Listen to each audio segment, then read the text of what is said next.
Good morning. I call this meeting of the Morrisville Town Council back to order. We have a lot of information to receive and discussion and decisions to make today. Yesterday, we discussed our strategic plan, which is a living document framed by three overarching concepts: our mission statement, our values, and our vision statement, which when combined are the foundation of our service to Morrisville and why we are all here today. Thank you for joining us.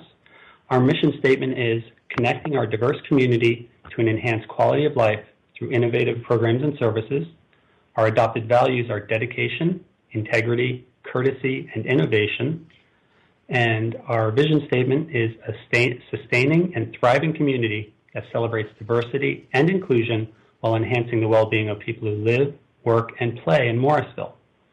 If you venture out today to visit our greenways or the farmers market, please remember to practice the 3 W's in support of our value of courtesy and demonstrate our shared commitment and recognition that Morrisville is a kind and caring community. I will now turn the floor over to staff to facilitate our discussion.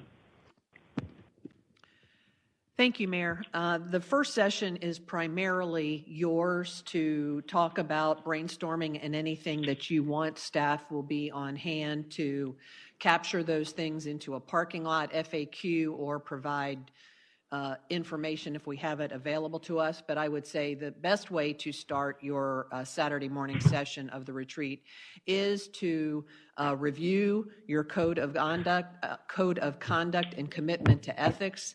This is something that was put into your council procedures several years ago at your request, and to make a statement to the community about your role and how you live and fulfill that role. So it is the front part of your rules. We have provided the affirmation document that you would be asked to sign, and we will collect those at some point since we're virtual today. But you have indicated that you would review those code of conduct, ethics, and your social media policies with each other, reaffirm to each other that you will live by those ideals, and then we're happy to talk about any of the rules of procedure if you like. So I'm going to turn it back over to you. Okay, excellent. Yes, those were in the binder. I've already signed mine. I'm looking in chat now to see if there's anyone who has any questions or suggestions or thoughts about these, our procedures, our ethics, anything like that, anything you think that might be missing. After, if we don't see any of that, if we each want to just in turn go ahead and recommit to it verbally, that would be great too.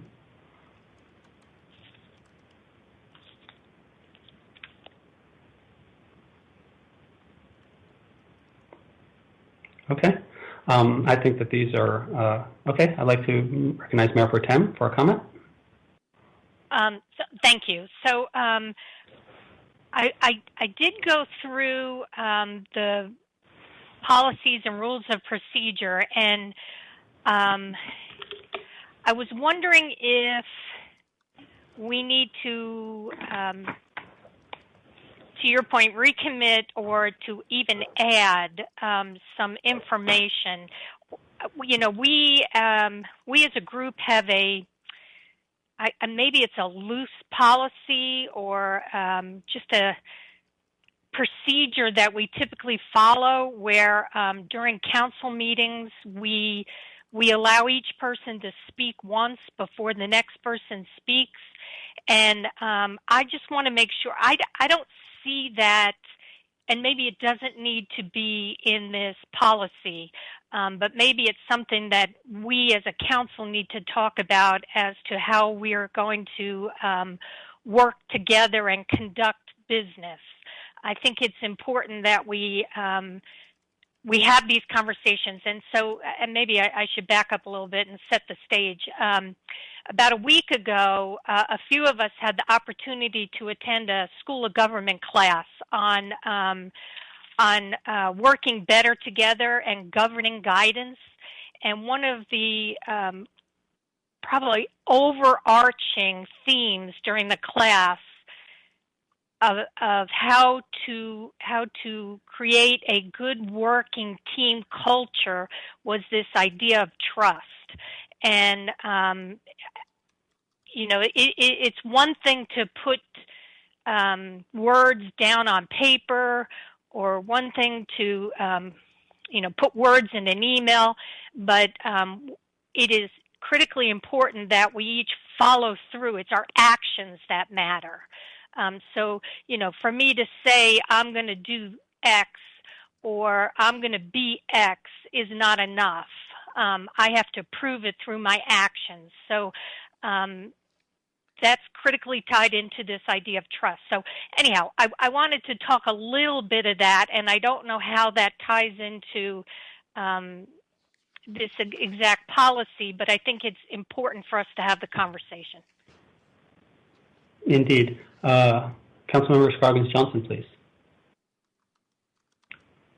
Yes, thank you, Mayor. To Mayor Pro Tem Johnson's point, the addressing, an issue or a topic with each of the individual council members before a second comment is made is part of the Roberts Rule of Order.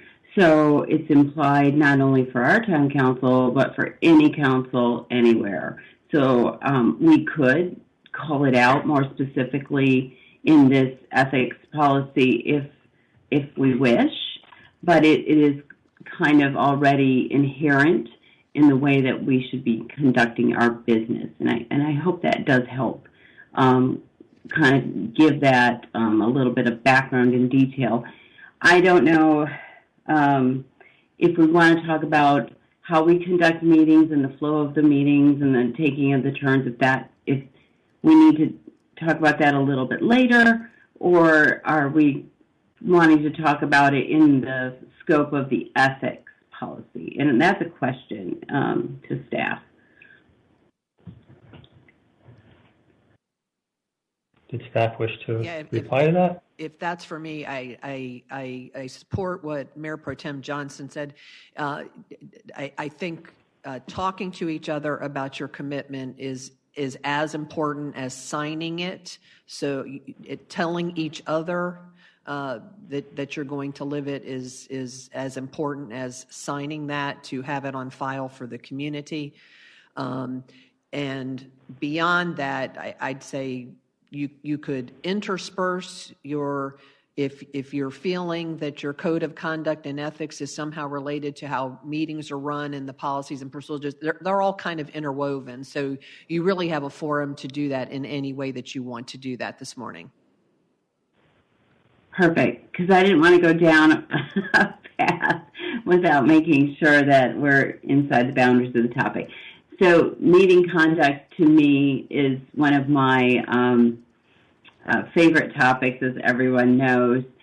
That not only do we need to be fair and equitable with our comments and our first round of topics, but virtual meetings are super hard. And I don't think we have anything in here about virtual meetings, but maybe we need to think about remote meetings as a topic.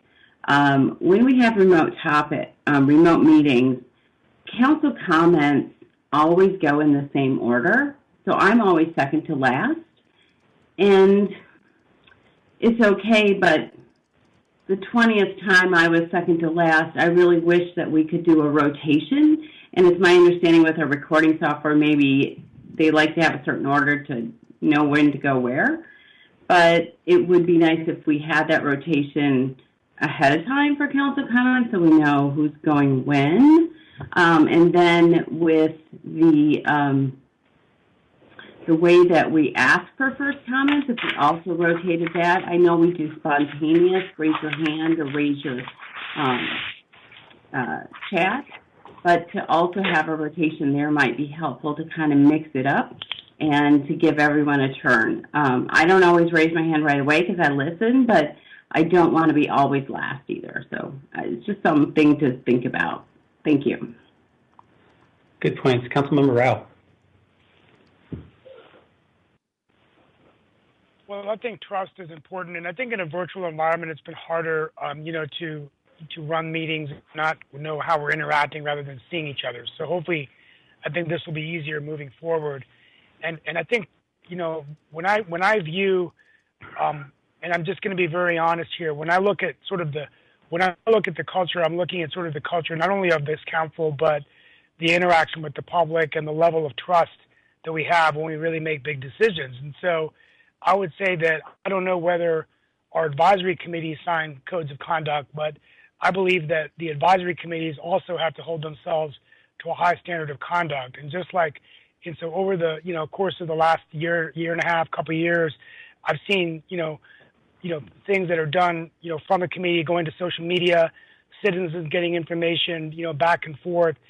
And I feel like, if we're really going to move forward, we need to get away from being sort of an HOA versus HOA kind of run town, and more like, that we have a culture of trust between us and the public and the advisory committees. And it's just my own observation. Some of you may not agree with it, but I think we've done well, but I think we could do a lot better.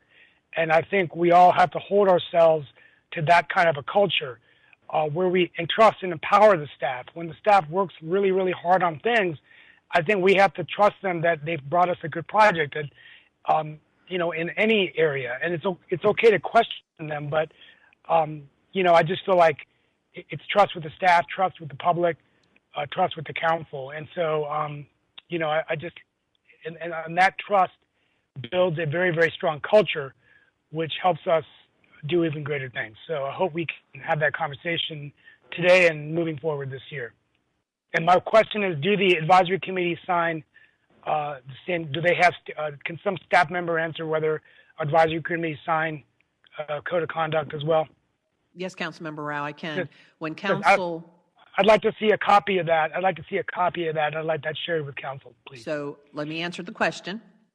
When Sorry. council established their code of conduct, they talked about whether advisory committees should also be asked to sign such a document. And the sentiment at that point is let us demonstrate first that we are going to do that before we would ask our advisory committees to do that. So currently, there is no expectation of advisory committees to sign a document. It is discussion that we have with them in their training, as you may have observed just last week when Eric provided that training. Okay. I think we need to have, it's my opinion, I think we need to have something that's signed and hold advisory committees to the same standard or some standard. That's just my opinion. Thank you. Okay. And we, later on the agenda, we'll be talking about advisory committees, so that'll be a great time to actually retouch on that, or we could do that during brainstorming, whatever works. I do appreciate Mayor Pro Tem bringing this up, and I do appreciate my fellow council members noting that virtual environment has been a little bit more difficult for us to find our way and make sure that there's a lot of trust and everything's being fair. A great example of how we're learning and coming along is that we're not using the raise hand function, we're using the chat because that makes it easier to see who went first. And I'm always trying to make sure that everyone has a chance to speak before we go ahead and have a second round. And then we have to determine whether or not it's important to let everyone have a second round before we actually go into the back and forth discussion. So that's an important topic as well, because when someone says something and you have to wait 10 minutes to address it, it might not be germane, especially if some of the other comments take us in a different direction. So each meeting and each discussion has a little bit of a different flow, and I appreciate everyone being patient with me as I try to do my best to make sure that all our council members are heard in a meaningful and fair way. So that's what I wanted to share about that. I appreciate your patience and your trust as I try to do the best that I can. At this time, I'd like to recognize Councilmember Garamella, and then Ms. Hudson had a comment. Yeah, I would let Erin go on Eric first. Okay, yeah, I thought so too, but thank you, Councilmember Garamella. Ms. Hudson. Thank you, Mayor. I'm actually going to defer to Town Clerk Smith.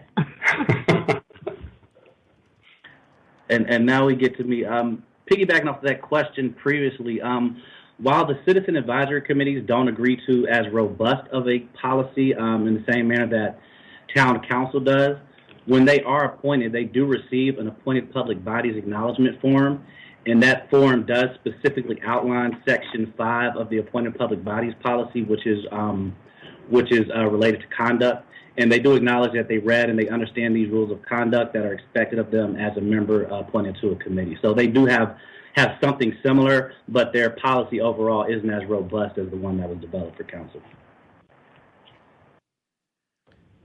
Thank you, sir. Appreciate that. I'll circle back to Councilmember Garamella.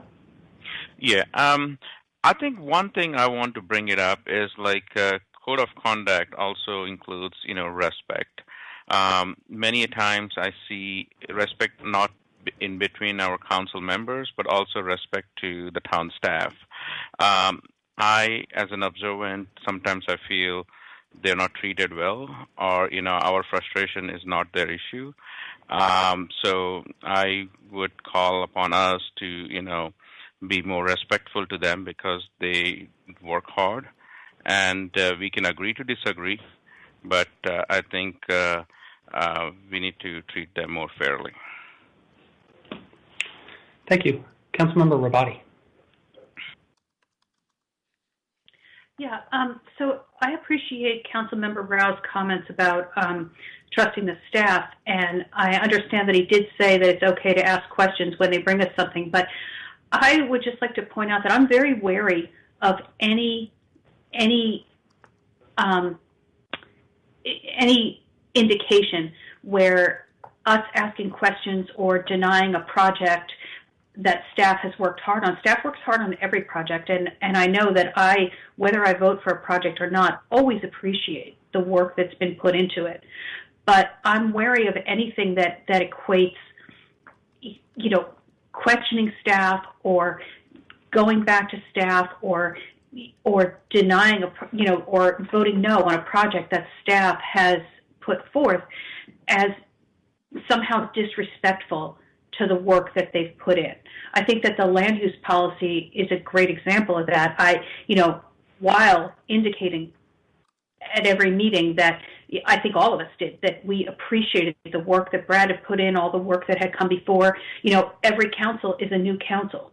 And, any modifications or discussions or questioning of the plan is never indicative of a disrespect for staff, but always indicative of the projects that staff brings us as a jumping off point where, if we're gonna rubber stamp everything, we don't need a council, and it never indicates a disrespect for staff. Also, Councilmember Garamella, could you be a little more specific about instances where staff has not been treated with respect? Because I literally have. I apologize. I know what you're talking about, and if it was me, just say that. But I can quote. I can certainly quote. Right, like yesterday, right? Mark was giving the presentation. That guy, when a person presents, he has no view of what comments are going on. I know Donna was commenting, but I think we could have been dealt the whole thing in a different manner, because the poor guy has no freaking clue what is going on, and unless someone spoke, he's not looking at the comments. So I thought that the whole episode could have been handled much better, and also sometimes on Brad too, right? There was one incident I recollect when we had the mini retreat for land use plan at the Cedar Fork. People got, emotional and heated, but I agree, with Ann, with you 100% that I do not, we don't have to agree with the staff, okay, 100%, and I don't, but there's a way of how to say no. That's all. Okay, so that little interaction right there is a really good example of how I went outside Robert rules in respect of Ms. Robati's want to do a quick follow-in and check-in. But then Councilmember Fender, who had indicated she wanted to comment, sort of got left behind. So I made a judgment call there, and I hope that y'all can trust that we are now, I'm circling back to Ms. Robati to make sure that she's completed, and then I'll go right to Ms. Fender. So that's a judgment call, and I'm just doing the best that I can. Ms. Robati? Yes, I got what I needed. And Donna, I apologize. I didn't mean for that to be a back and forth. I thought that it would occur in the fullness of time. So I apologize. I didn't mean to derail anything. Okay. So I appreciate everyone's patience as I try to navigate those types of things. Councilmember Fender, please. Yeah, thank you, and no problem, Councilmember Rabati. I was not thinking about that at all. So first, I wanted to respond to Councilmember Rabati's comments that I wholeheartedly agree that the council's purpose is not to simply rubber stamp items that come to us from the staff. I mean, many times when they come before us, but when we get the materials on the Thursday before the meeting, this is the first time we're seeing them. So I will always ask questions if I have them, and to indicate that we shouldn't ask questions or we shouldn't disagree is a very patriarchal thought. And if I have questions, I am definitely going to ask them. And I believe I always do that in a respectful way. I appreciate all the work that the staff does. However, I will point it out when I am interrupted by individuals, whether they are on the council or on staff or a developer. And to address specifically Garamella's comment, since it happened to be directed at me, I had no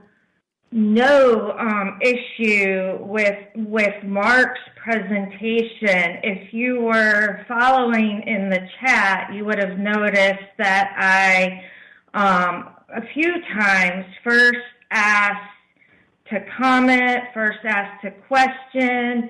I was told that was not my place to interrupt at that point or ask a question. I indicated the slides were going too fast and I was getting behind and I couldn't take notes. I indicated that in the chat. I was again told it wasn't my place to make a comment or question the procedure. And then when I finally did have a chance to speak, I was verbally interrupted, not by Mark.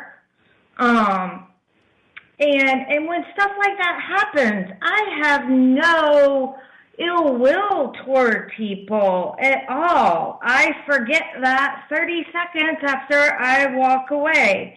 So I'm kind of disappointed and a little bit frustrated that Councilmember Garamella seems to think that is disrespectful.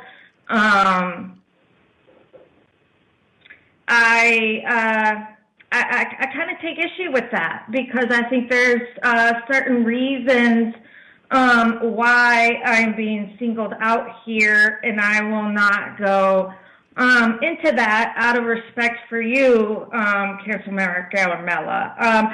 And I would like to circle back to Steve. He talked a lot about culture of trust, and I am just I'm interested, although I know Mayor Pro Tem has a comment, and you have a comment after that. So I would be interested when it comes to you, back to you, Councilmember Rao, if you could talk more about the Council of Culture of Trust and kind of specifically what does that mean or what do you mean by that? I'm interested in learning more about that. So this is great. I'm so glad that we have what we feel is a safe space to share these ideas and thoughts. I believe at this time that everyone's had a chance to have their first round of comments. Now I'm going to go to the chat and acknowledge people as we go through. And I think now is the good time to have a little bit of the back and forth as well. So first, Mayor Pro Tem Johnson, followed by Councilmember Rao, please. So why don't we let Councilmember Rao go first, and then I'm happy to go after him, since that seems to be an open question right now. Fair enough. Councilmember Rao. Well, first of all, when I said about, Councilmember Rabati and Fender, I totally agree that it's okay to ask staff questions and we don't have to rubber stamp anything. I just think that my leadership style is that I think we need to also defer to their expertise in the areas, for example, of land use planning. And in my opinion, I think that I'm going to take the word of Brad West any day of the week and on Sunday, or Michelle Stiegel or any of the planning staff when they have vetted a plan to say this is where certain densities could go, because they're land use professionals. And so we may not agree with that, but I'm just saying that I feel very confident in their abilities to do that. But I'm not saying that we rubber stamp. And in terms of trust, I'm just talking about, trust, not so much between us. I trust everyone on the council. I'm just talking about trust between the council and the public, trust, just as an organization, the entire town of Morrisville, because I feel like a lot of times a lot of debates are being hosted on social media sites, not on the town of Morrisville sites, but other social media sites. And I don't want to get into the specifics of that. I'm not here to do that today. I'm here to talk about the direction of the town. But I just think that we need to make sure that, for example, if it's a schools issue and the advisory committee of education has issues on schools, I would like to see the communication with the staff and then one message to the council rather than back and forth emails. I mean, citizens have a right for free speech and to speak up on anything, but I feel like there's so much information going around everywhere that a lot of times the information that's getting out to the public isn't, we don't know whether it's factual information or infactual information. So I'd like to see data from the school board. We've been talking about schools. I want to see data on the 23 multifamily complexes that we have in Morrisville, how many school kids are in the schools. I don't want to see generalizations to say, well, because we have density or multifamily, we have more schools. How do we know that? I want evidence. And so I think that for all of us to make the right decision. So that's all I'm saying, is that a sense of trust for me would be better if those committees would work with the staff and get the data and then come back. And so if we find out that a multifamily is going to generate this amount of kids, and we get that in the briefing reports, we might be able to say, you know what, that is too much. But I'm just seeing generalizations like, and that's where I'm saying for me, that's what, and you may agree with that, you may disagree with that, but that's sort of just what I think is best for everybody and the town of Morrisville, for all of the town of Morrisville. Circle back to Mayor Pro Tem Johnson, followed by Councilmember Rabati, please. Okay, so I got a couple of things, and I hope I get to all of them. I've been making some notes. First of all, about this idea of everybody speaks once, and TJ,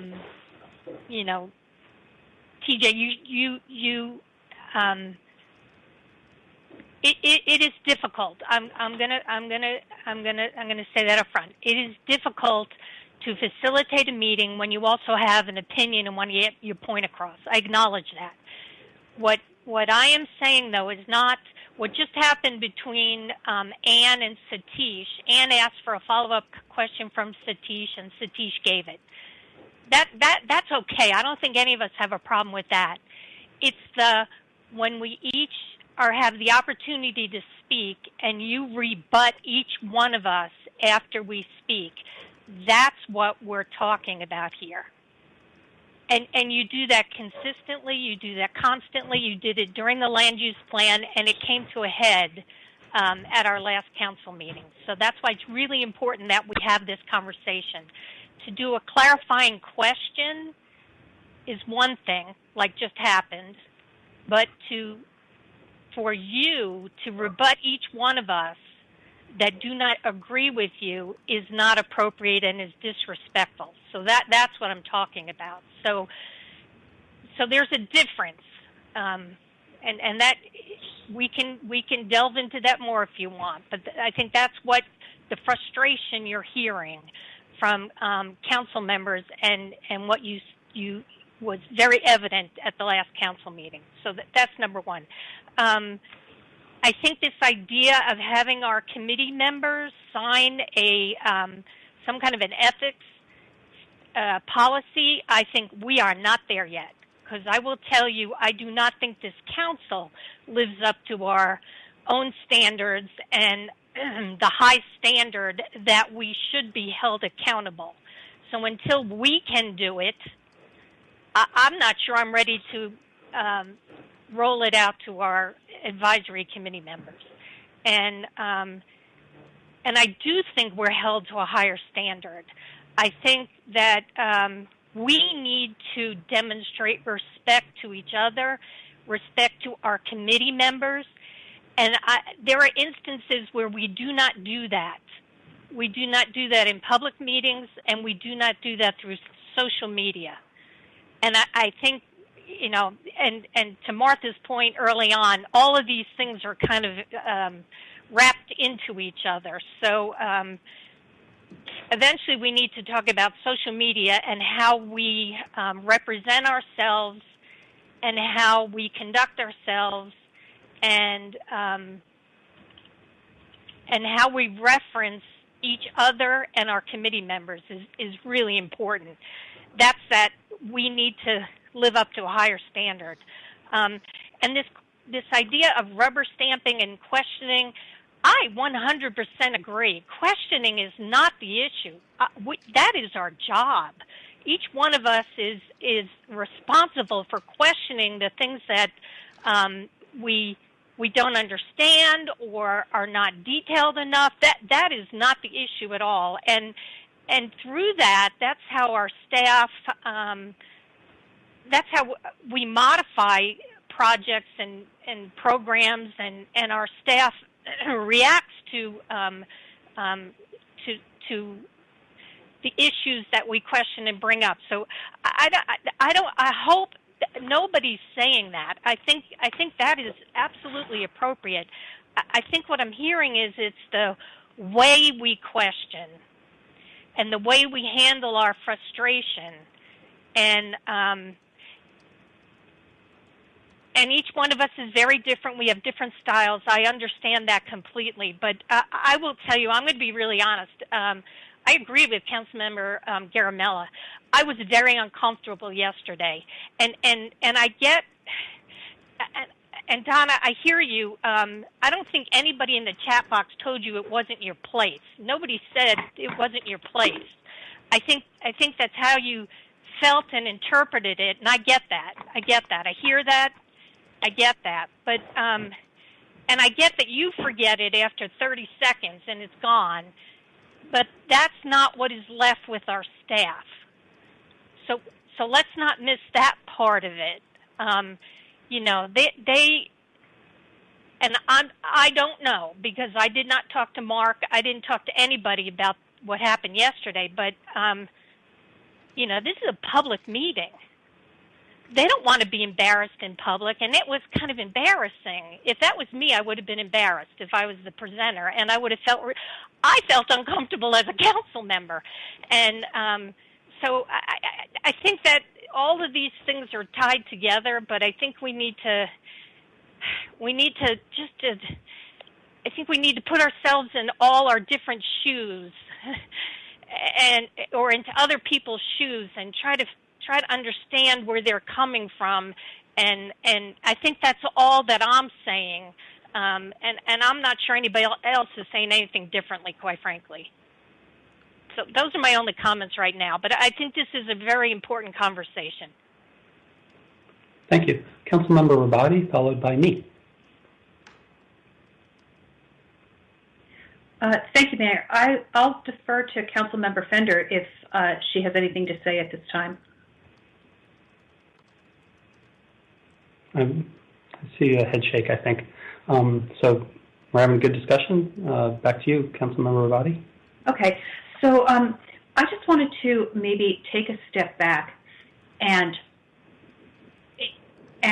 set some context for interactions that occur sometimes, generally speaking.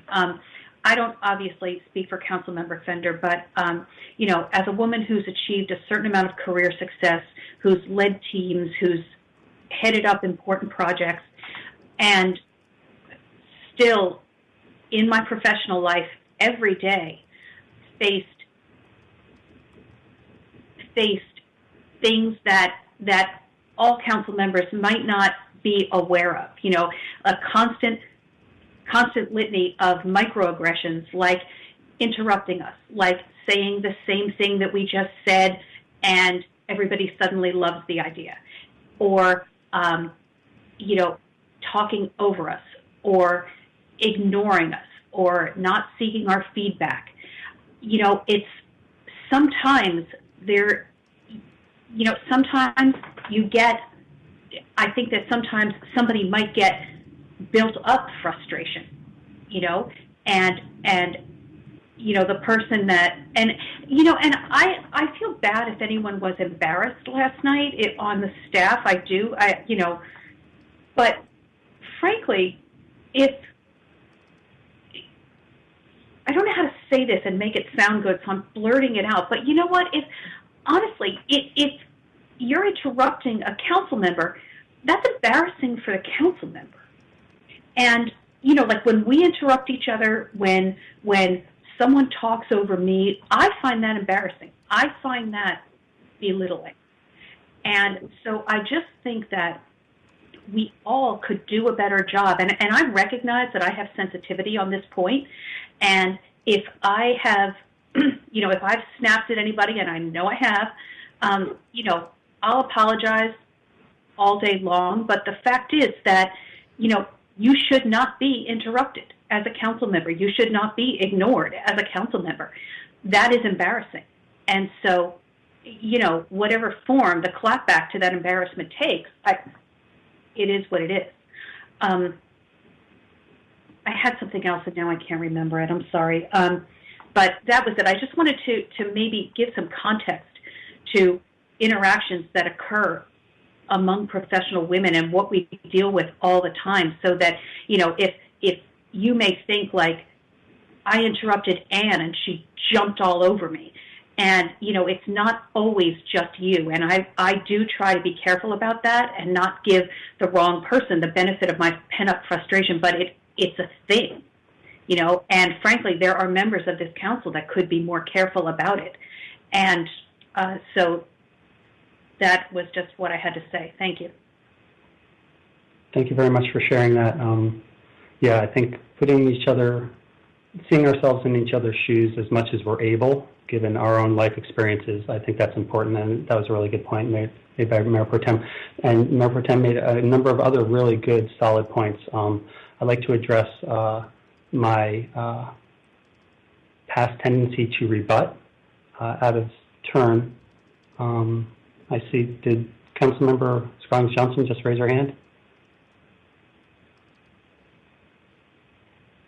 I recognize you. Comment about this topic before you pivot to your my response to Mayor Pro Tem. Sure. With rebutting. No, that's fine. It's a little bit out of order, but and to facilitate the conversation, I'm happy to do that. So, Councilmember Scroggins-Johnson, please.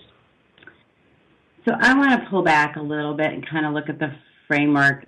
Professionally, I'm a project manager, and I have spent the majority of my career in the IT profession, which is dominated by men. And so I completely understand when you're put aside, dismissed, you have to speak out louder, stronger, better, that kind of thing. So I hear you, Councilmember Fender. I completely relate, and I can give you many stories, but we don't have enough time today. The issue that we had is one of technology as well as point of order. So I saw Councilmember Fender's chat saying, "You're going too fast. I can't, please slow down." And the presenter was not watching the chat. The presenter was very focused on delivering their material in the time that we gave them. And I think it was not the presenter's fault that they did not see the chat and requests of Councilmember Fender. I think whoever was watching the chat, that means us, and also staff that were watching the chat, had the ability to maybe pause. And Mayor, you asked staff to help you with facilitation during the earlier session. I think that was a miscommunication or a misunderstanding. The staff was not doing the facilitation during the update on the sidewalk proposals. And so no one ultimately was being responsible for monitoring the chat and then making those pauses as needed. Does that make sense?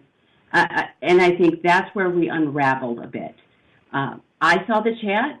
It probably was as much my responsibility to speak up and ask for a pause as it was the mayor's or as staff that was seeing the chat go by as well. So I think we all share in some of that remote framework responsibility, and we want to be very clear about roles and responsibilities in managing this meeting. It is hard. It is so hard with technology, and we've got a lot of moving parts, and we want to have fairness to everybody. So in response to Councilmember Fender requesting that was a reasonable request because the material was very detailed. It was very, it covered a lot of history. I was able to stay with that pacing because of my previous history, so I did not have the same view or perception as some of the other council members. So it's a completely appropriate. Now, the way that Councilmember Fender had to kind of raise her hand vocally, that's unfortunate, and I think it came across a little bit harsher than you had intended, but we all have to figure out a way to communicate in a way that's going to be effective, and we're okay with it. It's like a ground rule, so I just wanted to clarify that. Also, in Rule 16 of our policies and procedures, we do talk about discussion and debate and about, the order and stuff like that. So there's some information there about how we can communicate. There's also some information in the remote meeting section. But I did want to just let Councilmember Fender know I understood we all let you down. Thanks. Okay, thank you. Yeah, I think having a little generosity towards each other and know that we're all doing our best and trying to make sure that we're all participants. As soon as we all became aware that the issue was really problematic and we couldn't even get questions written in a timely manner so that we could actually participate and add value to discussion, we did a nice reset, and then I think we set a more appropriate pacing. So, and I think it was to everyone's credit that we're all able to do that and keep on moving forward in a meaningful way. So I'd like to recognize Councilmember Fender, and then I'll come back to me. Ms. Fender, Councilmember Fender. Thank you, Mayor. What you just did right now is, I think, an example of what Mayor Pro Tem is speaking about. You did this twice now when it came to me to comment. I think we're getting a lot in the weeds, but I will say a couple of things I wanted to say first. I wanted to apologize to Mark directly that if you felt disparaged, embarrassed, please forgive me. That was in no way my intent, and I am very sorry if it came about that way. So please accept my apologies. And I want to thank Councilmember Scroggins-Johnson because, yes, I indicated a few times in the chat that I wasn't, that I had questions, and I was twice in the chat told by staff that I needed to wait. And then, and I responded back that this is not working, and I did not get a chance to speak. And then when I finally did have the microphone, and I started speaking, I was interrupted again, verbally. I was talked over. So at that point, I was frustrated. In my view, I was feeling like I was being shut down and being told I couldn't speak. And at that point, I was on the verge of tears. And if I think about it too much right now, I will be on the verge of I will start crying.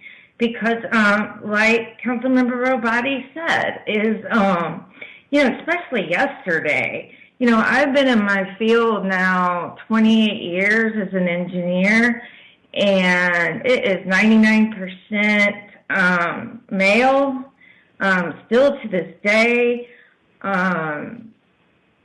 I've been on manufacturing sites where I've had to deal with these, old, crotchety, crusty electricians. I've been on construction sites where I've dealt with these, not very respectful, not very polite individuals that have just basically told me, yeah, you don't know what you're talking about, or have, blatantly sexually harassed me.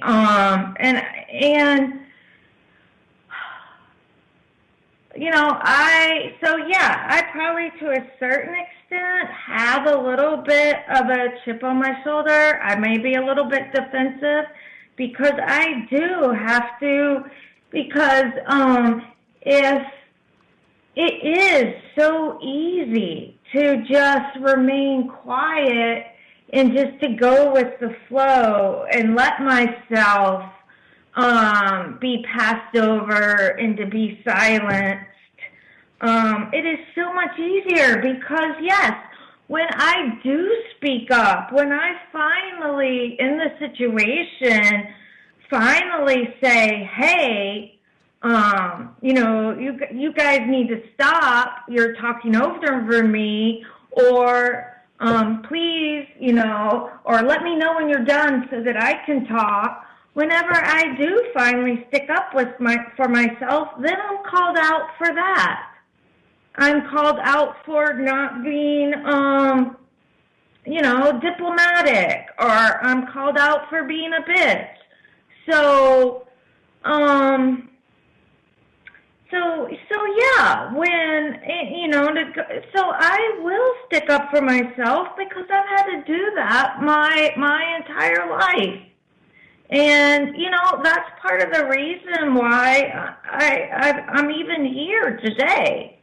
You guys have seen me. I'm this little short blonde girl. Could you imagine what I looked like when I came out of school at 23 years old in the manufacturing facility, and trying to be, work with these electricians?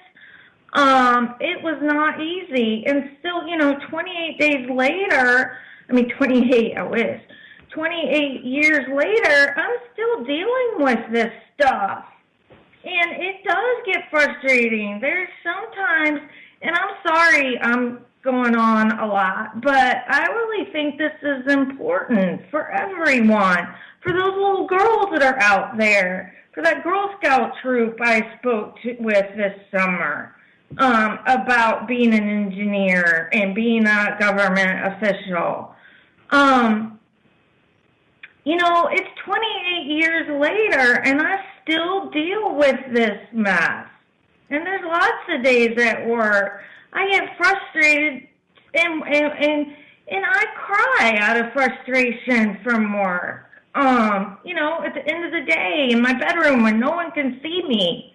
And I wanted to speak to the land use development in October, and Brad. The thing is, as a man in this society, these interactions probably go right over your head where you never notice it. But I notice it. When I was speaking in that land use plan, I got interrupted multiple times by Nick and by Brad. And I had valid points. They are presenting to the council for us just to go, yep, whatever you say is not right. And for me to be interrupted when I have questions is not right either.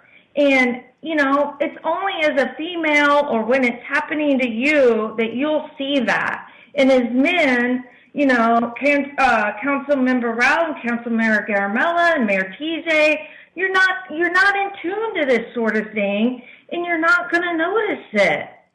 So yes, maybe to you, you think I'm being disrespectful.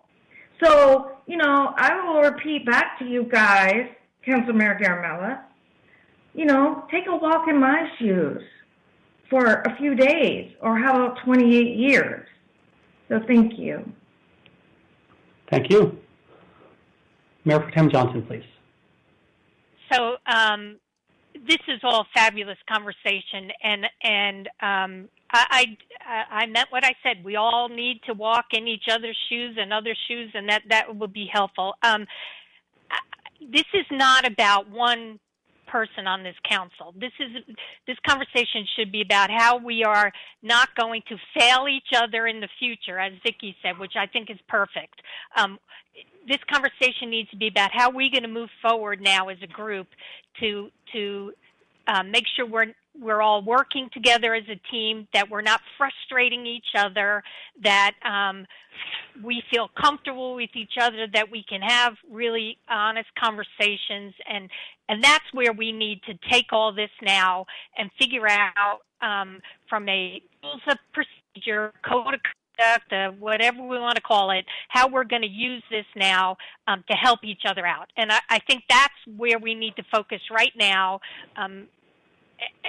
And again, it needs to be about all of us, not just one of us. This is about all of us. Because I will tell you, Donna, I think we've all been frustrated with each other at one point or another. I have no doubt about that. So it's how are we going to minimize that frustration and help each other move forward? And let's have that conversation. So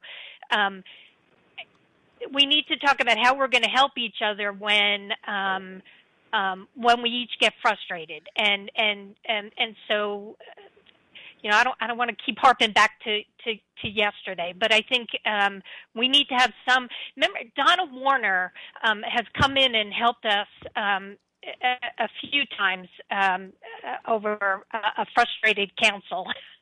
And helped us with all kinds of hand signals.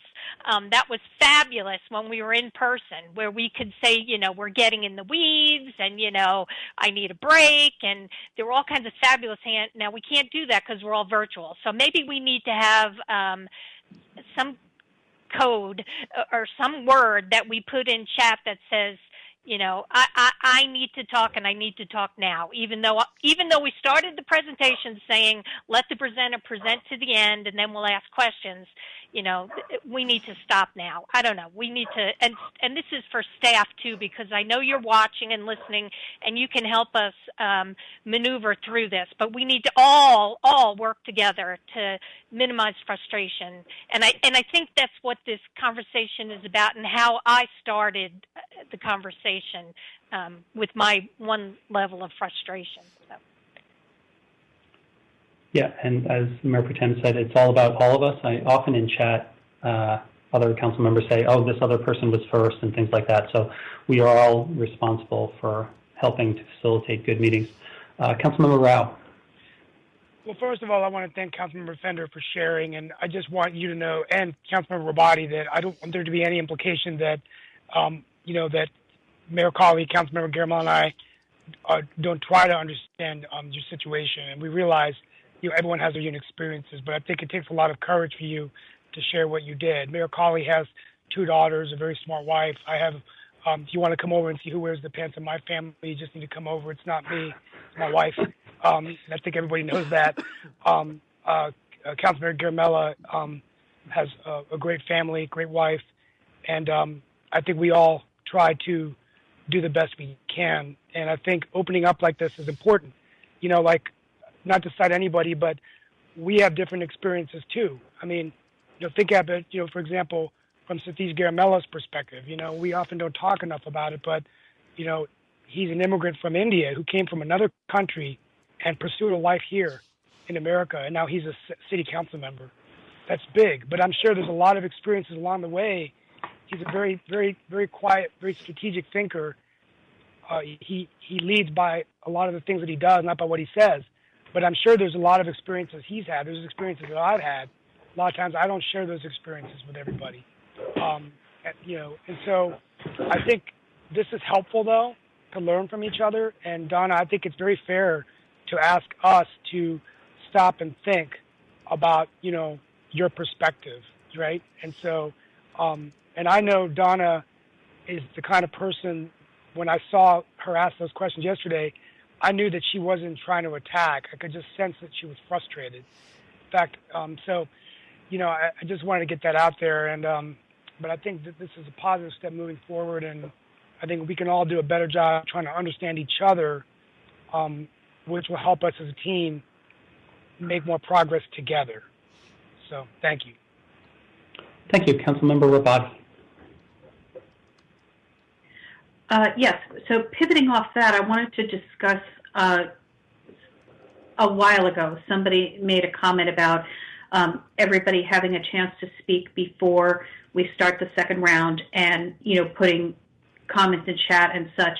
And, I just wanted to bring up one thing, which is that sometimes if several people have spoken on a topic and you haven't put your name in the chat to speak, then I think it's fair to assume that you don't have a comment after a certain amount of time has passed. So, if I think that we could give each other a break, if because I know I know that I think and speak fast, and so I might have a second comment based on something that somebody else says, and it's fine to just say, I'd like to speak, or, if you put your name in and you haven't spoken yet, I'll always defer 100%. But, I do think that sometimes there's this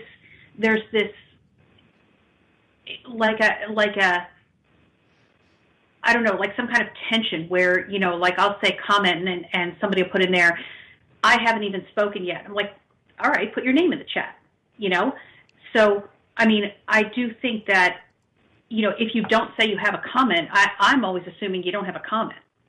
So that's one thing where I don't know if we should maybe we should ask the people who haven't spoken yet if they have a comment. I don't know, but, or if I put my name in to speak again, if before you get to me, you say, if you say, Mayor, does anyone else have a comment before we start the second round? Maybe just call that out a little bit better. Because whenever I have something to say, I'm putting comment in the chat. That doesn't necessarily mean I want to go first. I think I'm more important than you. It just means that I have a comment. That's all that ever means.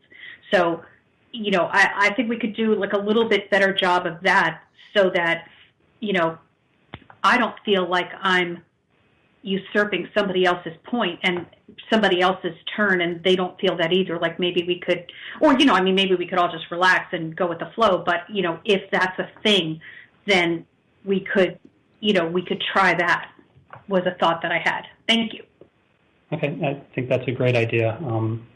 Because if someone hasn't spoken there, they didn't put anything in the chat, I assume that they don't have anything to say, and I do start to recognize others. But I can try to prompt a little bit better. So we have a situation now. Councilmember Garamella put a comment request in, and then Councilmember Scargill-Johnson has a comment about Ann's comment. So I'll recognize Councilmember Garamella first because he might be also speaking about what Ann's talking about. So Councilmember Garamella. No, I'm easygoing. Let them know. Okay. Well, thank you. That's the generosity that makes everything a lot easier. Councilmember Scargill-Johnson. You're muted, ma'am. Councilmember Scargill-Johnson. Yes, I am letting you not enjoy my background noise, but so this is both a remote meeting challenge as well as a live meeting challenge. But for the remote meeting, I listen to everyone's comments, and I am not necessarily typing during the middle of them thinking I have a comment in the middle of their comment. So, I think once we're done speaking, then we kind of think a little bit and we type in the chat more. But if we haven't spoke yet, maybe we're in thought, and I'm not just typing I have a comment. So that's why I don't immediately type I have a comment, because I'm listening. And a person could talk for 30 seconds. They could talk for, 20 minutes. It's not always clear sometimes where these comments go. My recommendation is that if you want to speak up on an issue or a question, put the word comment 1, so you know it's the first time you've spoken on there. And if you want to speak again, say comment 2. It's going to help TJ identify if there's any 1s or 2s. And if you see a 2 that's left in your comment, and you don't see anybody else speaking, if you could just verbally say, if anyone else wants to make a first comment, please let me know now. Otherwise, we're moving to the second round. If you verbally say that, that's a cue to us that we're moving on. And there's no, and if I don't have anything, I'm not going to say, oh, I need to say something. But that allows you permission with the council and being respectful with everyone, saying, look, speak now or we're round 2 kind of thing. And I think the comment with the 1 or a 2 is going to help us verbally understand, because I can only see 4 comments at a time. And if we all kind of get excited and start putting the word comment or question in there, it's got to be difficult for the mayor to figure out, where to start, where to stop. Thank you. That sounds like a good little process. Councilmember Garamella. Now, I want to just circle back, and I totally put myself in other person's shoes. And as far as Donna's comment, I understand, people think it's a patriarchal, but in my house it's a matriarchal society. And, pretty much my wife and my mom run the show. My mom had the same issues. She's a postdoc. She did a PhD and postdoc. I saw the struggles that go through, and, through my wife, she's, IT professional for 20 years too. So, and same for me when I manage huge teams cross-continental, I get it. But my whole thing is more about, the other person there, right? I see certainly there was a lapse in her comments not getting addressed, but it was more about in person, if he's watching or go back and look at it, it was what it was. So I wanted to be very clear on that. That's all. And this is about not a single person. It's about each one of us. I could be next who would be doing that tomorrow. So, and this topic is more about how, the council is trying to conduct, not like a single person, So that's my only thing when I started this. Thank you. Councilmember Fender. Just real short. Unless you're a woman, you can never, ever, ever understand. So I just want to throw that out there. Just because you have a mom or you have a wife that runs a show in your house, unless you're a female, you can never understand. And by saying, oh, I have a wife and blah, blah, blah at home, you're actually minimizing what women have to say as less important. So I'm just letting you know that you will never understand unless you are a woman. So thanks. And I will never understand what it is like as an Indian American in this country either. So I just had to correct that since we keep coming back to my event. Okay. Thank you. This, I believe, has been a really good discussion on this point, and it really comes back to trust and being generous and trying to understand and try to help the group navigate through difficult times. And even when we're live, it's sometimes difficult to make sure that everyone is treated fairly and with respect. We keep on coming back to respect and trust. And I'd like to acknowledge my understanding and agreement with some of the comments that Mayor Pro Tem made a bit earlier about how when I first became mayor and we started facilitating meetings, I did have a habit to not properly conduct, and I did sometimes rebut on things that I was very passionate about.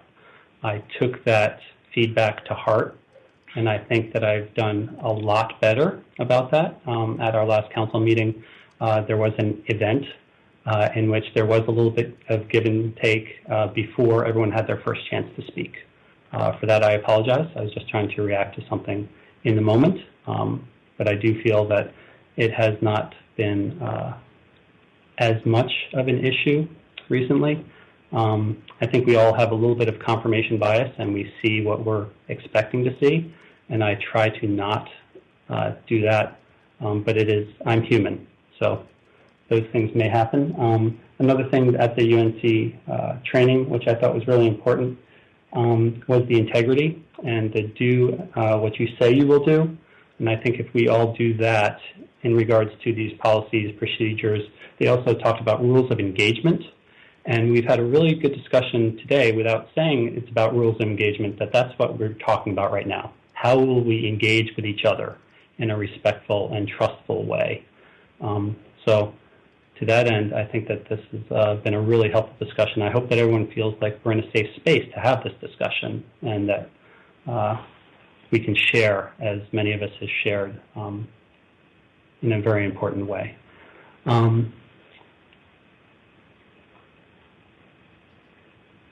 I would like to recognize Councilmember Rabati now. Thank you, Mayor. So I would just like to follow up what I said in the chat, which is respectfully, you did not post in the chat that you wanted to make a comment. I feel that that rule should apply equally to you as it does to each council member, so that you are speaking in turn with the other council members. And I understand, like, when you have the gavel and, you're wrapping up the discussion or whatever it is, like, I get that, but in fact, we are not finished. So, I would just like to call that out as an example, not to pick on you, but just to say that this is the type of thing that I think we need to get a little better about, the equality of when someone can comment. I also just, I think I heard this twice, so I just wanted to clarify or to say that I resent the implication that I can't type comment in a chat box and still be listening to a speaker. So I passed by it the first time that Councilmember Scroggins-Johnson said it, but then when she just said it again, that she doesn't type comment because she's listening, the implication being that, I'm not if I'm typing in the chat box. My job is to multitask all day, every day, and so I type comment in the chat box when I have a comment so that I don't forget that I have one. So, thank you. Okay. And fully respectfully, I will address your first comment, which was directed to me as just to follow the thread. I put in comment I was like the third commenter, and the discussion took a turn towards something else. And I, at that time, tried to address Mayor Pro Tem's comments towards me in the beginning, and the group consensus was that, no, we're on this other topic right now, we'll come back to yours. So I waited a moment, there weren't any comments. I thought that we were closing out that discussion that we were just having, so then I was circling back. So respectfully, I think that I was following our procedure and was perhaps inappropriately concluding that we were done with that topic, and I was circling back to an earlier topic, which I delayed in order to keep everything going in a meaningful way, because we were on a good discussion. So I see you want to react to that, so please do, Councilmember. Yes, also respectfully, Mayor, to me, my perception is that you just did it again. I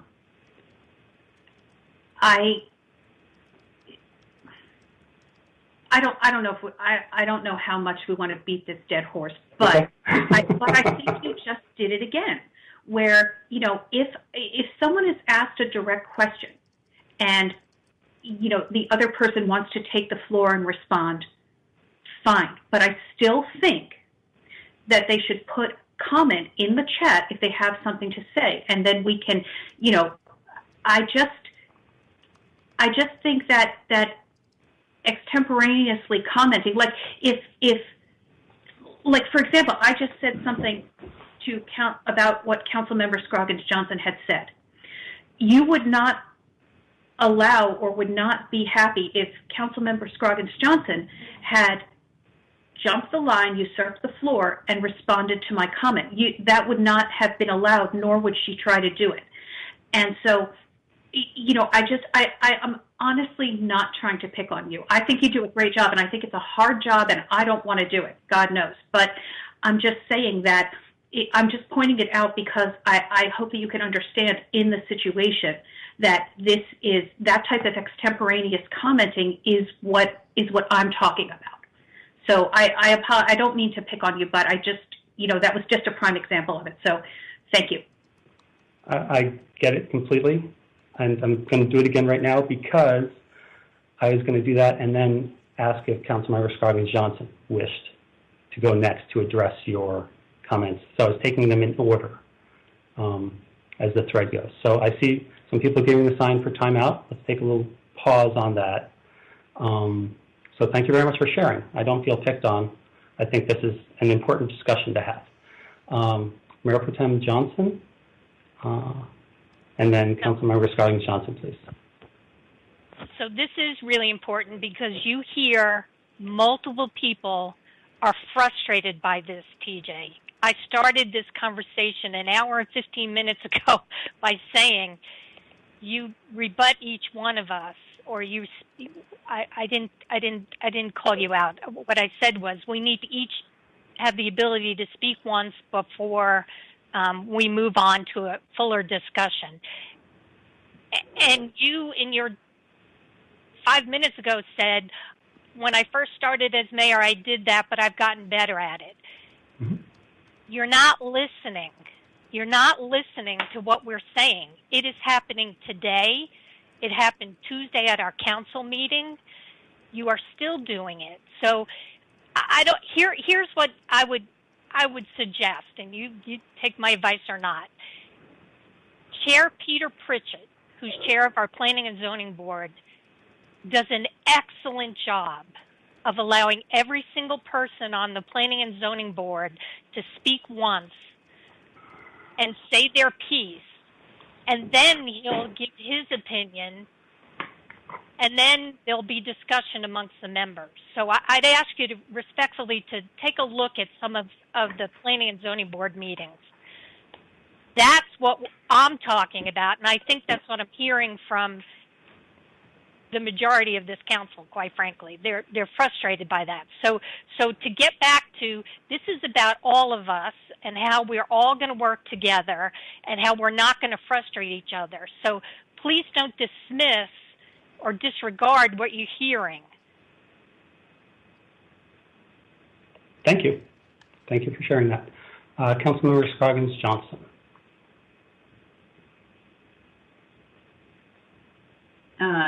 Did Councilmember Rao have a comment, or before it me? Looks like he was just noting in chat to help me. Okay, he was just helping facilitate a little bit. I appreciate. Okay. Yes, of course. I do appreciate Councilmember Robati clarifying her frustration about the chat and use of chat. My intent is simply to state that I choose not to multitask when there's some of these topics that are rather challenging to interpret the first time. I have had training that if you focus on something singly, that you can have a better focus on it and a better, clearer, more productive output. But that's for me. I'm explaining it to you that I don't want to necessarily just switch everything. I want to focus on the speaker. I want to focus on my council members that are making points and bringing up issues and asking questions. So my ask is, if you are making a second comment, if you could just put comment 2, and if the mayor can say, is there any other first comments, I think my style will be okay to keep using, and also Councilmember Robati can continue to use her style of multitasking and letting the mayor know when she wants to speak next. It's not mutually exclusive. It's just a matter of working through the different styles that each council member has in order to achieve the same goal. Thank you.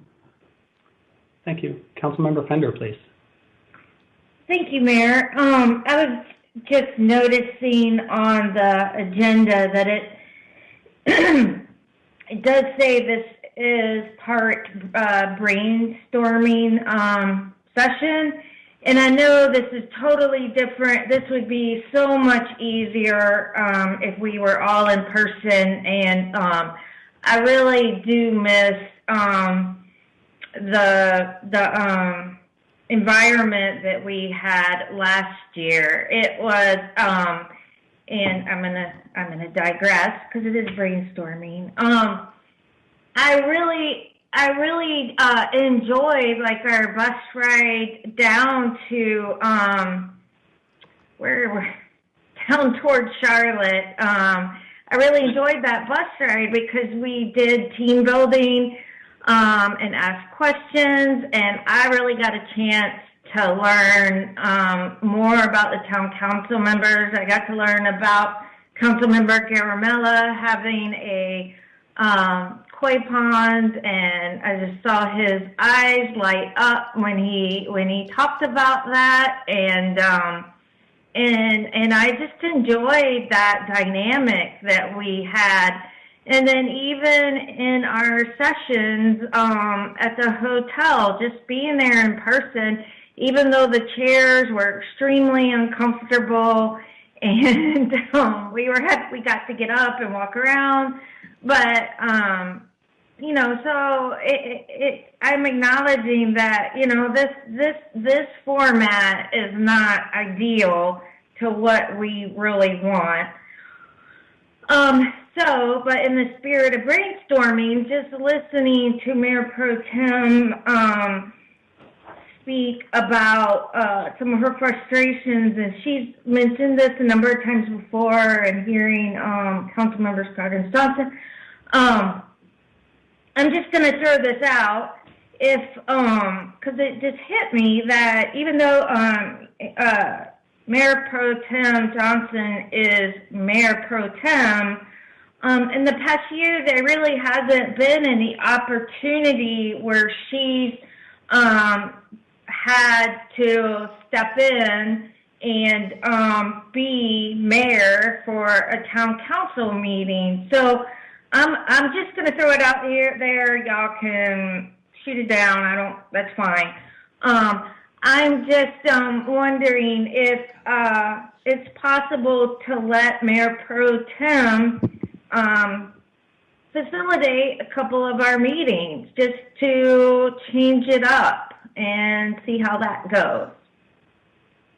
So y'all can write it on the proverbial easel if you'd like.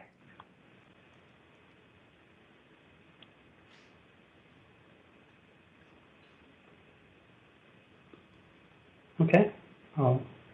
Looking for comments. Oh, got chat coming.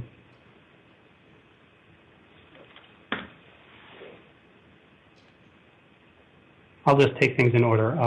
Councilmember Rowe?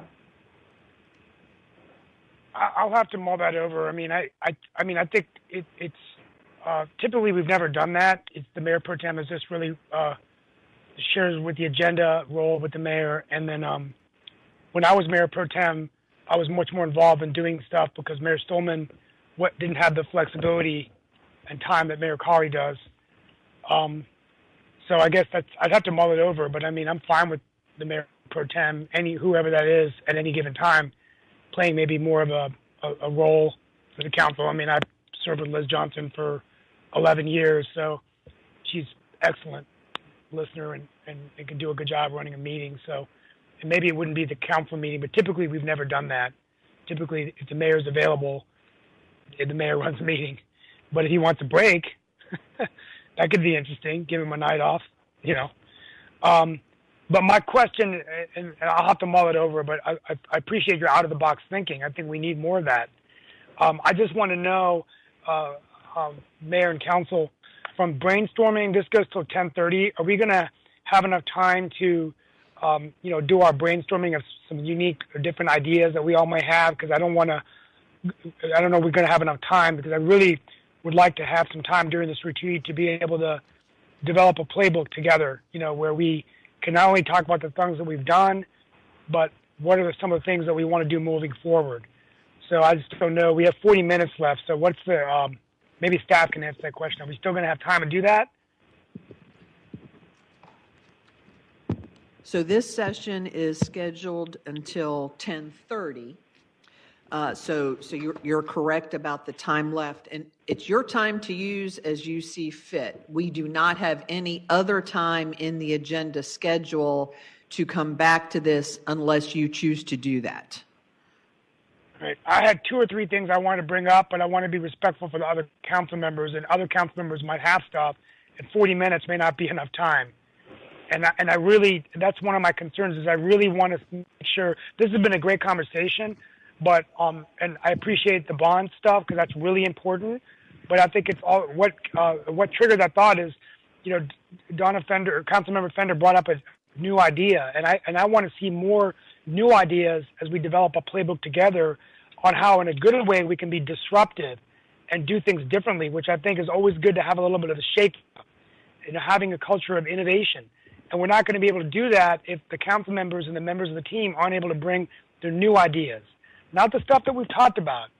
I'd like to see from this team some different things that we can do that can set us apart. And I mean, there's so much experience here. So I still know whether we can go ahead and give it a go after everyone else has their comments. I've got 2 ideas, or do we want to maybe amend the agenda so we can have more time? Because I'd like to hear from all the council members. Okay, so in the intention of facilitating and sort of staying to the agenda as we've stated, with you guys' permission, I'd like us to go ahead and go back to rules, procedures, ethics. Can we all verbally assent to those, and then we can move on, because Councilmember Pender sort of moved us into brainstorming, and we were doing a lot of brainstorming, but if we can put that other one behind us, then we can start going into the kind of the brainstorming part of our brainstorming. So I'd like to affirm my commitment to the rules, procedures, and ethics. Would anyone else like to do that? I'll look in chat, and I'll recognize in order. Recognize Councilmember Rao.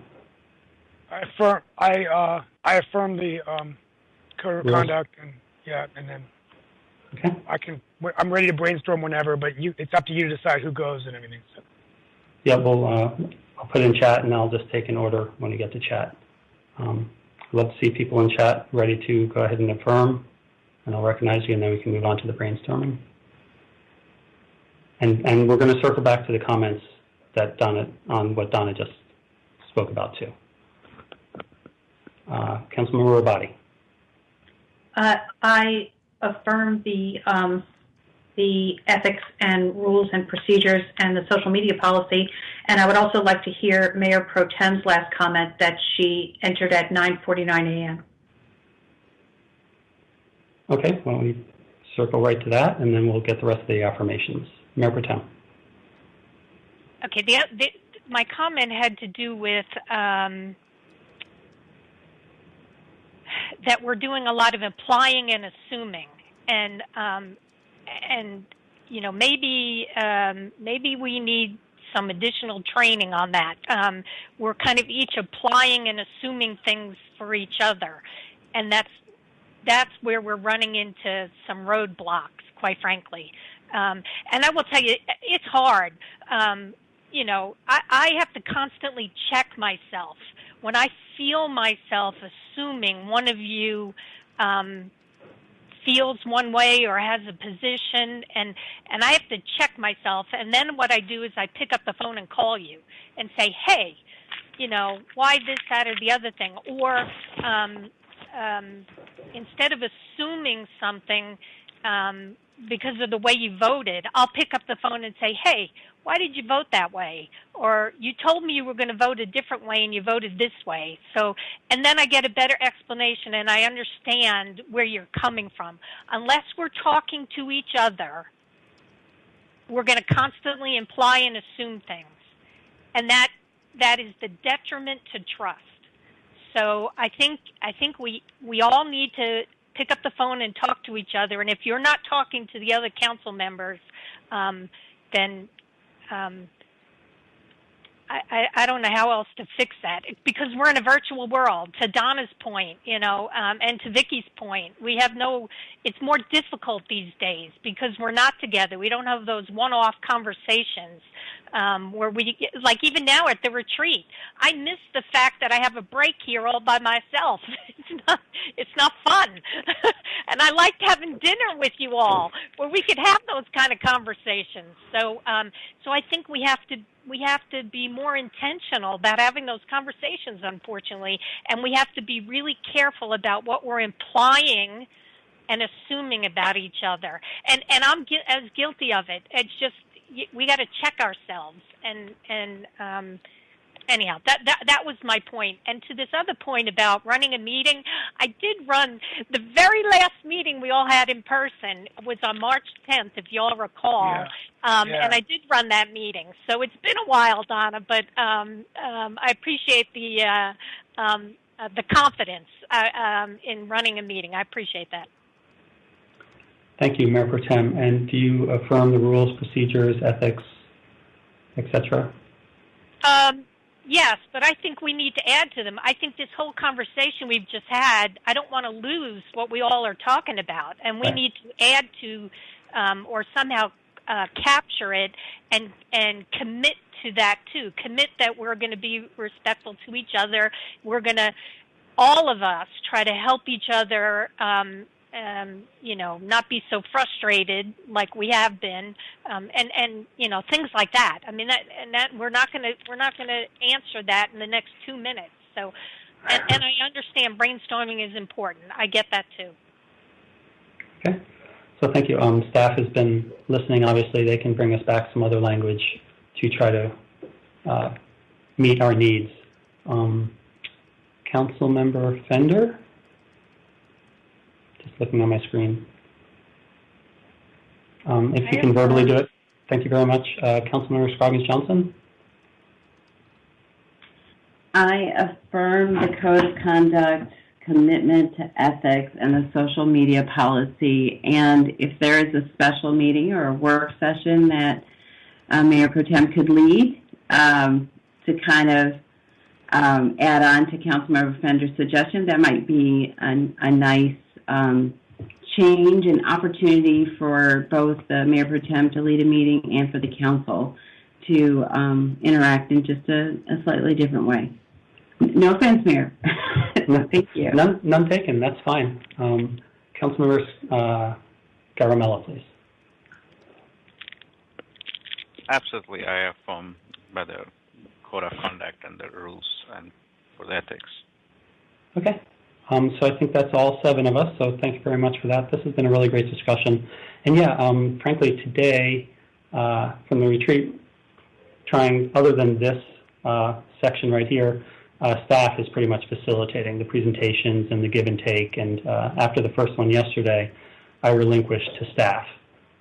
So it does make it a little bit easier sometimes to go ahead and take a participatory seat and not have to wear 2 hats. So I do appreciate all of that.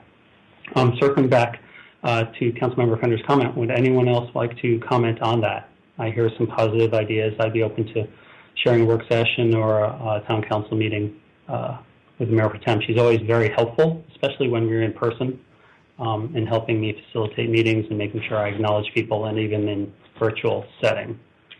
Councilmember Rao. Oh, well, no, my comment wasn't about that. I want to brainstorm. I'm sorry. Okay, that's fine. So we're going to move into the next portion. We have a half hour to brainstorm. So what I'll ask is that everyone, sort of like for a roundtable, if we can all just put one thing out there. We're not going to get able to have the discussion that I was envisioning because we've had a very good discussion about something else. So if everyone just wants to do one thing, and let's try to just keep it short and think roundtable, but we do want to have some give and take. So feel free to help me facilitate that. Councilmember Rao. Okay, so I'll reserve my comments to the end of the retreat to set out a vision. So I'll try to just be brief and just give some bullets in the interest of time.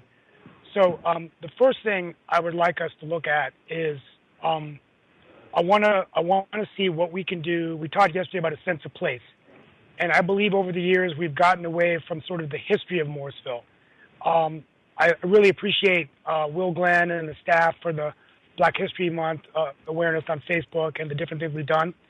But I think when I look at the Pugh House, we talked about art. Mabel Pugh was an artist. Years ago, Ben Hitchings led some of the Civil War commemorations. And I think when we look at economic prosperity being one of our goals, I think we could use tourism as a way to bring more people and more dollars into Morrisville's coffers. So I'd like the staff maybe to look at this, or the council to evaluate this as an option. And when you look at tourism, we've also cricket, which is sort of another thing, but I'd like to see what we can do. Councilmember Garamond and I work very closely with the Cricket League.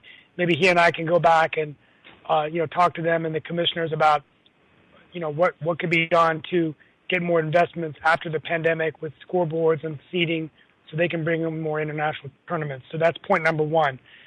Point number two is I would like to see eventually, I know we're hiring a new Parks and Rec director, but it's my opinion that we should actually, one thing we really think out of the box is to create a separate department, just cultural resources, or somehow this new Parks and Director, whoever that is, takes the cultural part, because I feel like we're missing out. For example, Ann Rabati had the idea of Juneteenth. How do we move forward on that? Cultural programming so that we can have our own Black History Month and events. So those are just some ideas, because I think more of that is going to create more of a sense of place. And I'm not telling the staff that you're not trying. I know it's been a very difficult year for you all, but I just want you to know that I think it's important and that we have to do that. So those are my two, and whatever ideas council would have. I would like to eventually see the departments separated and having a cultural resources director. Okay, they're working on Juneteenth, I'm sorry. A cultural resources kind of director that's focused only on the cultural resources that maybe would report, or a separate department. So, thank you. Okay. Any comments on what Councilmember Rao brought up? Otherwise, we'll move on to another brainstorming topic. Councilmember Fender, please. I really like the Pugh House idea. I think the council has spoken to this a couple times. One when Cazell brought forward like a status report on what was going on with the Pugh House and how much work they put into it, and what she presented to the council, what our options were going forward from there. And many of us talked about at that time, renovating the bottom half, the ground floor, and making that into a place for an arts council, also like a art type museum to present the artwork. And then also we talked about, and I think it's a wonderful idea, integrating that into a historical type place to visit and bring all that town of Morrisville history together, including the history of how it occurred here, and the train station that was originally here, and the Civil War, and also possibly bring in the history of the Shiloh community. So I am definitely on board with that. And I think, it comes up in our capital improvements project discussion, or that would be the place to talk about it. And I'm definitely in favor of running with that idea, Steve. Thank you. Councilmember Rabati, followed by Councilmember Scroggins-Johnson. Yes, I 100% support that idea, and I like the idea of eventually splitting the two departments and devoting some resources to specifically to cultural events. I'm wondering if that's something, in the interest of getting it up and running, I'm wondering if that's something that could start out as an advisory committee, where if we had an advisory committee that could plan and execute events, on a volunteer basis that would still, I think, get us further than we are now.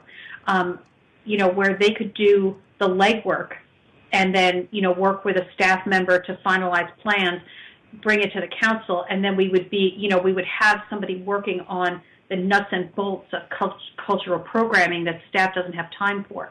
And I think that there's a lot of interest in the community in terms of events like this, and I think that if we put out a call for volunteers or advisory committee members, I think that would be very well received by the public. Thank you. Councilmember Scoggins-Johnson. So I'd like to further elaborate maybe. I like both of the suggestions by Councilmember Fender and Councilmember Robati. The use of the Pew House is a natural kind of framework for our art. We currently have little art in our town. We are potentially getting a mural on a business that, a grocery store that we all would really like. We have the Pew House itself, but really, can you speak to any unique Morrisville art that we could walk to or see? Cary has a lot of art dispersed throughout their town, where there's sculptures and different kinds of pieces where they're landmarks for visitors and residents alike, but we don't really have anything that speaks Morrisville. So I'd like not only the Pew House to be maybe suited for an art focus, but for us to develop some sort of guidelines or a program to highlight and recruit art into our town. In reference to Councilmember Robati's suggestion about creation of a committee for events, the Park and Recs Committee does do event recommendations and does support a lot of our town events. But I think there might be a little bit more focus on the events. Maybe a subcommittee of the Park and Recs does the first pass on the events and then brings it to the full Parks Committee for refinement. But that would definitely allow for a subgroup of people to work with staff to kind of get that initial framework a little bit more refined before it's brought to the larger group. So maybe that's a way that we can achieve both of those ends. So thank you. Mayor Pro Tem Johnson, please. So I love the idea of a focus on art in town. I'll just echo that. Steve's idea of a history center, absolutely. I've been behind that from day one. So I think that's important to capture the rich history that we have here in the town of Morrisville. And as far as the separating of the cultural piece from Parks and Rec, I'm not on board with you, Steve. Sorry. So but I understand the need for the focus. No, I totally get that.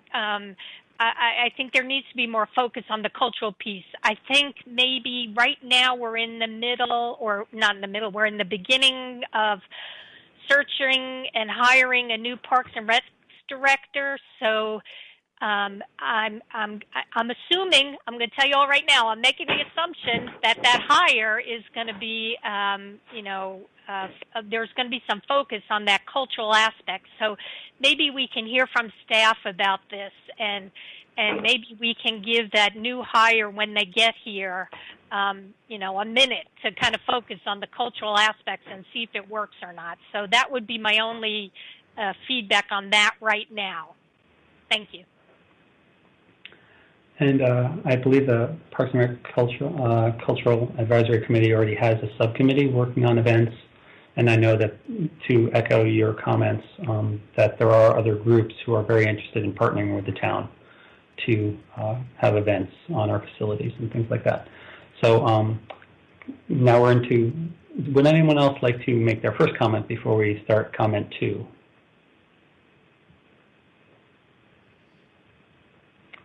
Seeing none, I'd like to recognize Councilmember Robati. I believe that Councilmember Rao was first, but he didn't use the approved comment 1, comment 2 format, but he was in fact first. So go ahead, Councilmember Rao. No, I want to learn by mistake here. You go first, and then I'll go. Sorry. You go. And then I'll go. That'll teach you. Okay. Yeah. So I just wanted to make the point that cultural programming is one thing, and art programming is another focus area. I think those are two separate focus areas. They can intersect, but I would like to see I'd like to see growth in both of those areas. So, separate, like I'd like to see art that, and cultural events, and, there can be art that's not an event, and there can be cultural events without art, but I think that we should, just calling out that those are two things in my mind. Okay. And I thought maybe Councilmember Rao wanted to bring up a separate subject. I didn't know he wanted to comment again on this subject, so that's why I skipped over that. So sorry, go ahead. No, I had one last one, and we know it wouldn't be a Morrisville retreat if I didn't talk about technology. But I must say that because we have such a great staff, they haven't really given me much to talk about. I think with everything going on with smart cities. But I did have one idea. Now that we have an open data portal, real quickly. Okay. Well, can I give another council member, because you brought up two things and other people haven't brought up anything. Oh, okay. I thought you said we were through round one, but I did want to make one point before we leave the brainstorming. So, yeah, right. Whoever hasn't made any comments, go ahead. Everyone made comments on those topics that you just brought up. So I'd love to hear if any other council members have any other brainstorming items that they'd like to bring up. Okay, I would like to recognize Councilmember Rabadi, please. Has everyone finished with, are we done with comments on Councilmember Rao's suggestion? That was my conclusion. If I'm incorrect, please put that in chat now. Okay. Then I would like to actually brainstorm about things that we can do to help our small businesses.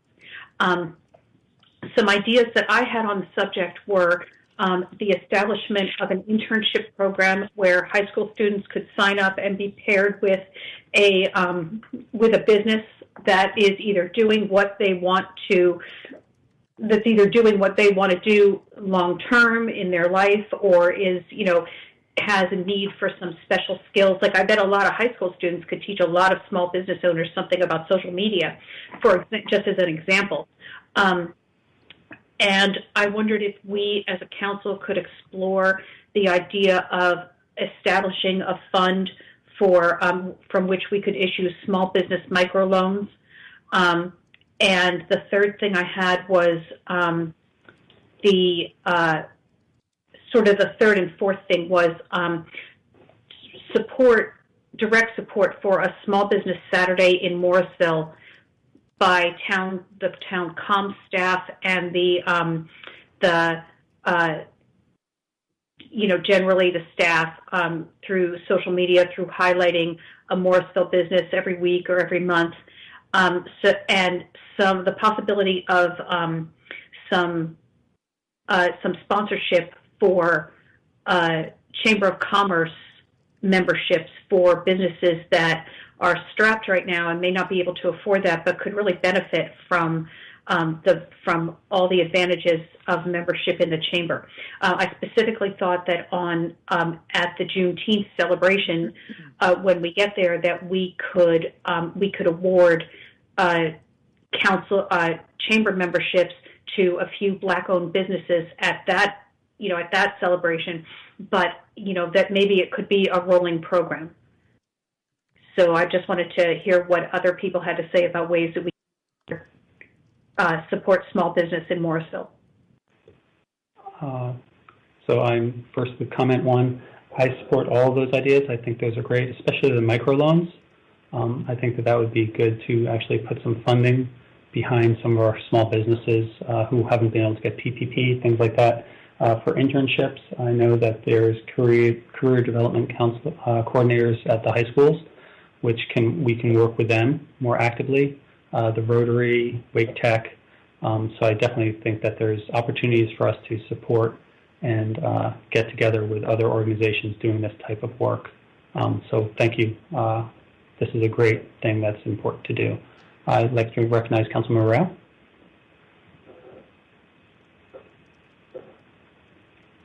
Councilmember Morrell, I believe you're muted. I support that idea, and I think the other one would be crowdfunding, which I'll send the council some ideas on that in terms of another option to have local community support small businesses. I had one new one, but I'm going to let everyone go, and then maybe at the end if there's time. So. Noted. Anyone else like to add in chat any brainstorming ideas about small business support? Mayor Pro Tem Johnson. So I think this is it could, not that it is, but it could be a good opportunity to work with the chamber. So I'd like to explore that, have our staff explore that, how the chamber can help in this effort. And I know I heard, small businesses that are not necessarily part of the chamber. I heard that, but I think there's an opportunity to establish a relationship with the chamber to help in this effort. And then the other thing, I'm looking through my notes. Sorry.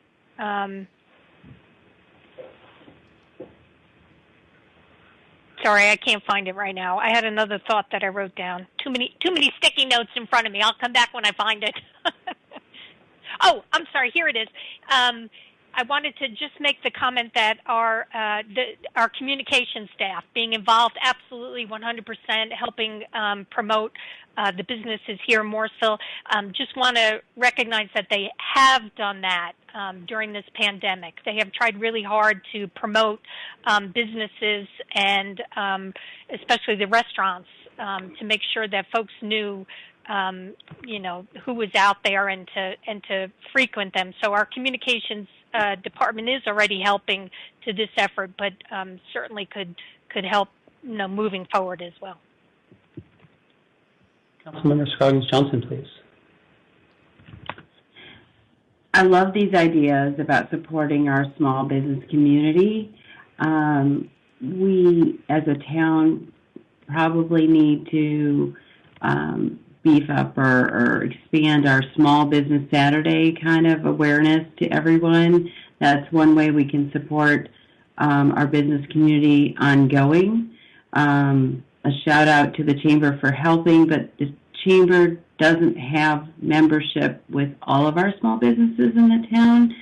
So partnering with them is good. They can be one component, but we want to be open to all, and how we do that is going to be a little bit of a challenge and a balance, but I think that we're focused and we can probably have a very good constructive conversation with the various stakeholders in this framework.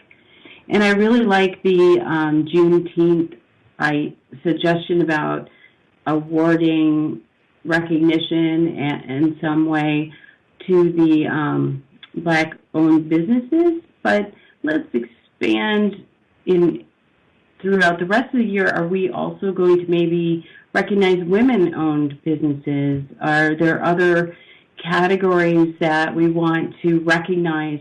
It's very hard to get a small business established. We do have the Hotivation kind of program, so we need to think about all the different ways that we can craft a strategy for supporting our business community and helping our small businesses thrive. So a lot of good stuff here. I'd really like to have a session on it so we could do more brainstorming just in this category. So thank you. Great. I don't see any more comments on this particular topic. Councilmember Rabati, you brought it forth. Any final thoughts before we move on to the next one? Just a moment. I see there is a comment on it. Councilmember Garamella. Yeah.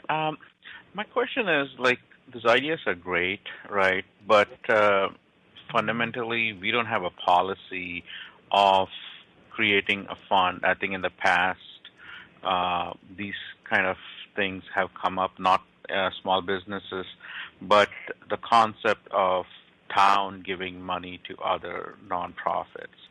That has never been worked. We don't have a policy in place as of today. So the direction would be to go first, figure that out before, we venture to these things, right? Otherwise, we will be hitting ourselves on the foot every time, that is one. And I think I like the idea of the high schoolers, and also we have the Morrisville Youth Leadership Program. I think promoting through them, opportunities that they can get in town would be also good, because that's a wing which is already up and running, and they can actually work with the chambers and others, and also like TJ, your point with the schools, right? That they have. I think that is an easy fix to get to the end goal. Work through those three coordination points, and create more opportunities for high schoolers. That's just my 2 cents. Thank you. Councilmember Rabadi, thoughts as we wrap this item? So I would love to see us work on an economic development, small business support policy. That would be great. I do think, though, that the idea of microloans or crowdfunding could be taken on as an emergency measure. This pandemic has dragged on longer than any of us could have anticipated. Federal relief has not been forthcoming. So, I do think that there is that in the absence of a policy that we could, that there is probably something that we could do in the short term to act without a policy. We can't, I think we should have done it way earlier, but I do also think that there is a need for it now. So that is, but I would love to work on developing a policy in this area, and some, I'd be totally up for that. Thank you. Okay, I know that there's other neighboring towns who have implemented things, so there are some best practices given the urgency. So thank you very much for bringing that topic to discussion. I had one, so I'm going to go next. I put that in comments. And it really does piggyback on what Councilmember Garamella did note, in that we do not have a policy. I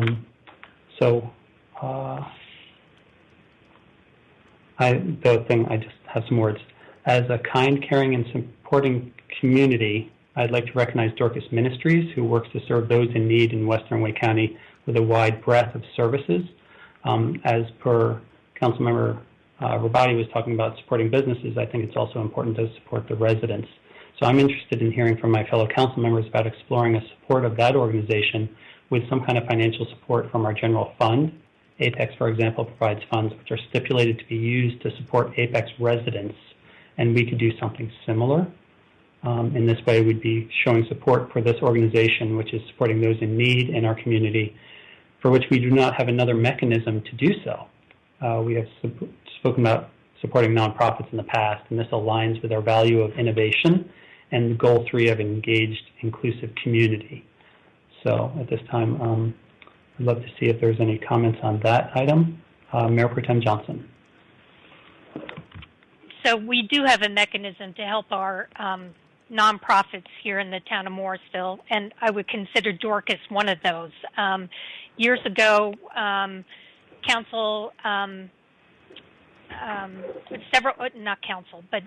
several council members and prior council members established the Morrisville Community Fund. And the Morrisville Community Fund is established under the North Carolina Community Foundation, and it's a nonprofit that has an endowment fund. And you all know I'm president of the Morrisville Community Fund. Our board is committed to growing our endowment and to awarding grants every year to the nonprofits that serve our Morrisville families. That is our goal.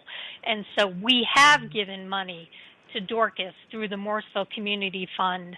Now, we don't give them one every year, but we vet nonprofits once a year, nonprofits apply to receive the annual grants, and the board vets each of those applications and then awards to nonprofits. So so you all know Dorcas has received several awards from the Morrisville Community Fund. So has our CERT committee. So has our our fire department's Explorer program for our high school youth, as well as Cramden Institute was one that got one several years ago. And for those of you who may or may not know Cramden, they refurbish PCs, laptops for students across the area. So those are just a couple that come to mind. So we do have a mechanism in place to help support our nonprofits. Yeah. Councilmember Rabati. Is Dorcas a religious organization? I believe they speak towards Christian something in action. Christian values in action maybe is a logo. So that may or may not categorize them as a religious organization. I'm pretty sure they're a nonprofit. So I think that we ought to stick to, if we're going to give town aid, I think that we ought to stick to nonprofits that are not religiously affiliated, in my opinion. Okay, good point. So I have comment 2 to circle back. I'm looking to see if anyone wants to have a first comment on this.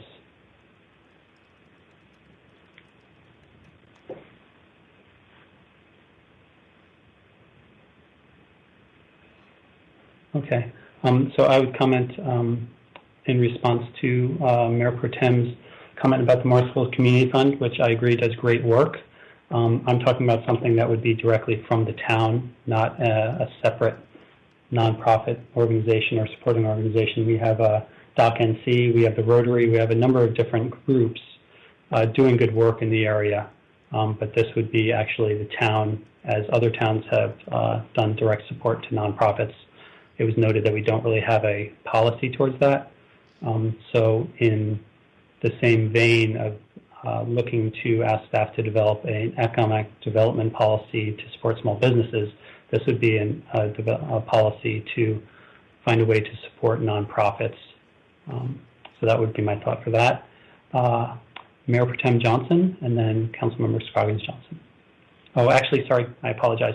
Councilmember Scroggins Johnson with their first comment on this. Thank you. I appreciate the council putting comment 1 and comment 2. Those of you that have remembered to do it, I think it's helpful for me, at least. In response to the request about Dorcas Ministries, I think Dorcas Ministries is a fabulous organization, and it is fulfilling a need for our community in Western Wake County, where the county specifically is not directly managing some of the programs that it manages in other portions of our county. And I think that's not the same as in other areas. So it's a little bit cloudy as to, is Dorcas part of the county extension, or are they just a conduit to kind of providing services as a pass-through? With that said, I do believe Dorcas is a religious-based organization, and if we would like to remain neutral, it would be a sticking point if we worked directly with Dorcas. Maybe a better way of doing that is to work with the county first in coordination, or to work with a nonprofit that does not have a religious affiliation. So thank you. Mayor Pro Tem Johnson. So I failed to advocate on behalf of the Morrisville Community Fund, so I'm going to do my pitch. We welcome your donations to the Morrisville Community Fund. We are taking donations year-round. You don't have to wait till the end of the year. So please consider, and if you want information on how to donate, you can do it online. You can hand me a check. You can hand me cash, and we'll make sure it gets to the right place. But and in all seriousness, this is Morrisville Community Fund does an incredible job, and we do welcome donations from all, and it only goes to nonprofits that demonstrate to our board that they are serving Morrisville families. That is key to everything we do. And I'll let you know, we recently actually awarded a grant to a nonprofit that is going to be doing some, and I'm going to call it mental health training for our elementary students at Parkside Elementary School. So we're really excited about that. And mental health. It's more than mental health. It's more about stress management, meditation. We thought that was incredibly important during this time in the pandemic when students were all over the place. So I'm not sure when that training is going to take place. So that's one of the grants that we recently awarded. But anyhow, so donations are welcome, and this is to the general public too. If anyone is interested in serving on the board of directors of the Morrisville Community Fund, please reach out to me, and I will give you some more information. And you can attend one of our meetings virtually if you'd like. Thank you. Excellent. Thank you very much. So we are at 10:30 right now, and three of us got a chance to bring up topics. I was hoping that we'd have a little bit more time, but we've had some really good discussions over these last 2 hours. So I believe that Councilmember Rao has another topic that I think we'll have to table for now. You can send that through email. If anyone else has other ideas, there might be interest in restarting the roundtables or having a separate work session to do a little bit deeper brainstorming. Important discussions so far. So at this time, without objection, we'll go ahead and take our 20-minute break and then come back at 10:52. But I'd like to acknowledge staff and see if that works. Yes, sir, that does. Okay, so my clock says 10:32. Let's please reconvene at 10:53. Thank you very much for a great discussion. Please turn off your mics and your camera, and let me know in chat when you are back. Thank you.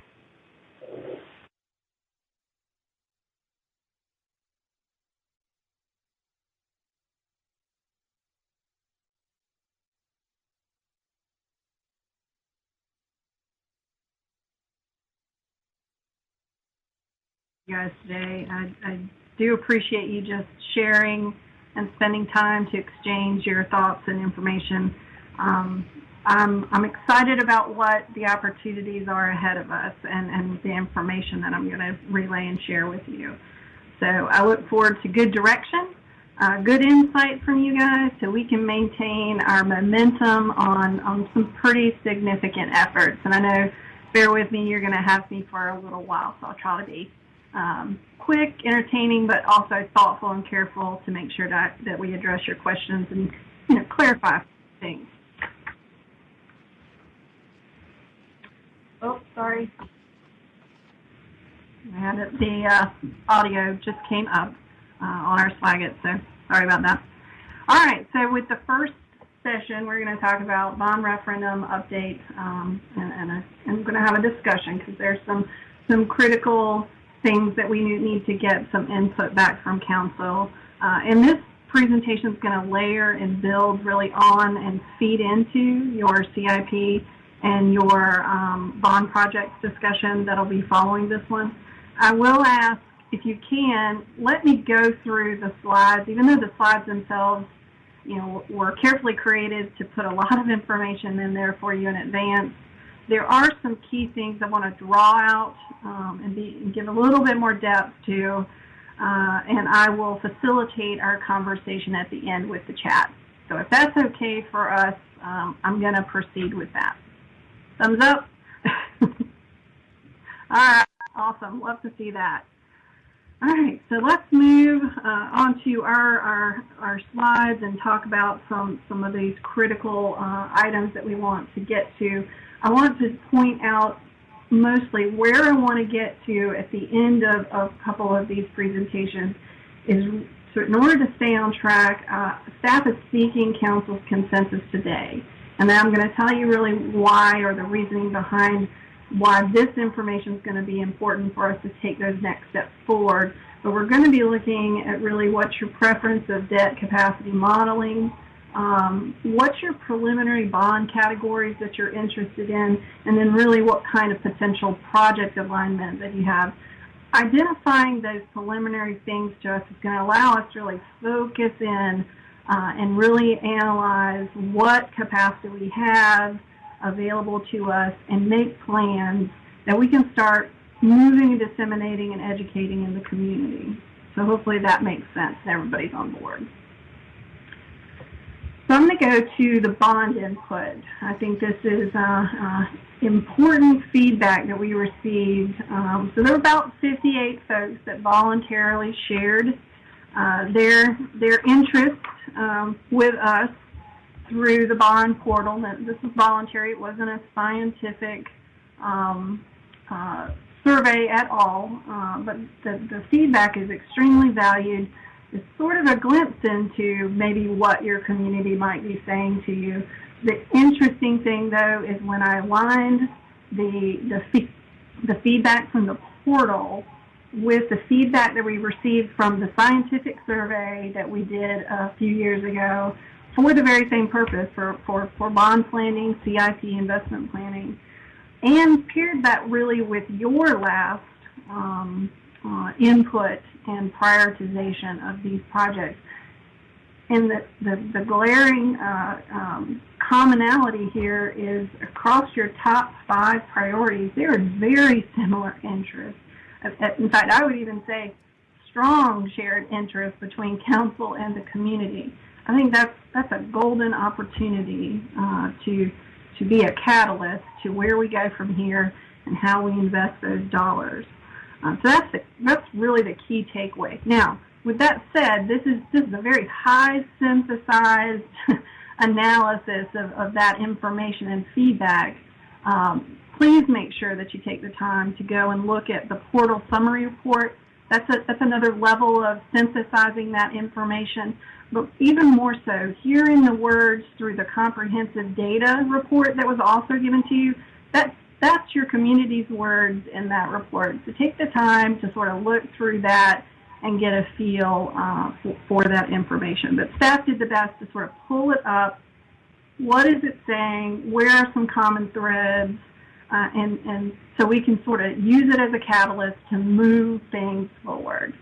The challenge now is really aligning those common interests and developing fundable strategies that address and meet those needs, not just through a bond referendum, but through all of these other tools that are in our toolbox. Now, the bond referendum, because it's a formal process, we do have to focus a little bit in on that so that we can keep on track. But there are other potential strategies that we could leverage as well. The benefit here that I just want to point out and share for you, this is one of those depth things, is that many of these categories that they identified as top priorities, even though the priorities might be a little different depending on when the input was taken, a lot of these categories complement each other. So that, with that said, as we're developing a bond, some of these elements, for example, environmental and sustainability and stormwater, can fit nicely into another bond category. For example, our fire station could be a state-of-the-art sustainability designed building and could have a unique or state-of-the-art stormwater pond that really demonstrates our effort to align to that interest. So that's just a small example where I connect the dots.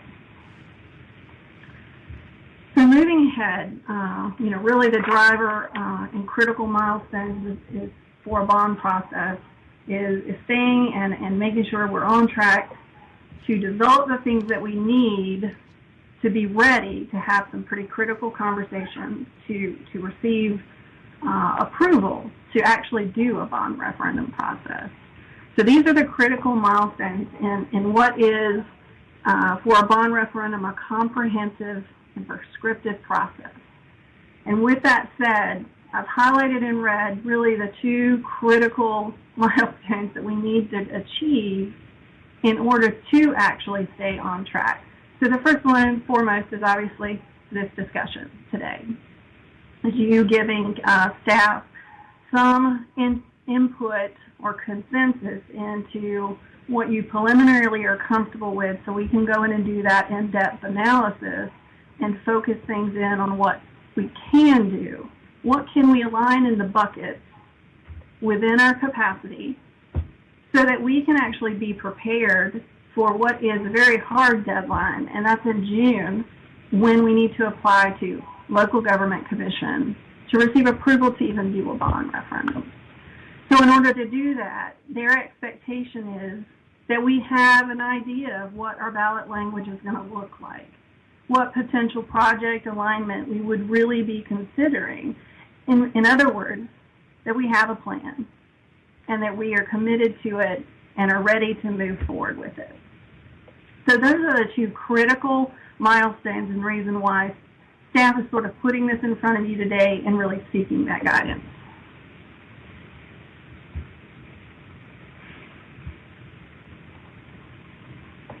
So I think the main thing to say here in staying focused is we've had these conversations before. You know, we did try a year ago to get to a bond referendum in 2020, and obviously COVID and all things just hit in a perfect storm. And we decided, okay, for the sake of the community, we're going to move it to 2021. But we actually went all the way to the conversation of looking and in some ways preliminarily agreeing to what was the ballot language that we were looking for, what were those categories, and then potentially even identifying the fact that we are committed to shovel-ready projects and aligning projects within those categories. And council actually even also had conversations and consented to how much is in your bucket of investment. You were comfortable with, at that point, about $25 million and roughly around 2 to 3 cents. And that's where we were then. And I will tell you, not much has changed other than your capacity picture looks a little bit better. And that's the opportunity I want to throw out there for you.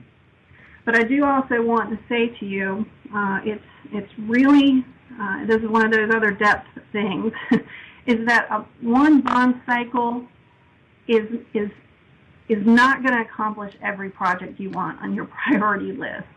One bond referendum isn't going to get you everything. It's a question about that long game. We've been in this long game for a while with capital investment planning, and you have worked to commit to shovel-ready projects. You have invested in creating shovel-ready projects, because you realize that when we go out and do bond referendums, we need to improve our execution and leveraging of that authority.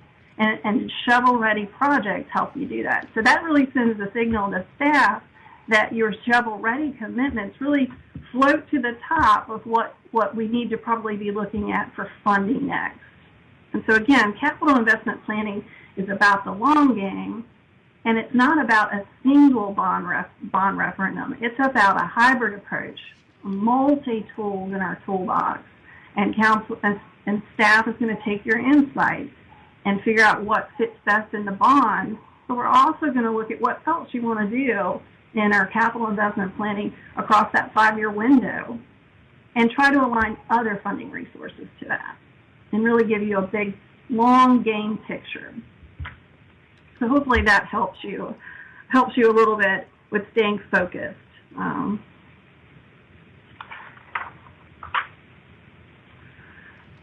So let's talk about really what I'm probably the most excited about is the preliminary debt capacity assessment. So with our financial advisors, we checked in on really what is after the finish of the last fiscal year. Where did our debt capacity land? Because they shared with you last year the same information and said you had about $25 million you could work with in a bond. The other thing is we wanted to bring that forward and see, okay, with new information, new data, where did it move? And we wanted to see how full that capacity glass really was. And the picture has improved. And the model is going to show that this is going to allow us not only attack or execute these shovel-ready projects, really carry that investment that you've made to bringing these projects to this level, but to actually put them on the ground and execute them. But it also includes planning for and paying for a public works facility that you heard about yesterday. So you're going to see the opportunity to be able to do bond projects and an installment financing for public works, and potentially, if capacity, once we do that project-specific analysis, what else we can do with the bond and or leverage other sources to fit into that CIP plan. So depending on the capacity is how we can align other things.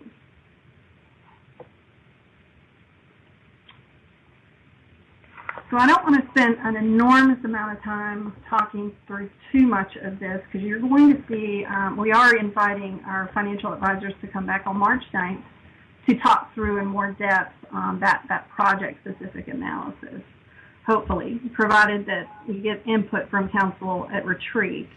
But I did want to show you that Morrisville utilizes critical policy indicators to measure capacity. Now, not one indicator works alone in this case. But what you see here is obviously between these two indicators, your total supported debt as it currently stands, you see we're stepping down. It means we're retiring debt. We are managing our debt. We're not backloading. And that's the other piece that this particular policy indicates. And again, I don't want to go into a whole lot of detail other than to say that these two together tell us we are actively managing our financial picture to make sure that we have capacity in the future to leverage.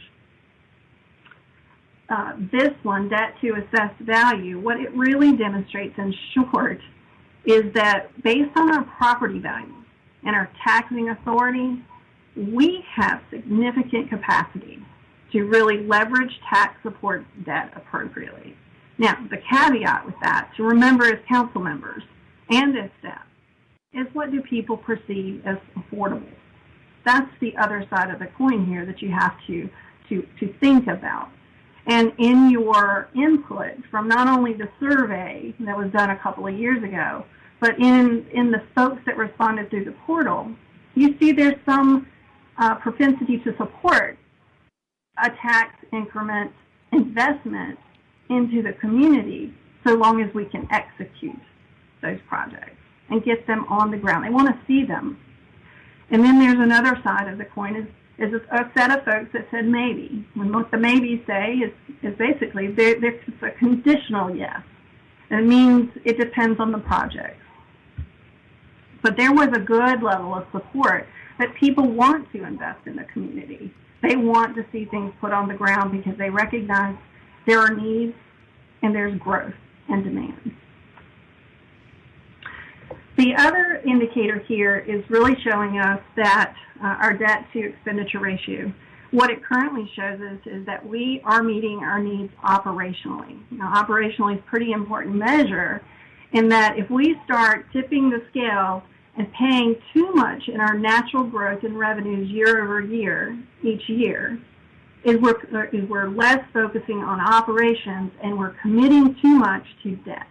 And that's just what it's measuring. What it says right now is we are effectively managing that picture. We are keeping it in good balance and within our and measuring it against our policies. And again, I'll say it's important to note as we look ahead to our financial modeling, not one indicator stands alone, okay? And these are your policies. They are meant to really allow us to make informed and educated decisions, but the decisions are council's as to where we go from here. So let me give you a sort of a layout first. These next two slides work sort of together. We'll tag team here. We've got a case study A, and we've got a case study B. So the first thing is case study A talks about really one lump issuance. And what that means is we would issue our full capacity for $22 million and start paying debt service relatively around fiscal year 22 or 23 for the full access of funding of $22 million. So that's one strategy. But is that strategy the most appropriate for the town of Morrisville and the types of projects that we have in the wings ready to move forward to be put on the ground? You'll notice here when we measure the ratios that I just showed you that in this case study, actually 2 ratios are flagging as cautious. And in this case, we think, based on what our needs are, that case study A is maybe not the best strategy that gets us the most appropriate level of funding capacity that we think might be affordable to the community and that meets the needs of what we know we might need to fund. And so that's where case study B comes into play. So case study B, the big difference here is that it's called a cycle issuance. So we're planning in case study B, and this is just modeling, so it just picked issuing a chunk of the debt capacity 3 times on fiscal year 22, and then another chunk in fiscal year 24, and then another in 26. So I just picked those days as a way to demonstrate 3-cycle issuance. Now, when we get to focusing in on project-specific analysis, we're gonna refine that timing better depending on the projects themselves and their shovel readiness.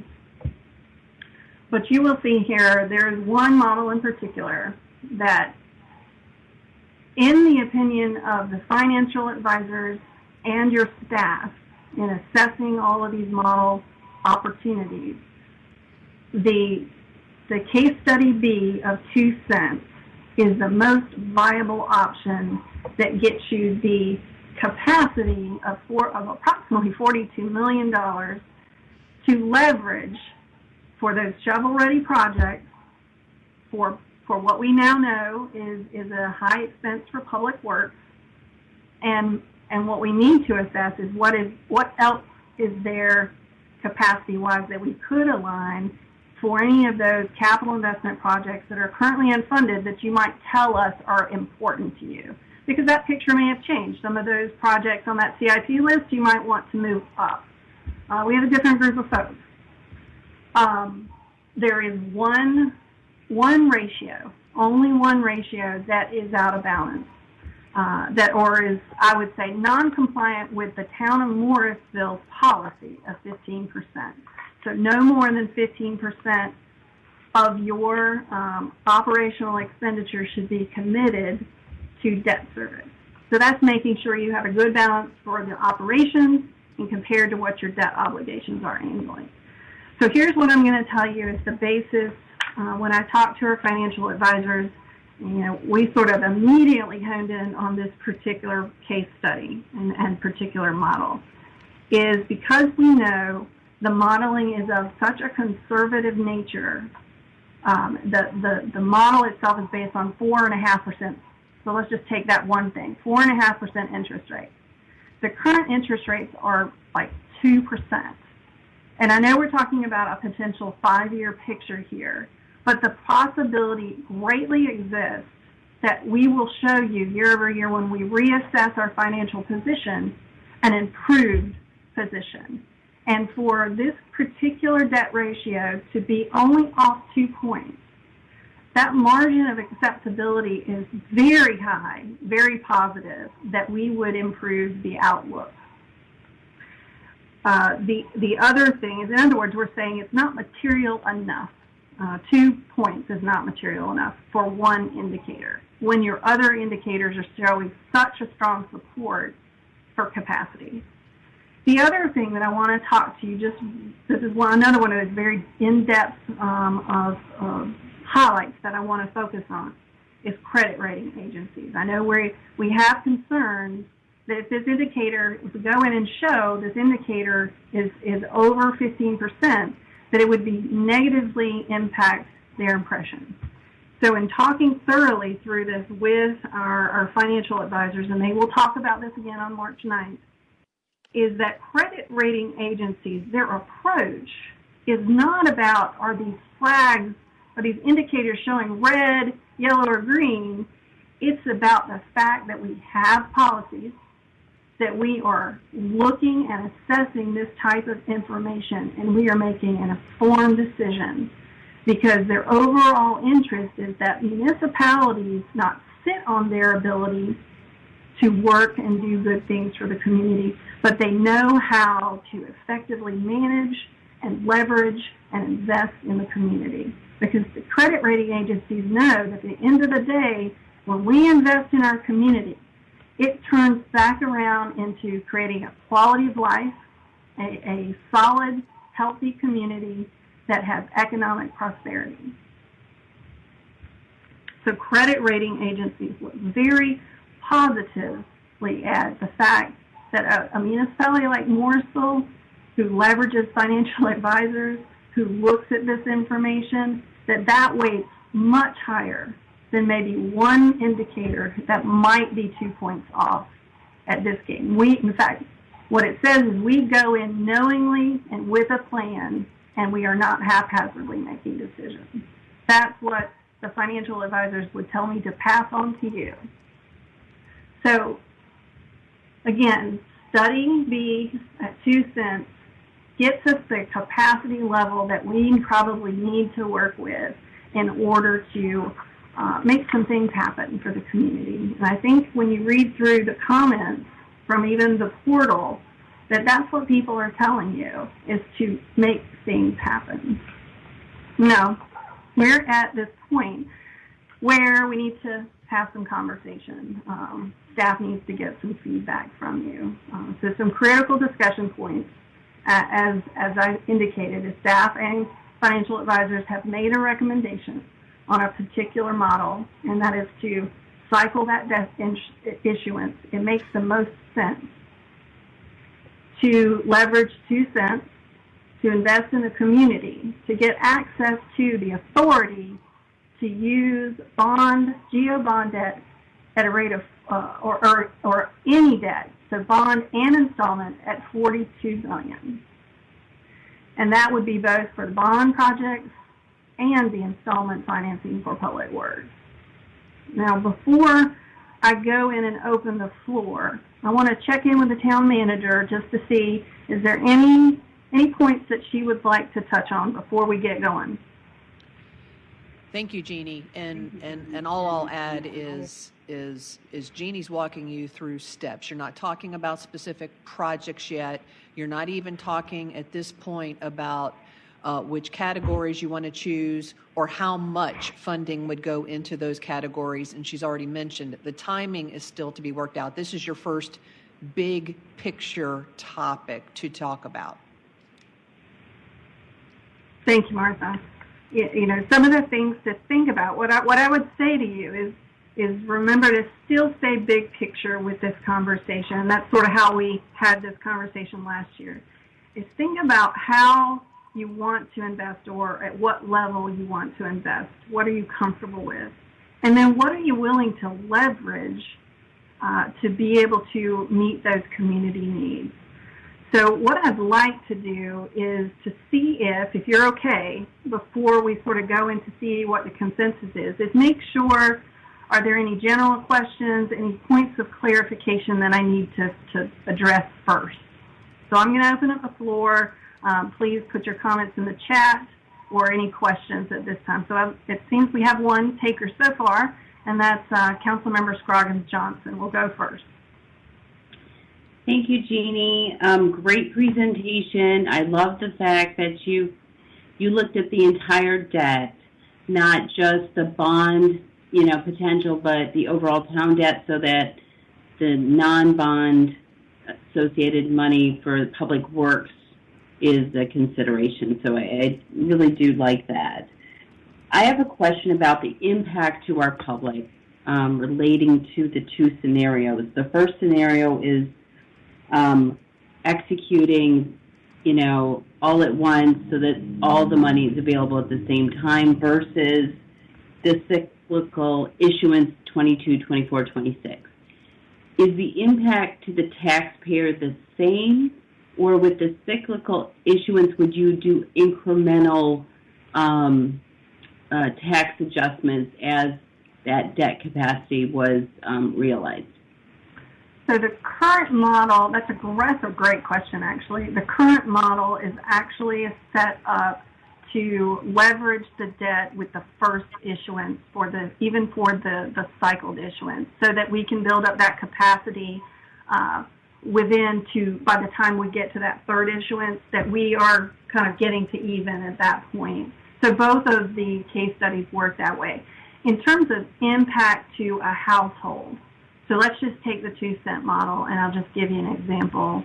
I'm having Budgetopia, Morrisville 101 flashbacks right now, which is exciting for me. No, I love that model, by the way. Yeah. So to a household that the value of your home is $250,000. Now, that's not actually Morrisville's median household. Is more closer probably to $340,000.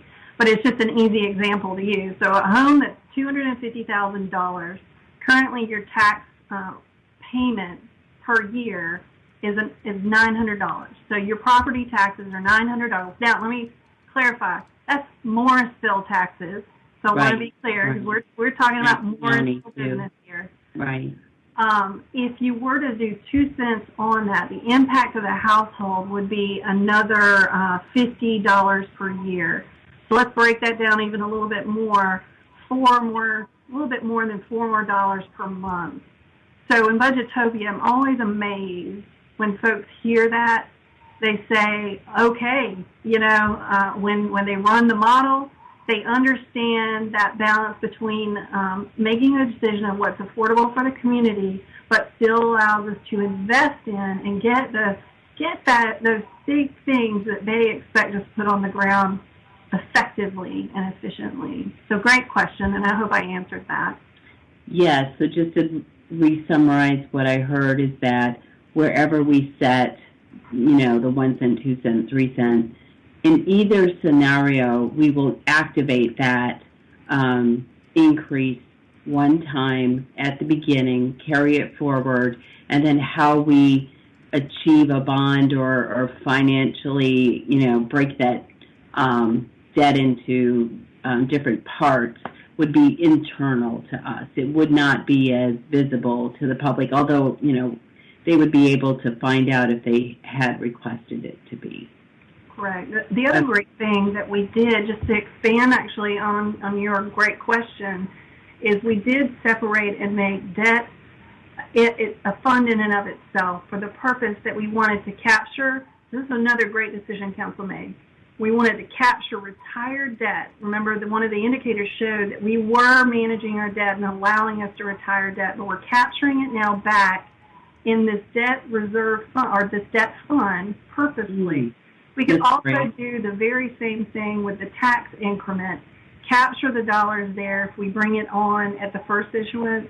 Capture that money, because that's what the model's really indicating, so that we can demonstrate to the community transparency that we're leveraging it for what it was intended for, and that's to pay for these investments. Perfect. I appreciate it. That's all I have. Thanks. Okay. Next person, I believe, hopefully I'm getting these in order, Councilmember Fender. Yes, thank you, Jeannie. I have two clarification questions. The first one that goes back to slide 4 in the table. The far right column, it says council paired comparison 2019. Can you tell me when in 2019 that was? So it's calendar year, and I should have probably put that. I'm pretty certain it was calendar year 2019, but fiscal year 20, and it was before actually Councilmember Fender and Councilmember Rabati took office. So I believe it's October was the time period. Okay, that's good to know. And then The other question I had, you mentioned this when you were on slide 10, although I don't think what you're talking about was on here, if I'm correct. I thought I heard you say, and I'm paraphrasing, so I might have gotten it down wrong, that data from the portal showed the public had some amount of appetite for debt. What did you say there? Okay, so that's a good question to clarify. So I would say go to the summary report. I give a nice pie chart that showed the results of those respondents, of those respondents that volunteered to provide input. I think it was about 48% said that they supported a tax increment to help pay for getting projects on the ground. And then I think there was another, roughly, I don't have the report right in front of me, about 38%, 38% indicated a maybe, and then I did a little bit of what I call a word or thought cloud to sort of help bring to light maybe what they meant by their maybe based on their input. And a lot of them just said that it depended on the project, it depended on how much taxes would be. They threw out things like transportation, green space, parks, and town center even showed up in some of those. So hopefully that answered your question or clarified that a little bit. It does. Thank you. You're welcome. So Councilmember Rabati, you had a question. Yes. Could you show this slide with scenario B on it, please? Sure. So I'm just wondering, because it seems like the interest rate that you're modeling with is about 40% higher than the current interest rate. I mean, there's quite a leap there. It might even be more. Is there a reason why scenario 3 or 3 cents is not viable? It seems like we would get so much more bang for the buck, and I don't see that there's a significant difference between the debt service ratio in those two sub-scenarios. So we talked about that or at least staff talked about that with the financial advisors. What the debt ratio, even though it's the one that's sort of flagging or increasing up, is that we thought that the 42 million capacity aligned well with what the expectations might be. Now, I'll say, still with that one ratio and understanding the conservative nature of the model itself, that the financial advisors and I would probably even agree that that one might not be too far outside the realm of possibility, but it is council's decision. Do you want to knowingly take on that conversation? Do you want to go to that level and make that decision? Staff probably recommended the 2 cents with the financial advisors as a good place to go to because of the known projects that we were likely looking at. If you wanted to throw more projects to it and council collectively was comfortable with knowing that this one particular ratio might be a few more points out and knowing the conservative nature of the model itself, if you're comfortable with that, then that's a decision council has to discuss. Okay, and I would like to understand the relationship between this. Is this chart indicative of the bond, or is this chart indicative of all debt? This is just bond, right? This is all debt, actually. Okay, so yes. then, because the way that I'm reading this chart, it would be 7 or 8 years before we could consider another bond. Like I see a bond as an opportunity to do some really big visionary projects, and it seems like from this chart, it's going to be about another 8 to 10 years before we can take this opportunity again. Am I wrong in that? I would answer yes and no. So I do agree with what you're seeing here. Based on the model, if all things were stagnant and stayed the same from this point forward, then potentially yes. But we know, the day after we produced this model, that there were changing influences. So with that said, and I've already sort of admitted to the fact that I will likely come back next year and show you an even improved picture that says, okay, we're actually doing better than what we anticipate, because that's exactly what we just showed you this year, because we were at this place last year where they said we had about this much, and I am telling you we probably have a little bit more now because our performance and our new additional data that we added to the picture allowed us to assess and analyze that information and move us to this particular picture today. Okay, and just because there's a lot of numbers in this presentation, could you just go over for me again what you described to Councilmember Scroggins-Johnson as the impact per household? Would you mind just reviewing that again? Sure. Impact per household. So I think what you might be referring to is, I used an example of property taxes. Yes. So if we did this 2-cent model, I just used a very simple example. So if a home of $250,000 that was valued at $250,000 today pays their property taxes once a year, they're paying $900. If we increase their taxes to 2 cents more, the impact, now this is a very broad sample, for example, the increase of the 2 cent on that household of $250,000 value is $50 additional dollars a year. So they would be paying $950 for their property. So the impact of 3 cents would be approximately $75. Would be a little bit more, yes, ma'am. Okay, thank you very much. This is a great presentation, Jeannie. I very much appreciate it. Awesome. I'm glad you're getting what you need from it. Let's see, we have Councilmember Mayor Colley. You've already addressed the fact that this is the total new debt, including 16 for the Public Works, which would be installment. So we wouldn't be directly asking the residents for that, given current vision. So thank you. Right.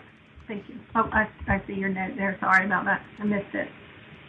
Councilmember Rao, mine as well. Did you have a question, Councilmember Rao?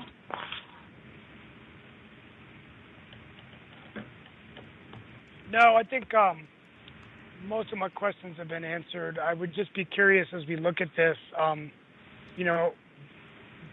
what other communities are looking at, just in terms of this kind of debt financing and, taking a look at that healthy balance of what we believe people can afford right now versus what Councilman Rabadi had indicated of, this is our one opportunity to do something, right? So that's what I'm looking at. It's just trying to get what other council members' thoughts are on that. And then the second comment is that, the last time we issued a bond, it took a while before we had shovel-ready projects. So hopefully whatever we do would be, I think our staff we've matured a lot. I feel like if we did it this time, looks like we've learned a lot, and we can do a quicker turnaround. But sometimes these things are out of the control. But, the MAFC was one example. Although McCrimmon, we got back on track. Some of those things were beyond our control, right? So. Agreed. I believe Councilmember Garamella, you were next with a comment. Yeah. Hey, Jeannie, couple of questions that come to my mind, right? I did not get a clear answer from Anne's question is, with this issuance of bond, when would be the first opportunity to get the next bond? Oh, I'm sorry. I'm glad you pulled me back to that. So it's a yes and no question. So based on the model, it's saying that it might be a little longer period before there's capacity. But in reality, in practice, what happens is every year we get performance data that allows us to reassess the picture. And what I'm quite certain you will hear from Ted with our financial advisors is he's going to tell you we're likely going to improve that window of opportunity to perhaps leverage additional debt sooner than maybe what the model itself, the snapshot picture is giving you. Yeah, so I get that. So let's use, for the sake of the same model, right? Like what happens later is different. So if you're looking at this particular chart, based on this, when would be the next opportunity to take up on? So that would probably be let me grab the, and this might be one of these parking lot questions I need to pull back and allow me to get on March 9th. So let me take a quick look here.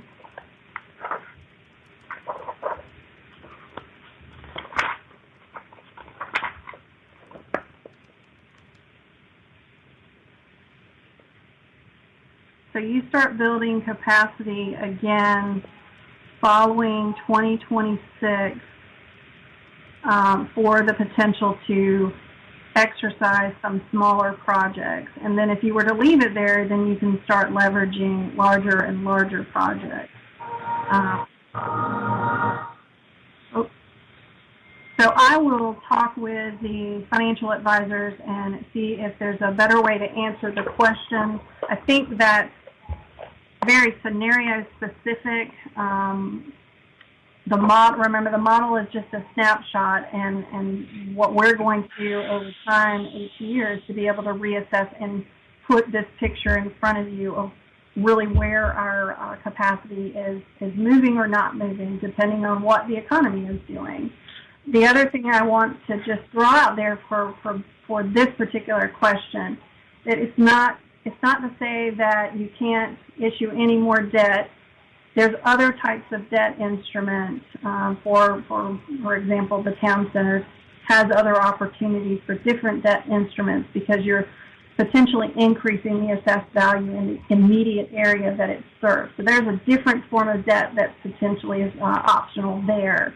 The other thing is it's not just about bonds or installment financing to pay for projects. You have other resources that'll help you even in this window of 22 to 26 and beyond to do other types of projects. No, absolutely. Absolutely. Obviously you guys do a good job, but for the sake of this case study is where I wanted to have a clear picture, right? You take this, case study B, and based on that, if you can come back, which is fine, when you can take it, and that would help me understand. Things can change later, that's a different story, but it will help me, or at least the council, have a very clear understanding. And then the next question is, somewhere I know towards the end when the COVID started, we were not able to realize how much impact the COVID would have costed the town. Do you guys have some estimates now, how much it is low, or is it catching up? So staff can work on that and bring some information back to you. We just actually now received a CARES reimbursement, so we are reassessing where that picture is, how much has the impact been overall, what have we been allowed to get replenished, and then how much longer or what do we foresee as the future impact as we go into this budget process. So I can bring that forward with that budget conversation. Perfect. And then the other question I had is, you started saying with the first statement is, bond cannot buy everything, and which is 100% correct.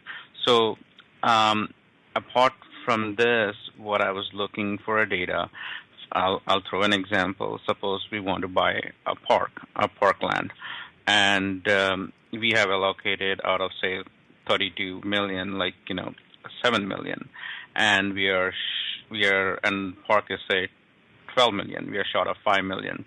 So from the projected parkland payment in lieu, how much that will help us to move those projects further.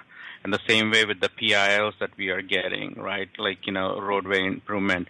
What can it take more? So those are kind of the bridge funds I look at like that, that where, we can plan accordingly. It says, okay, 5 million for the parks, but hey, we have 5 more million, so we can think big on the $10 million, park. So that illustration would be very, very helpful for us, to bridge those gaps and not get into this only 32 million what we can do, right? Like the way you're doing public works, the installment things, so those scenarios on different stream buckets would be good for us to have a very good understanding. And also, regarding the 2 cents, 3 cents, this is and remind me when the public says it is, when will this bond be over? When will we be paying this off? Because that is also a critical question for me. Because keep in mind, this is just a bond, and we have our regular budget, and we have been increasing taxes every year so we have to factor that, coming back to it. Anne is saying, okay, it's 900, so 950, 975, but over the next 6 years, if we are increasing cent, that's also adding up. So we don't know, we don't forecast, what will come, next year, but at least some scenario models, right, with examples would be very helpful for us. But thanks, Jeannie, this is good stuff. Yes, and I would say I appreciate your comments.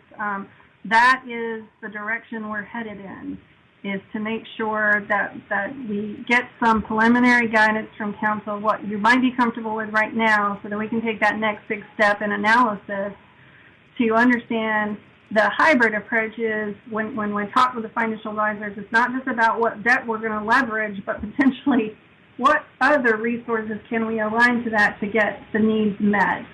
So it's a great question. I appreciate those comments.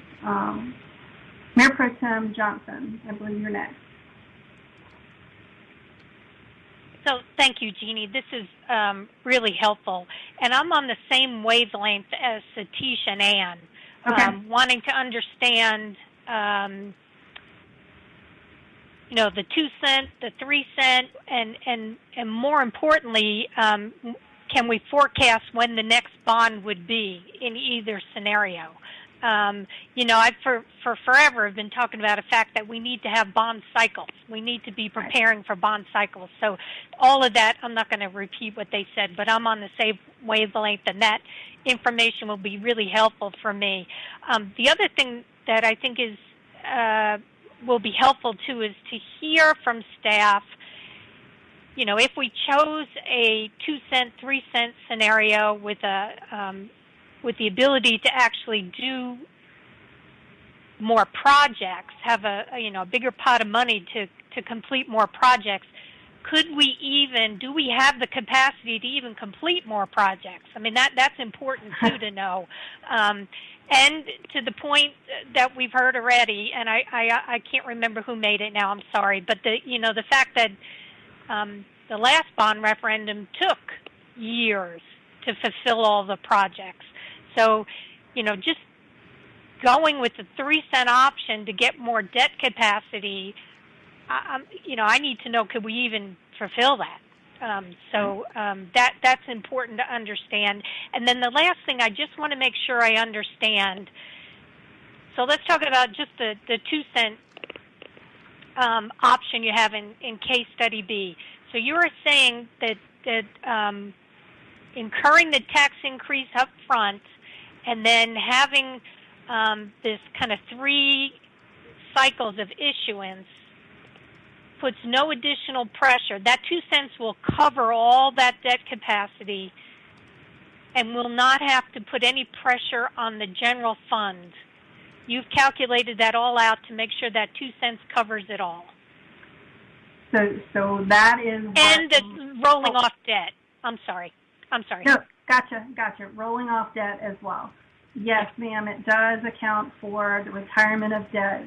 That's a critical piece of this analysis, is to capture that and repurpose it towards new debt. And the fact that we separated it into a debt fund now to capture that very thing so that it doesn't get reused for operations. When we retire debt, it gets reused directly for debt. That's one of the components in this toolbox with this model, and the 2 cents is applied on top of that, is going to allow us to be able to pay for this, in this particular scenario, the $42 million across the board, whether it's bond, debt, or installment financing. I would also like to just caveat something you said, the cycle of bond issuance. I would offer to you that this 3 issuance scenario, although it's one bond authority, it is a way of cycling bond debt on.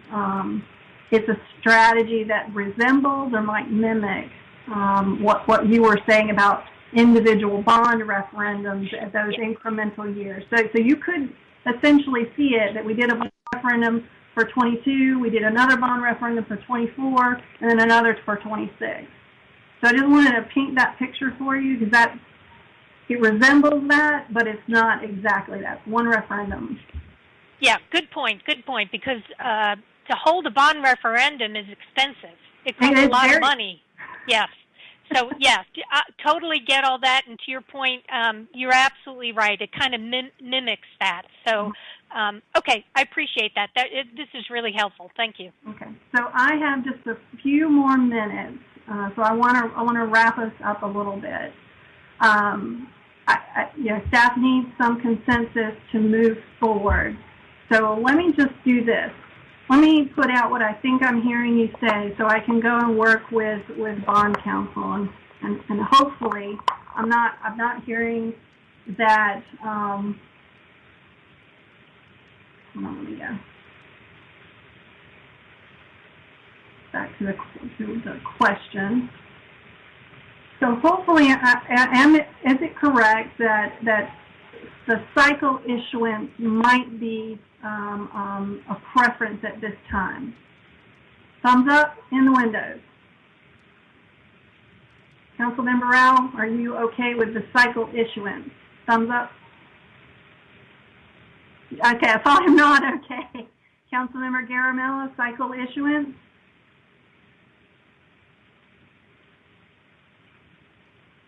I can't see you, so I might need you to acknowledge. Otherwise, I feel like we have a consensus. Is that okay to move on? Okay, that's not. I like this. Does everybody nod? What I think I'm hearing you say, I think I'm actually pinging off a couple of folks, so three folks, that you want me to look further really at the 2 cent and 3 cent areas. Am I getting some thumbs up on maybe the 2 cent and 3 cent still viable? Councilmember Rao shaking his head, got some thumbs up. Awesome. That gives me what I need to go back and work, hopefully quickly, with bond counsel and turn an analysis around to bring to you on March 9th. Now, I'm going to throw Ted a little twist for the 2 cent, 3 cent, but Ted's prepared for things like that with Davenport. So if there are no more questions, I am going to tell you thank you for the feedback and the questions. This was great for me, hopefully for you. More thumbs up.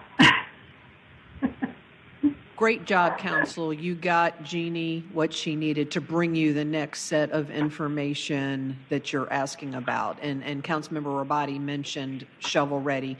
Yes, that is part of the next presentation you'll get from Jeannie, that will be talking more in depth about that. That part of the discussion may also help you synthesize and move closer to one of those 2 or 3 cent preferred options. I agree with that, Martha. Thank you. All right. Mayor, I'm done for this one. Okay, I'm not quite going to dismiss you yet. I see Councilmember Rao has a question that came after some of the summary.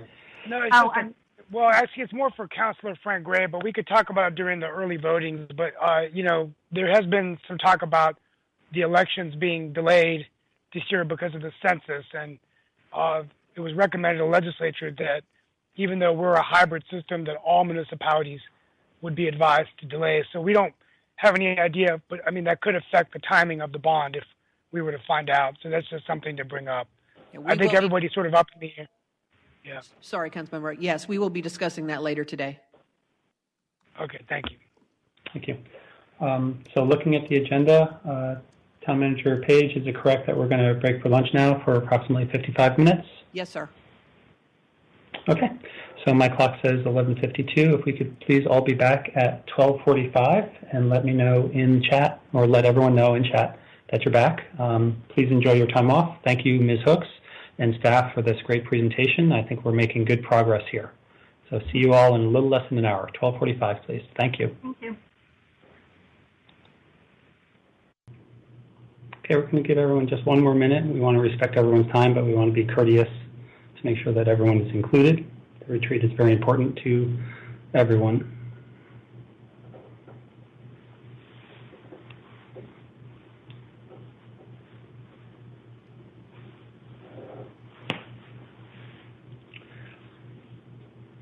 Perhaps we can address some housekeeping in the meantime.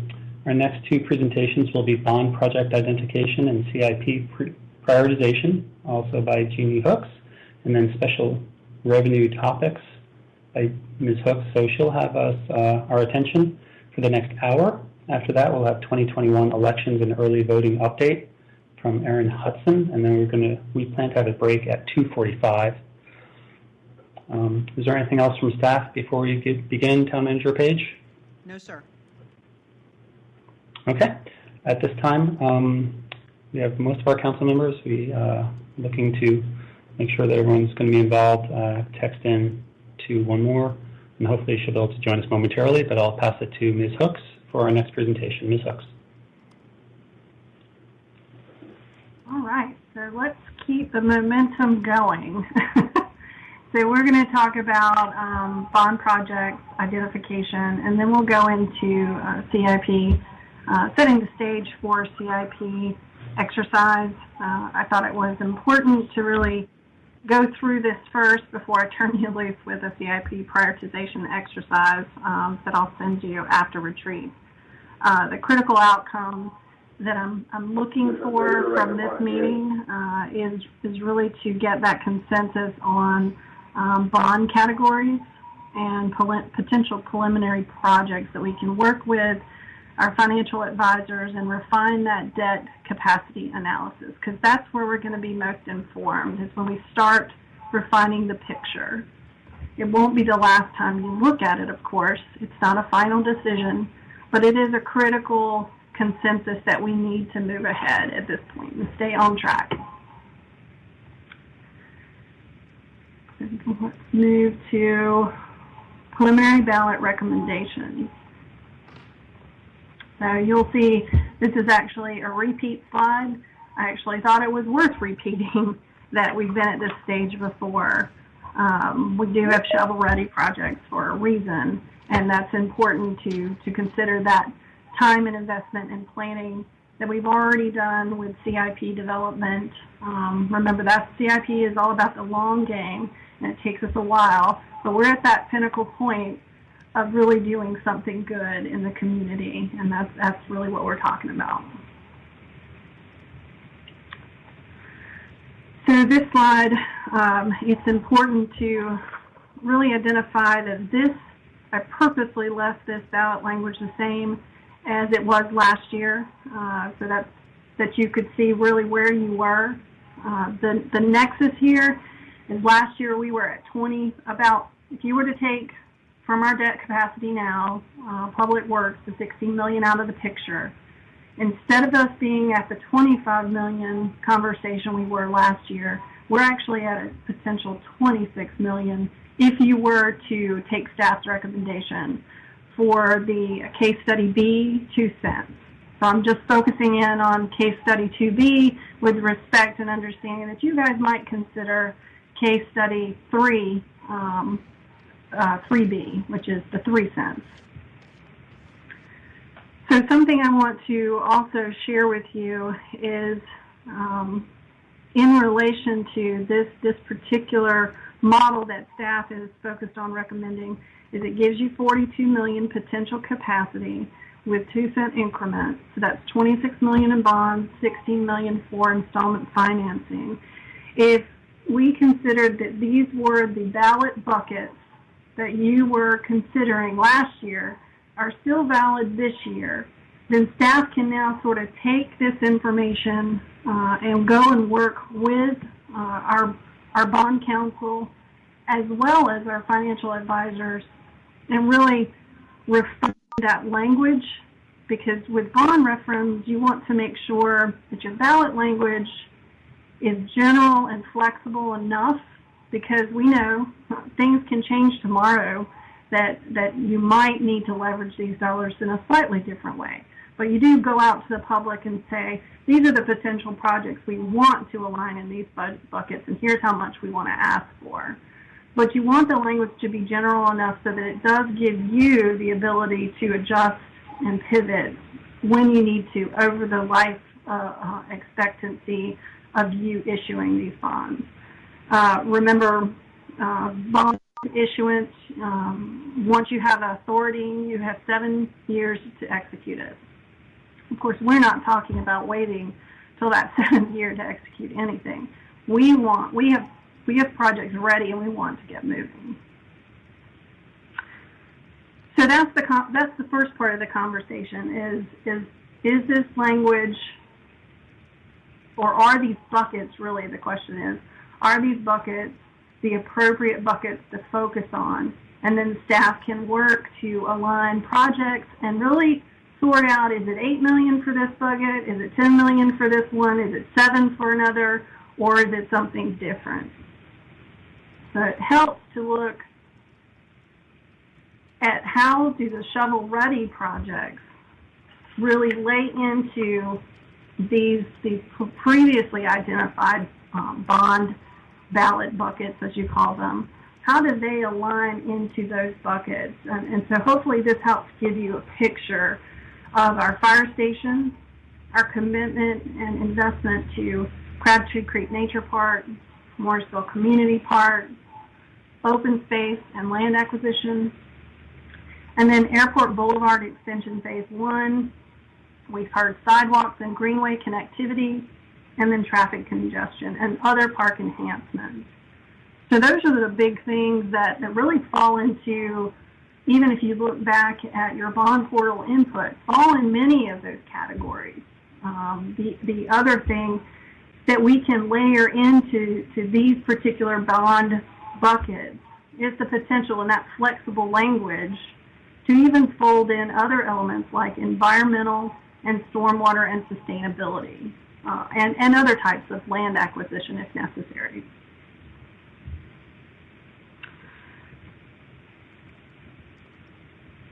So our next step, just to move us ahead, it is all about taking your consensus or your input at this point and now going back and working quickly with the financial advisors. As I've been saying, we need to get a little more concise of what that picture is going to look like to really refine that debt capacity analysis, to know what we have to deal with, have to work with, what else can we fold into the picture, how else can we align other resources to maximize really what we want to do for the community by leveraging more than one strategy for that 5-year CIP picture.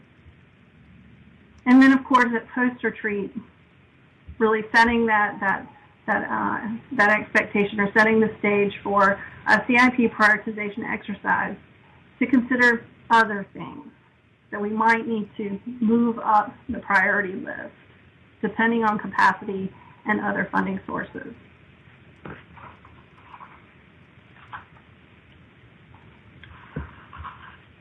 So the critical discussion points to get to for council is that staff does recommend pursuing at this time those previously identified bond categories, because as you see, the shovel-ready projects do fit well into those categories, enough that we had already gone to the extent of working with bond counsel to write some pretty good flexible language. But I want to make sure that we revisit that and see if we have that head nod from council to move forward so that we can refine that. Then, and this decision at this particular time, your consensus is pretty critical and contingent upon that next step for staff.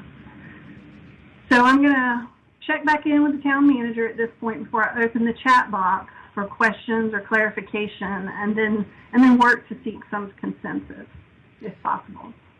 Town manager?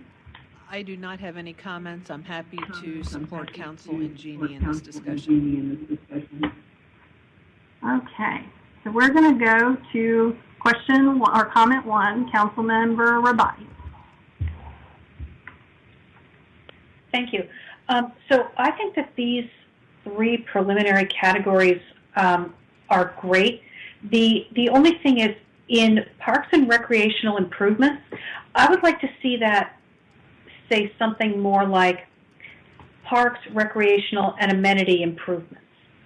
So, for example, if we wanted to do an amenity that wasn't, I mean, I guess amenities are recreational, but if we wanted to do, like, let's say we wanted to build a new senior center, you know, I would like to have it spelled out in here that, or even like expand the aquatic center. I don't know, like, not that we would do that with this bond, but I'm just saying, like, that wouldn't, things that might not be necessarily covered under Parks and Recreation. I think if we add in amenities, that might give us a little more flexibility there. Okay, that's good feedback. So we have a question from Councilmember Rouse. Yeah, I that's a great segue to my comment and question. I mean, I think adding amenities would help, you know, because, you know, like, for example, an expanded recreational facility, although we have MAFC, or, you know, I'm really happy with the three categories. I just wish we could do more, you know, like, you know, having like an art center, you know, those kinds of things. But I guess for now, I'm fine with this. My only question is, as it relates to transportation, you've identified Airport Boulevard Extension. In the past, council has also identified other road projects. So, you know, for example, in 2013, at a retreat, we identified Morrisville Carpenter Road, and then we've had success now getting the LAP funding and all of that. So does this, you know, are we going to focus on this one, and does that, you know, also keep us open to maybe looking at other potential road projects, since traffic seems to be really on people's minds in Morrisville? That's a great question.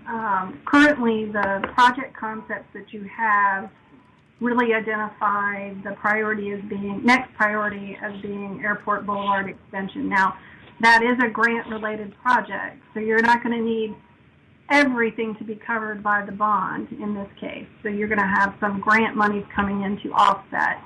So there will be, if we were to consider our bond language from last year at $9 million for transportation bond, only part of that's going to need to be put towards potentially Airport Boulevard Extension Phase 1. That leaves the other portion that you could utilize for sidewalk and greenway connectivity, or we could adjust this particular one and say other transportation improvements.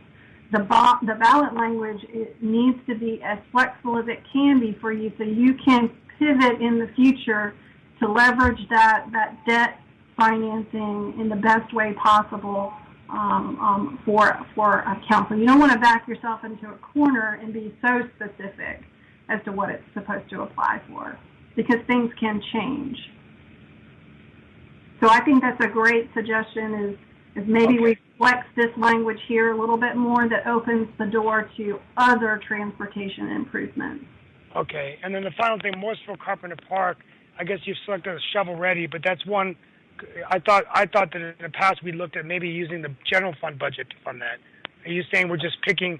You know, we don't have to use the funding revenue generated from Morrisville Community Park, but it'd be nice to, because it's ready. We're doing the design, and we just would implement it quicker. Correct. So those with the Crabtree Creek Nature Park and the Morrisville Community Park combined, those were the ones that we were working towards getting ready for some sort of debt instrument financing. That leaves your parkland payment in lieu money potentially for other things that we could use it for. You could leverage it for other open space, for green space, for other parks, or more importantly, to purchase land for future open space. Okay. So doing that, pivoting it here, sort of allows you to use that restricted source, that other reserve funds, in different ways or expansive ways. Thank you so much. I'm excited. Okay.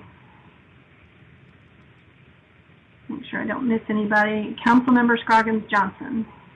Yes, I should have put question one. I apologize. I actually wanted you to show the slide with the language or this preliminary project alignment when you asked us questions because the last slide just doesn't facilitate my brain into grouping it into the three segments. So a question about the process. We are separating these bond questions into three discrete yes-no questions. It is possible that none of them could be approved, one could be approved, two could be approved, all three could be approved.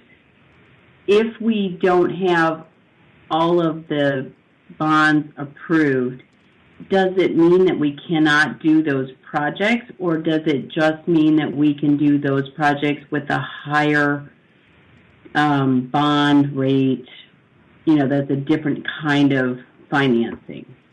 So that's a great question, too. So if the voters, so you're asking the voters to authorize use of GO bonds. If the voters decided to vote no, it doesn't keep you from doing these projects. But what it does keep you from doing is exercising or tapping into GO bonds as the financing source. But remember, that's not your only potential source of funding. You have installment financing that could potentially work for some of these as well as collateral. And then, as I mentioned, Town Center, there's even another form of debt financing that could be leveraged with that is slightly different. But you also have your reserves for parkland payment in lieu that could be leveraged, or you have the ability to go out and seek CMAQ grants, for example, and potentially leverage those. So no, it does not keep you from going after what you know is important, but it does limit you from being able to tap into a GO bond debt source. Now, what's the likelihood of that happening? Probably not super great. I've not seen one be denied. Doesn't mean it hasn't happened.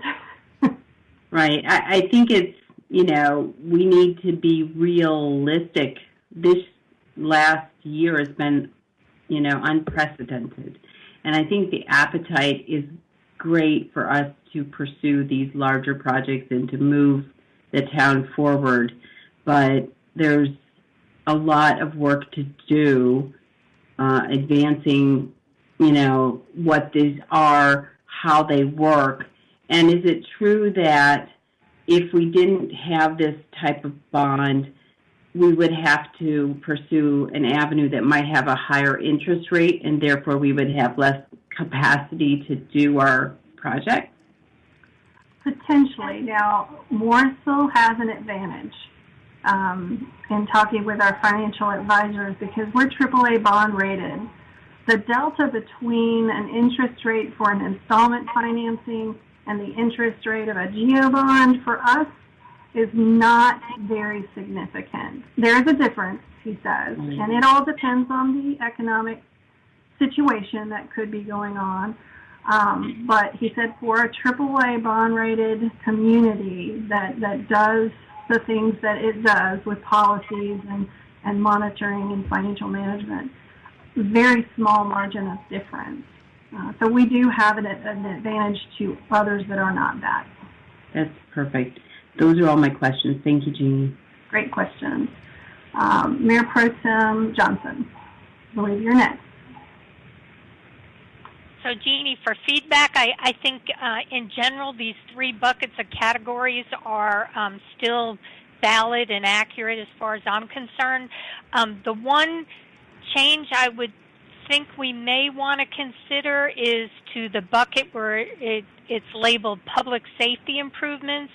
If we're going to go to a $40 million bond package, maybe that, and I don't know, I need to think this all through, but maybe that category could be relabeled as public safety and civic facilities, just to give us a little more wiggle room.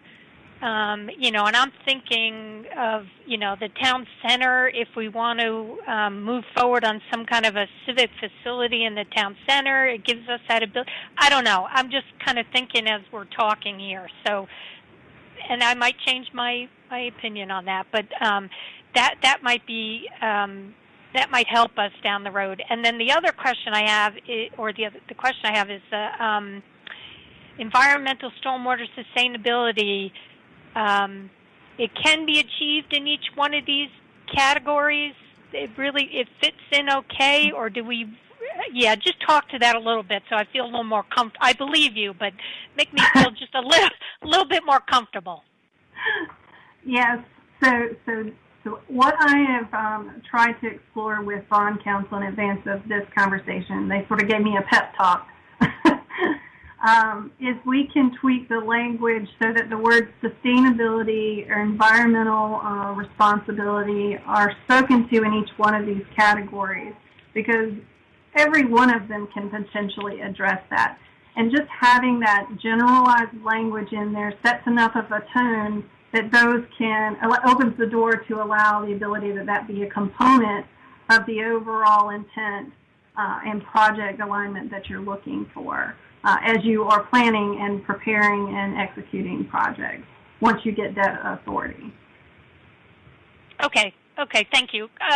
Because in that case, and with what I just talked about trying to maybe add civic facility, we have covered every broad category, that everybody has talked about since the 2017 citizen survey. So right. That would be kind of nice if we could have that flexibility. But, okay, that's all my feedback right now. Thank you. Well, you had a great comment about how do you fold or create flexibility for other public facilities. So I've challenged the bond counsel already with my conversation earlier this week. How do I build that in if we decide that we want to use some of our public safety money or some of this bond money for not only a fire station 3, but we want to leverage it towards something in the town center. And their response to me is it really depends on what it is you're thinking is the priority to go towards first with town center. So the examples here are if it is a parking facility. A parking facility can be pretty sticky, he said. He said for us to try to relate a parking facility to event parking, we'd have to make that language pretty clear in the scope of the project so that we can comfortably justify and stand up to that's what that bond money's meant to pay for, is a park expansion to meet the needs of parks in the town center and or events that we would hold in a town center. There's one example that we talked through. The other example is that might be more realistic and comes first is potentially a town green. So we've had this town green park facility concept on the books for several years now that I've been here, and I emphasize several years. That one fits really well in the bond language as it exists today. So you could potentially be working towards a town center element that's identified already as a park category in this park language that could completely align into that debt authority there and still be getting parks as well as working towards something and creating that identity of the town through a town green. Does that help give you some clarity? That does help. Thank you. Okay. All right. Thank Awesome. So we have a question and a comment from Councilmember Fender. You're next. Thank you, Jeannie. I'm wondering, given that the bond portal input top 5 priorities are transportation, parks, bike greenways, environmental stormwater, and then public safety, and I'm thinking that due to these priorities from the public comment and just coming out of all our discussions with the land use plan and all of the feedback we got from our residents there about green space and parks and trees, I wonder if it would make more sense to distribute, or the amount of money that we go for, I would rather see more devoted to parks and rec than the public safety improvements. I don't disagree that we need funds for transportation infrastructure.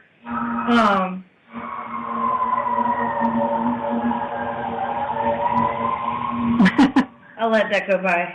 I think it's almost gone. But I'm just thinking that between the bond portal feedback and all the overwhelming comments we got from our residents with the land use plan, I mean, my thinking is that land acquisition for parks and saving green space that's a huge priority for us. I mean, that is having funds to acquire land for parks and green space is the only way we're gonna have any green space. So, I'm just wondering if, now it's a year later, is the importance for the fire stations still there? I mean, we have the land now for both of those 2 locations. I don't know if it makes more sense, like Mayor Pro Tem Johnson was indicating, and making that public safety category more of public facilities, and then that could go toward town center. I'm not in favor of using the parks and recreation improvements fund for a town green, because I think that land acquisition around the town needs to be prioritized there. So I don't know if all of that made sense. I guess bottom line is, I'm just wondering if this one category for public safety improvement is really still needed.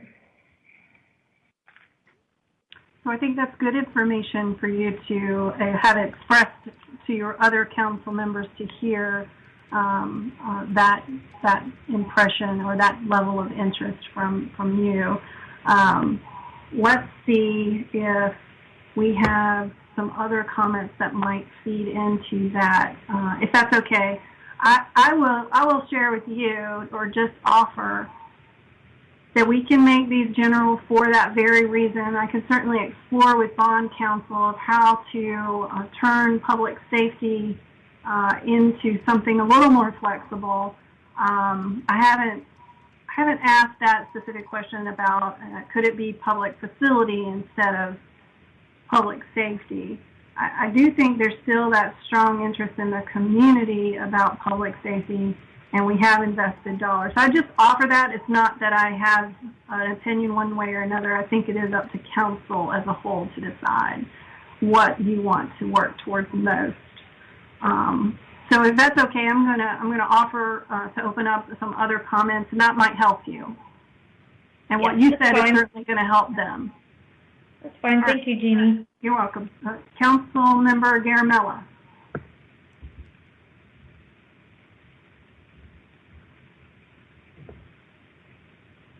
You might be muted. Oh, he said his question's answered. He doesn't have it anymore. So I'm going to move on, Councilmember Garamella. I believe, Mayor, you had a comment number 1. Thank you very much. Appreciate it. Great presentation. This bond language is very familiar. To start at the end, the public safety improvements, it's my understanding that we want to try to find a balance between what our needs are and what the townspeople will approve in a ballot. And it's my understanding that generally approved are fire stations and things like that. So I think that's part of why this language is so prescriptive.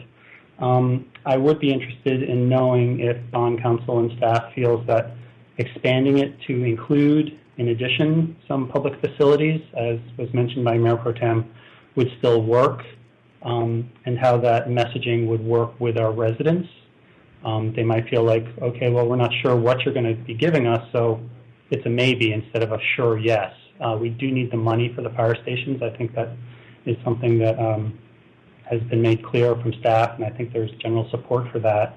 And just the big picture is we don't have to decide on 26 million or 40 million right now, right? We're just giving you direction about these 3 buckets and how we support these buckets. Is that accurate, Ms. Hooks? You're giving me direction that generally these buckets might work for you, and you're giving me some additional input that helps me create maybe some additional flexibility in talking with bond counsel. Because in your previous discussion, you've already shared with me that you had a comfort level with potentially the 2-cent, 3-cent model that got you between 42 million and about 50-some million in capacity as a whole for all debt. So that picture, for that information is clear to me to work with. I just need some guidance. So are we okay with the 3 that are here and maybe seeing what additional flexibility I could work with on bond counsel and bring something back to you so that we can work towards finalizing it? Okay, that sounds great. Yes, I support these 3 buckets. If we can include the environmental and sustainability language within each to add some more flexibility, that would make me very happy as well. And for the other preliminary project alignment, if we are thinking about the 40 million, if we could add a few more items onto that, because this looks like 26 million, and then there's the wiggle room, parks and open space land acquisition can grow more. But if there's other items that might be messaged well to the residents that they're interested in on that preliminary project list, that would help me moving forward. So those are my comments. Thank you. Very good. Thank you. So let's go back and I think capture a couple of second comments. So hold on, let me get to, I think Council Member Scroggins-Johnson, you're the first with a comment too. Thank you, Jeannie. I've really appreciated hearing everybody's comments, and I've taken a few notes. There is a little bit of difference in the projects that you're displaying here. Some are rather committed versus aspirational. And I look at our public safety improvements bucket. The Harris Mills Fire Station is under design at this time. And to keep it on track, we're going to have to make some decisions this year about construction. So the timing of that spend and commitment might not be as aligned with the bond proposal that we're going to be doing. Is that correct, or are we still on track? I'll jump in, and Brandon's here. You're going to jump in, Mark? Okay. Yeah. You are correct that the timing of when funds are available is going to play into this decision, and I'll tell you right now, we're sort of on a cusp of months before or after. Not unnavigable, I think, is the most important thing you need to hear from me. Brandon, anything to add? No, we've had ongoing conversations internally and with our design build team, and recognize that there is a timing factor in terms of when we could potentially return to you to seek that approval to move from the full design that you previously authorized into construction. So I think you're correct, Councilmember Scroggins-Johnson. And I'll add just one more. Remembering that any debt issuance process for the town is a timing, lengthy process that has to go through local government, whether it's GO bond debt or installment financing debt. So that just also plays into strategic timing discussions and decisions. That's wonderful that, we have that background. What I'm thinking is, because the elections could be postponed and this bond could be postponed, the servicing of the debt for the fire station might not be public-facing bond-requested debt, just due to timing. So there might be a lower amount of public-facing requests for public safety and improvements than we had anticipated a year ago, for example. We're still going to take the debt on, but that example of that project in that bucket would be less, and therefore the ask for the allocation of that would be less, because we're just not, does that make sense? It would go down in the bond? Yes, and if I could clarify what I think you're asking, you're saying if we would choose to proceed with financing the fire station, let's say through installment, with that building as collateral, that would be part of our debt capacity, but not part of a bond referendum ask. Yes, and I would be happy to put it on the bond. I just think that the sequencing just might not work. It's just a thought, and I'm happy to hear from the other council members on their considerations for that as well.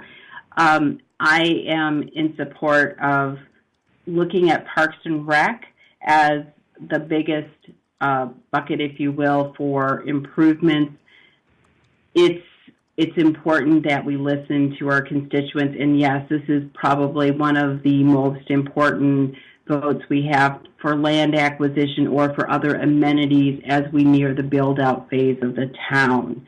With that in mind, we have leased space for a senior center, so the ask for capital money for a senior center has kind of been reduced naturally because the need has been met, although we still need to have in my opinion, a town-owned building for a senior center or a gathering place if you wanted to combine it with a multi-use center. So I don't know how that would fit in this framework, but I think there is a need to have a facility for the community. And maybe that's a modified public safety community, kind of category. Maybe it's a different category. But I think the senior center or a community gathering space would be something I would like to pursue with this bond. So thank you. Thank you. Good feedback. Interesting thing about if you were to call it a senior center, it could actually fit in public facilities as well as parks and recreation improvements, because it's a programmatic element of quality of life that tends to fall in parks and recs.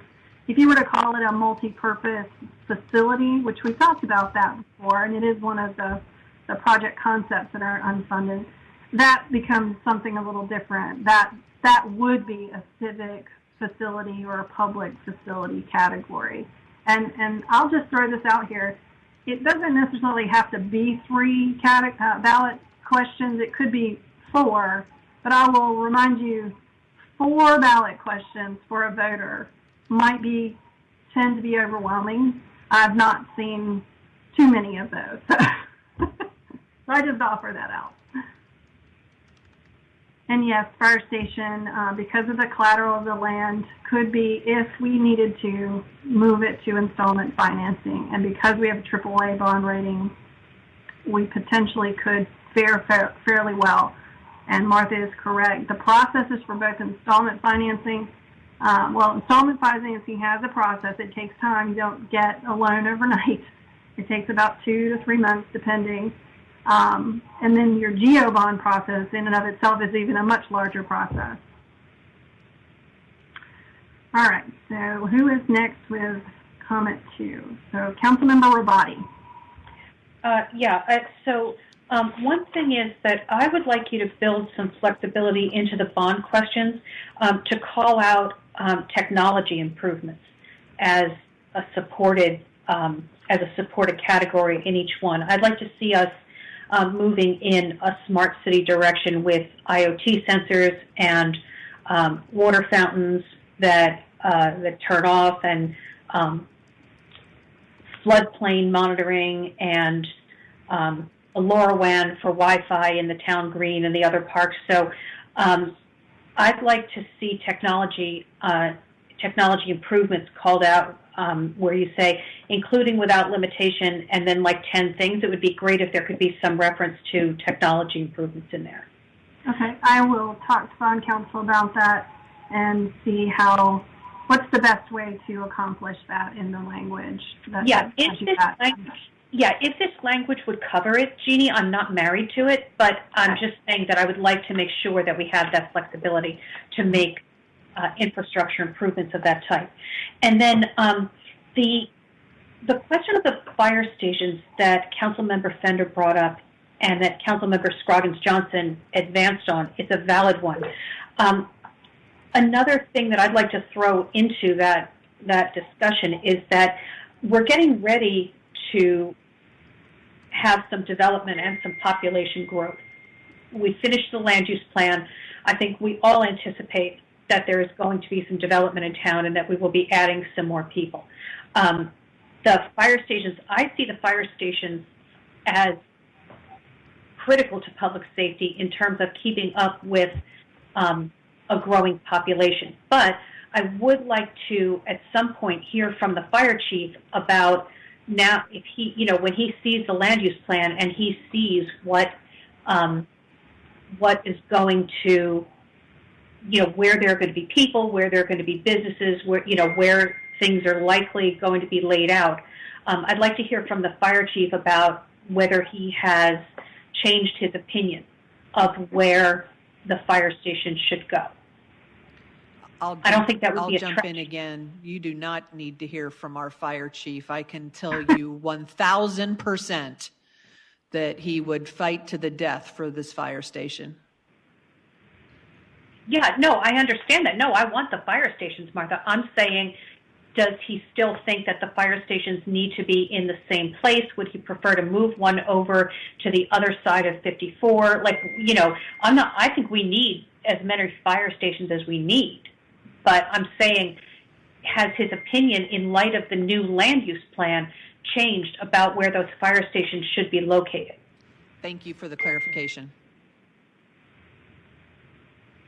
And we will follow up. We will follow up on that. So that's don't go tell Chief Criddle that I'm not sure he needs a fire station. Don't do that. We're not going to do that. So that sounds like a parking lot item or an FAQ that we can bring back to you. All right. Councilmember, or Mayor Pro Tem Liz Johnson, I believe your second comment's next. Or did I already get you? No, thank you, Tina. Okay. No, I am next. You're right. Maybe somebody already said this, and if they did, I didn't process it. But if we're talking about changing wording on these broad categories, the one that's called Parks and Recreation Improvements, what about calling it Parks, Recreation, and Open Space Improvements?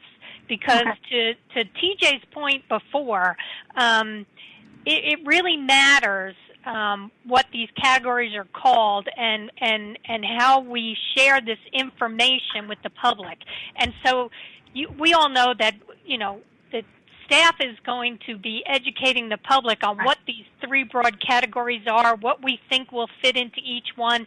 There'll be a lot more detail than to the actual shared with the public than the actual questions that they'll see on the ballot. But but it's important that we be clear so that they feel comfortable knowing what they're voting on and what potentially would be included. So I would just say maybe adding open space to that. And then, I think we're going to need a fire station. So I'm okay with making sure we still include a fire station, because don't forget, like we talked about before, these bond installments are going to go out over a couple of years, and so the fire station may not be in the first go-round, but it could be in the second or the third go-round. So, by the time we get to 2026, we're going to need a new fire station. So, so I'm comfortable with leaving that. But I don't want to lose the words public safety. When I said, to include civic facility, it was an add-on, not a instead of. I think public safety, those words are important and they matter. And then I love Ann's idea about making sure technology is included. Absolutely. And can't we, like we've done in the past, use reimburse ourselves through this whole process of selling the bonds? Is that still not a possibility for us? It is under certain circumstances. So you actually did exercise the authority to allow yourself to reimburse yourself through proceeds for the monies that were already leveraged for the fire station properties, for both properties. So we've already exercised that instrument, and as we go along, we would time very similar things appropriately within our latitude to be able to leverage that particular instrument, again, as we go through these issuances. Okay. Thank you, Jeannie. I appreciate it. No, thank you. Councilmember Garamella is next, I believe.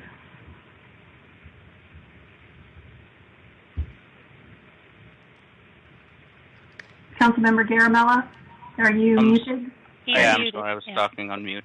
So if you can go back to the previous slide where you had the three buckets. Yes, this one. Okay. Yeah. My only question is, when we are putting Airport Boulevard extension, what do we mean by that? Because we want to be very clear in our messaging. If it is, are we, we cannot pay for the bridge. We all know that. So is this the LAP funding that we will be able to pay, or certain things that we could be able to pay? Because I don't want end of, this bond completion, people basically say it cannot be done, right? Suppose the bridge was $40 million and we did our piece and we didn't communicate that well to our, citizens. So just wanted to ensure that we tell them correctly, what we are getting out of it that way, or is it needed to put Airport Boulevard? Because are we, shooting ourselves by putting that? The intent is to do that, but I want to be very clear. You're putting sidewalks, greenways, connection, traffic congestion makes sense. It's not labeled, to a single thing. We are labeling Harris Mill Fire Station. Total makes sense. But this one, are we sure? Because we are just allocating $9 million. So I don't know what that really means, quantifies to Airport Boulevard. Okay. So that's a good question. So in this case, Airport Boulevard extension, to be specific to that one, is phase one. So it's from Church Street through that easement right-of-way that already exists at this time. So it's not the full expansion, and it's not does not include the bridge. It is the first phase of that significant connection that could help with traffic congestion. So when in our messaging with, I'm sorry, did you have something else? Yeah, because we say help with the traffic thing. I have a question then, right? Because end of the day, you're hitting a wall with the railway track there, so there's nothing beyond. So when we're saying, helping with the traffic congestion, it is not if anyone thinks of Airport Boulevard, it's okay, this is a flyover, 50, Macroman going over to do that, so that expectation. That's one of the reasons I was thinking hard when land use plan that particular area to be, medium density so that the development itself pays for it, and we could use the money, for something else. But just you can go back and, let us know so that the things are very clear. And the other point I have is about Anne's comment, right? Technology and all those things. I think that we have to have a very clear distinction. This is bond. So bond is a CapEx expense, a capital improvement expense, not a OpEx, operating. Those are small, low-hanging kind of fruits, technology and these things. Here we are talking big things, road construction and these things. So Martha, I don't know how you would put it, because just saying technology, we are really using for big bucket items here. So it can come as part of it is different, but the key is to concentrate more on the big bucket items. So good input, good things to hear. Please understand that as staff, as we take this high-level input that you're giving us, and we work with bond counsel to generalize and formulate bond language or ballot language appropriately, because there's going to be some things that they're going to say, no, you can't actually do that with this particular ballot category. I will work with them to create that, but the next phase is going to be, how do we message that? Once council agrees this is what you want to work towards, we're going to craft what is that messaging, what is that campaign and outreach, and align it to that so we can effectively educate the community so that we can make sure they clearly understand for traffic and transportation, these are the potential projects that could fall in this ballot category and what that investment might work for. And I leverage that word might and potential pretty hard. But they do need some context to put together to what you currently think is the priorities and what you think is important to invest in. And that helps them understand where that $8 million or $9 million in that particular category might go to.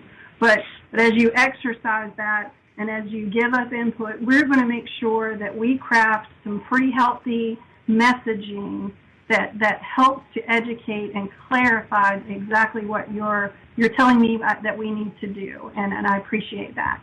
Yeah, and also I was not in the previous month, but is it not like the Morrisville Phase 3 or 2 we promised and that was not delivered, right? So we don't want to look bad by putting something and we don't deliver it, then it doesn't reflect good for us, I wholeheartedly agree with that statement. Thanks, Jeannie. Thank you. Thank you. Messaging is critically important at this stage. Councilmember Fender. Okay, I guess that's triggered another clarification or question for me. So in your messaging to the public, will you be highlighting, have the words like projects like Airport Boulevard Extension? Yes, ma'am. Okay. Like potential, these are the general interests at this time. We're going to make sure that we create the context of understanding of what the money could be invested in, because that's important to the citizens, but also create that it's not finite, it's not specific, it is still flexible to the changing dynamics of really what we experience every day. And that this ballot language is purposely meant to give you this elected body, that flexibility without backing you into a corner. But with respect to Councilmember Garamella, what he said is you also want to be careful that there's not a sleight of hand or the perception in the future that you said you were going to do a public safety facility and you didn't. You bought another facility and put out, we've had that experience in the past that it was not perceived as it was meant. So I think it's because we were too specific in how we educated the public. And I see Liz Johnson shaking her head. Okay. Okay. Did that help? Pardon? Did that help? Yes. I just wanted that clarification. So the other thing I wanted to comment on was I tend to agree with Councilmember Garamella that I don't think it really makes sense to put sensors, Wi-Fi, those type of items within the language of the bond. We may want to do that in the messaging, like under park enhancements, but we're already including those type of, design elements in, for example, the Crabtree Creek Nature Park design that was presented to us a few months ago. It included those types of implementing that type of technology. So I think we're doing those type of things already, and it's covered. We talk about that in our budget. And then want to make it go back to what Councilmember Scoggins Johnson was saying regarding public safety improvements and referring to the Harris Mill fire station. Given that we're in our messaging, we want to convey some specific projects that we're going to use this money for. I'm thinking it's not going to make sense to list Harris Mill Fire Station in that messaging because we're already going to need to be covering that with other funds. So if we do not include Harris Mill Fire Station, what would we put here in our messaging as projects examples of projects that we would use this money for? I believe that you would still need to say that it would likely be for Fire Station 3 because you have leveraged investments. I think if you generalized it too much, I'm not sure that would be a viable solution. You could say future fire stations, but the folks, when I've had these bond messaging outreach campaigns before, when we've had the physical open houses, people want to see where you're talking about putting something. And they want to see a map. They want to see, what's the building going to look like. So they start getting very into the weeds. But that's that context that your citizenry needs to have to visualize or understand what your vision is and where is it going to help me and impact my quality of life. So I think being too general might disadvantage us in that conversation. I'm sorry, you had a follow-up? Well, and I definitely agree with you, and I guess that's why my question is, what projects or examples of projects would we include in that messaging for this public safety improvement? I mean, I guess maybe you have maybe the consensus is different than mine, but I would think you wouldn't include Harris Mill Fire Station in that messaging because that's already going to be moving forward. Maybe I'm wrong there. Maybe you still would include it. But if it's not included, I mean, because the bond money would not be used for the Harris Mill Fire Station, what examples of projects would we use in our messaging? Okay, let me go back. Let me pull back just a little bit and clarify something that I think might be contributory to conversation earlier. So as it stands right now for staff, the project for Fire Station 3 Harris Mill and for the potential future relocation of Fire Station 2 to the Wake Tech site in the future are viable projects that we are working to create shovel readiness. I mean, you've invested dollars for what is called a design build contract that allows us to use that design for Fire Station 3 also for the relocation of Fire Station 2. I think that what Town Manager Page and Assistant Manager Zudema were trying to say that if right now the project timeline is a little ahead of the bond authority or the vote in November, it doesn't mean that we can't slow that a little so that we can wait and utilize the bond for public safety for Fire Station 3. The other caveat is probably the conversation we're going to have later this afternoon, I believe, about the election process itself and what might be going on with delays and how that might impact.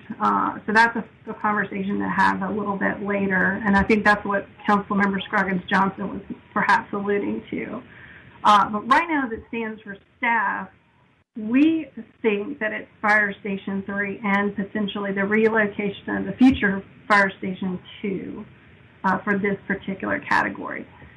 What we were offering is if the bond is delayed and Fire Station 3 needed to move ahead now, as staff would like, then it could be an installment financing. Still eats up the capacity. So hopefully that clarification does help, and then I'll sort of turn it back to you and see if there's any follow-up questions. It helps. I understand what you're saying.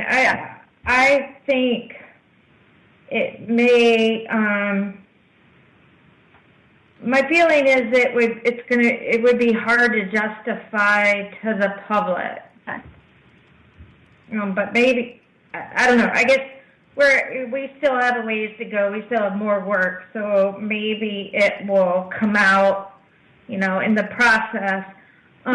One thing I wanted to just bring up regarding the importance of the bond for Parks and Rec is that for land acquisition, I want to remind the council of the closed session we had a month or so ago with Brandon that we looked at potential parcels of land for land acquisition.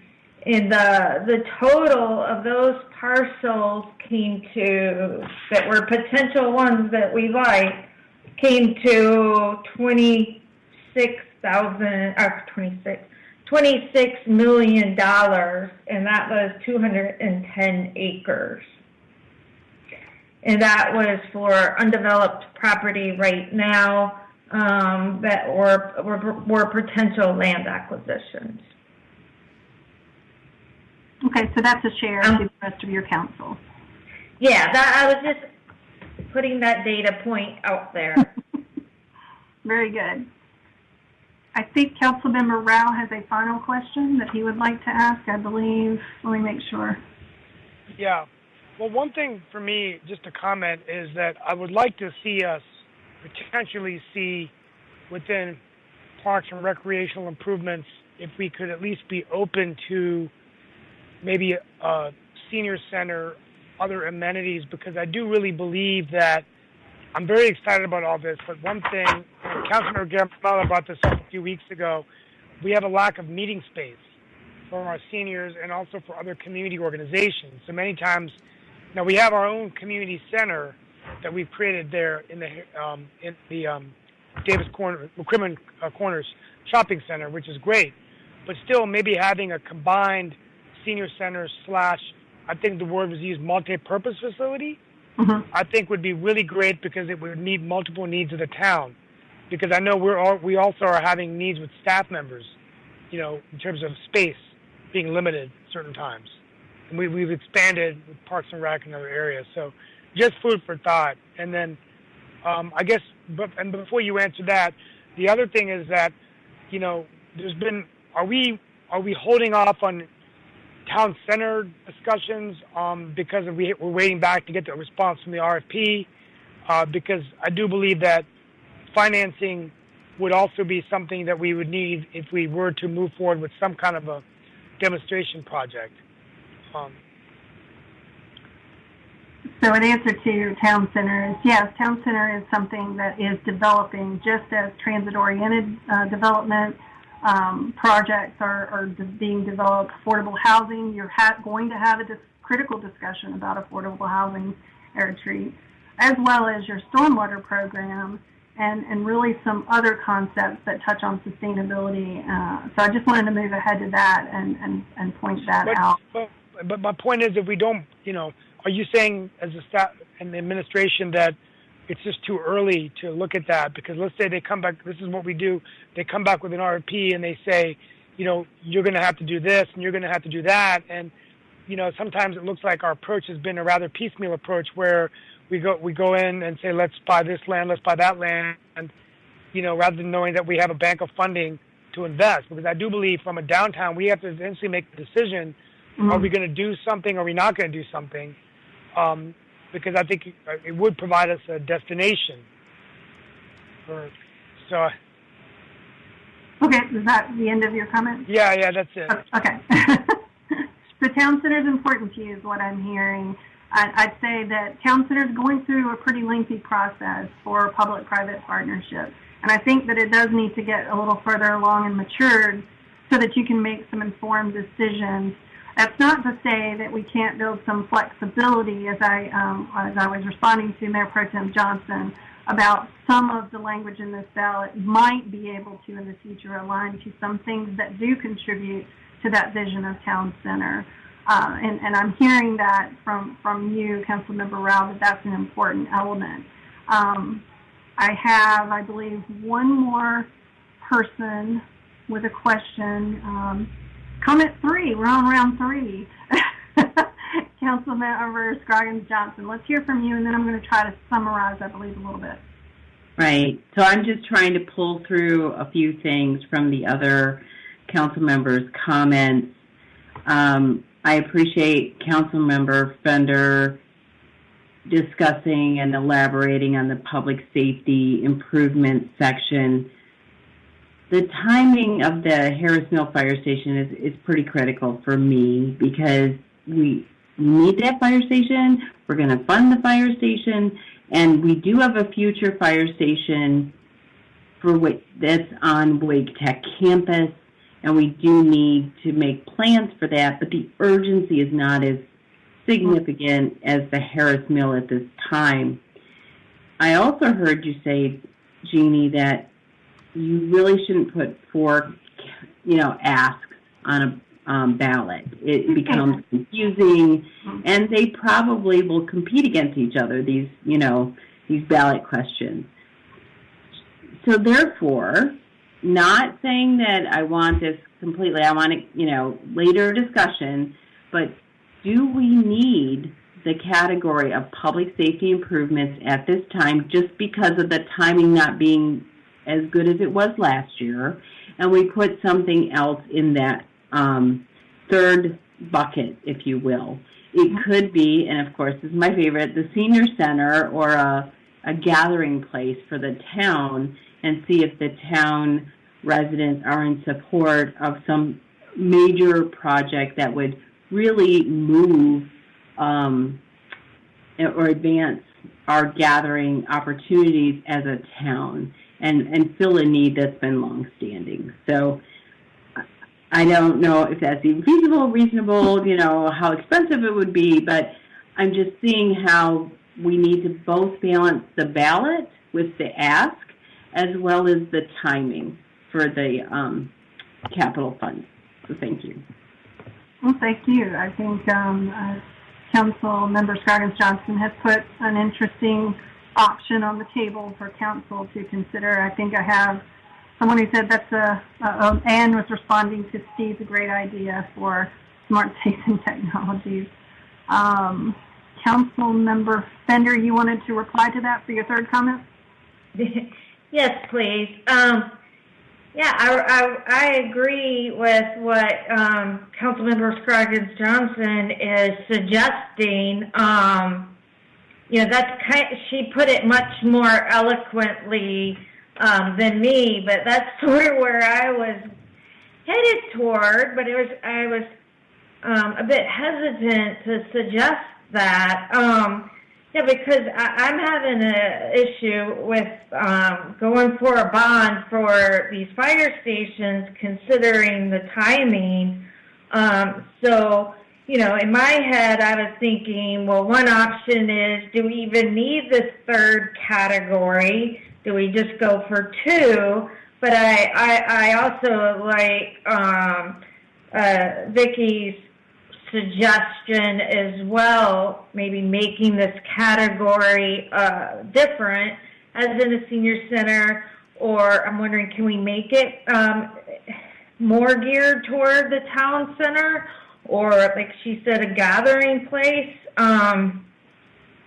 I would be on board with listening, supporting that type of option, and also just listening to what the other council members think and how that all comes together. I think that staff would need to hear from other council members, because we're at that point where we do need that kind of feedback. And if we're moving off of decisions that we had from last year, that's a pretty critical element for me to take back to bond council and work with.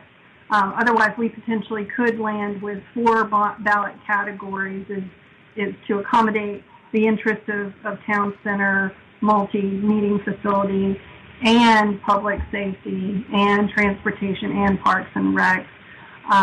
Before I open it up, let me just say this and offer this out to the universe, is that the bonds can't do everything for you. So I'm saying that again on purpose. You want to maximize it, and you also want to align it to what you feel like the community needs to hear is important, because you are putting this out for their vote. So while it is a vote about a debt instrument, let's face it, it is also about the types of projects that you're saying you're going to invest in. Let's just be honest. Even though that technically and logistically and legally, that's not what the question is about. It's about the debt instrument. So I think this is a good conversation, and I'm going to step back and see if other council members would like to weigh in on the idea. I believe, Steve, you're calling JC. I think that's just a comment. Councilmember Rabati, I believe, question number 3, and then we'll go to Mayor Pro Tem Johnson. I would just like a point of clarification, because we are going to build the Harris Mills Fire Station, whether we do it soon with some type of, I know it's not a layaway plan, but I forget what exactly it's called. But so I would like some clarification on, so are we saying that we would take the public safety improvements out of the bond and not use bond money for that third fire station that we're already in design on and have the land for? Because I'm thinking that especially if we are not going to be using bond money for the Harris Mill Fire Station, I think that the third fire station will be a small percentage of the overall bond, and I really do think that it's critically important. I don't know if, I think that we could develop a third category that could include a fire station and other types of things that we might want to build that would be, that would expand that public safety category and, include public meeting space or a senior center or,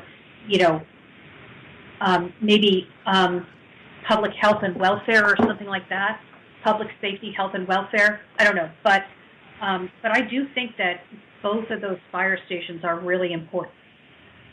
And I would agree that I think everyone is probably saying they are important. It's just what needs to be on the bond ballot versus can we leverage paying for the fire station through installment financing, for example, as you said. Financing. Yeah. It's not layaway at all. So I would just like to offer up my opinion on that. As long as we get both fire stations, you tell me what the best way. I don't care if they're in the bond or not, as long as we're getting them. So, for me, that's not really the issue. So I don't put me down as a put me down as a don't care on whether we use bond money or installment financing. What you value. Like I'd be guided by your opinion about which one is the better financial instrument to make that happen. But I do think that both of the new fire stations have to remain on the critical project line. Okay. Typically, ballots, public safety, I think the mayor actually said this, do very well for a voting public. I throw that out there as well. Mayor Pro Tem Johnson, and then we have Mayor Calling. We're going to build a fire station on the Layaway plant. I love that. Mayor Pro Tem Johnson, you have something. So I'm just going to go back to my original comment at the beginning of this discussion. I think we need to have a category that says public safety and something else, public safety and civic facilities, or like Ann just said, I can't remember what Ann said, for health, safety, and wellness. Public safety, health, and welfare. Yeah, whatever wording y'all come up with, I think that third category needs to be there, and it needs to have public safety in there some way. And I know we talked a little bit about a fourth category. I would be opposed to a fourth category, a fourth question. I think 3 is just the max you can do. I think after that, it's just too much. I think it will make people nervous and turn them off. So I think we got to stick to 3. So can I get just thumbs up? Do I have a general consensus that you're more comfortable with 3? That helps me with bond counsel, sort of push them harder, because I'm going to have to push these lawyers pretty hard on this language. I think I have consensus for at least sticking to 3. It's just how do we get there? Mayor, can we have your comments? And then I am going to try to wrap us up on this discussion. It's a great discussion. Don't get me wrong. Good feedback. Echoing Mayor Pro Tem, that 3 I think is important. If we can get some flexibility on the public safety one, that's great. Otherwise, I think that our future community center or whatever in the town center, that's probably about 5 years away. I don't think that there's urgency in asking for that on a bond right now. Our senior center lease is 4 or 5 years left in that. I think that's also something we'll address later. And those are things that we can do on installments. And I'm pretty confident right now that if we went forward with a fire safety, public safety bond, it would be approved by the voters because they do realize that those are large ticket items and they're important for their safety and for our community. So I just wanted to share those thoughts that the 3 buckets are good, the language is good. Thank you for providing so much flexibility. I think that helps us move forward. We're working towards that. You guys have given me some good challenges, though. So I look forward to my conversation with my 2 bond attorneys. So I'm going to try to wrap us up. Mayor, I thought what you said at the end there is that, having that flexibility is going to be important. It's just really how we get there is what we need to work on. So what I think I'm hearing, so let me just sort of recap a little bit. What I think I'm hearing is there's still that interest that you agree public safety fire stations are important. If we can, for a compromise, get public safety and public facilities together on a ballot, that could be a solution. So let me just sort of throw that out there, thumbs up to the group. Is that okay for me to go and work with bond counsel? Reasonable compromise, perhaps. Okay. I think I have a general consensus on that. I'll work with the language and see what we can do. The other thing is really expanding the parks and recreation for the title really to demonstrate that it's about open space. And that might be where, when we're refining projects and deciding how much that bucket represents, that might be the one that you want to have more investment in. And I think that's good information to have that I can work with. That might be a good win, trading off public safety and facilities over here. If I can get you the parks and recs and open space to be the most concentrated effort, that also might help other council members, I believe. Is that fair to say? If I can work with that wording, thumbs up. I got Donna Fender, Councilmember Rabati. There you go, T-Brow, and I think I'm getting Vicki's head nod. All right. Thank you, Mayor Pro Tem Johnson and Mayor as well. And Satish, I'm assuming you're giving me the thumbs up. I can't see you. All right, and then I think the other one, the other takeaway that I would include in here is how do we incorporate either in the ballot language and or the project scope language really this technology improvement or smart cities. I'll talk to bond council about that and see where they might advise it better fitting and see what we can do to work with. I haven't had that question before, so I'm not sure. But we'll see what they say. I'm always interested in giving them a good challenge. The other item is really being careful when we get to aligning projects and what's in these buckets, being careful and thoughtful about the messaging. So I heard that loud and clear. So that's the other thing. I think everybody is agreeing with that. And part of what we need to do now, now that council's giving us some direction, is really taking what projects we do know exist and what their timing will be and planning what those cycle issuances are going to look like so that we can get a better funding analysis, a debt capacity analysis. So Airport Boulevard Extension Phase 1 is much further down that timeline as compared to Fire Station, for example. I'm just using Fire Station. It's more immediate on the list in terms of it being ready.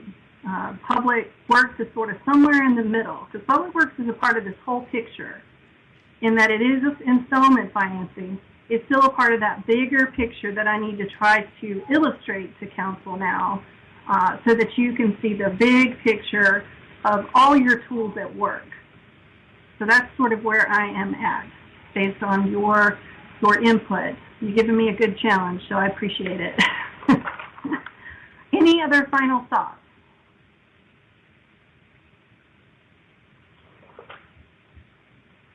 Town Manager Page, did you want to add something? No, Jeannie, why don't you just spend 2 minutes letting them know what you're going to send them for other CIP prioritization, and then we can elaborate that more on that when you provide that to them by email after the retreat.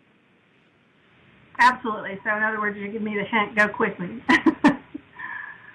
So I'm going to walk through this pretty fast. I've given you your last ranking here. I just wanted to acknowledge that we have activated some projects that are coming off of that prioritization list. We've recombined or removed some items that are shown in red, and I'm moving through this pretty quickly. These are those shovel-ready projects that we know are out there. We need to be working and planning for funding. This is what we've been talking about all morning. The ones that remain on your CIP for prioritization are those that are shown on this particular slide. Doesn't mean that you're not going to offer us more input of something that's missing, that isn't already one of those expected shovel-ready projects, that isn't one of the items that you know I'm telling you we're working on, so it's coming. It's just not ready yet because more conversation has to happen before we can craft a very viable project concept. But you could come up with other ideas that need to be included on this list. Now I'm going to give you a question in the survey tool or the exercise so you can feed us that kind of information. But this is what I would expect to put in front of you in terms of prioritizing unfunded, currently known unfunded project concepts. And let me just jump real quick. It's going to be a CIP tool that will be emailed to you. I am making it as easy as I can make it, I promise. And it will include project summaries and the prior rankings. And I thought it was just important to stop and sort of check in on really setting the stage and the expectations of what you will see and what you won't see. So I'm going to pause there and open the floor for some quick questions. Mayor Pro Tem Johnson. Jeannie, can you just go back to your the ranking?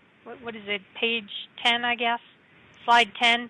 the ranking of the 1 to 32 projects. Here you go. Yeah. Number 11 is public transit, and it's not green. We're already working on a smart shuttle project. So tell me why is that not green, or is that referring to something totally different? That honestly is probably a combination, if I remember correctly, of the smart shuttle solution that we know is already in progress, and perhaps a combination of this one here. And I can either turn it green, or I can leave it. I sort of left it, I believe. Or no, I did not put it on here. I'm sorry. So it can either be included here, and I probably should have turned it green here.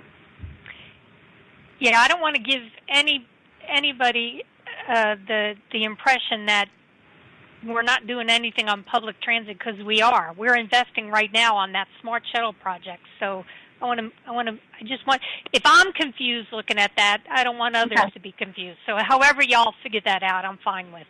Okay, fair enough. Thank you. Other questions, other thoughts? Again, this is all about just quickly setting the stage for something that you're going to receive. And I didn't want you to think it was going to include this and not include that. All right, everybody's like ready to go to the next subject matter. I think I've worn out my welcome on bond and installment financing projects. All right, you guys have been awesome on those topics. You've given me lots to work with. Oh, we have some people popped in. Question, Councilmember Fender. Yes, I'm sorry. This hit me. I had a question on the Page Historic Home Site. I thought at one point we said that included the Pew House as well, or am I wrong on that? I think that you're right. I think we've had this conversation in so many different ways. And another question, that I'm glad you asked that. Another question I'm actually putting on the survey is you tell me what needs to be changed or removed. Because there's some things that have sort of been on this list a long time. And if you're not going to ever really get to them, then they don't need to be on the list. Because it does create a false sense of hope, I guess, for some, or might mislead us ever getting to something. But if you have things just like you said, well, hey, it could be combined together with this, that could be some good input and insight to receive, and I could put that back out in the universe for all council to consider as you are prioritizing, going through this exercise of prioritizing, reassessing, and looking at what each other says. Is that fair? Thank you. Yeah. Mayor, thank you, Mayor. Councilmember Rabati? Yeah, just really quick. Some of these projects may predate my time on council, and I'm not sure that I know what all of them refer to. Is there somewhere where we'll have a explanation of what each of them is? Yes, oh, okay. I see that. Thank you. Sorry, you did cover that. No, I do realize that there might be some of these that people may forget what they actually represented, so I'm going to give you some context. But I will tell you, again, in thought process of keeping it simple, I'm going to keep it abbreviated, so it'll be just enough to give you a flavor so that you can embrace all of these projects, because there are so many.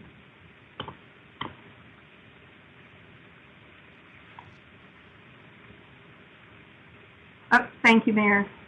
So there is a sawmill greenway that is a major component, but there's also a sawmill BMP restoration. You're correct. At one point they were two, and we sort of had tried to bring them back together as one. So thank you for pointing that out. Any other thoughts before we move? All right, you guys have been great. Thank you so much. On to the next one. So I'm going to jump in if I could. Did you have some? Yes, please. So we're 30 minutes into the, we've sort of blown through the revenue special topics. I mentioned in the chat that we have a plan for that. Can cover that in wrap up if that's okay with everybody. My suggestion would be to sort of launch right into allowing Aaron to cover the 2021 elections and early voting. This is one that you've referenced directly or indirectly already with bond referendum, and want to make sure we have enough time to talk about that. Again, we can cover adjustments as necessary in our wrap up this afternoon, and I think we're good, if that's okay with council.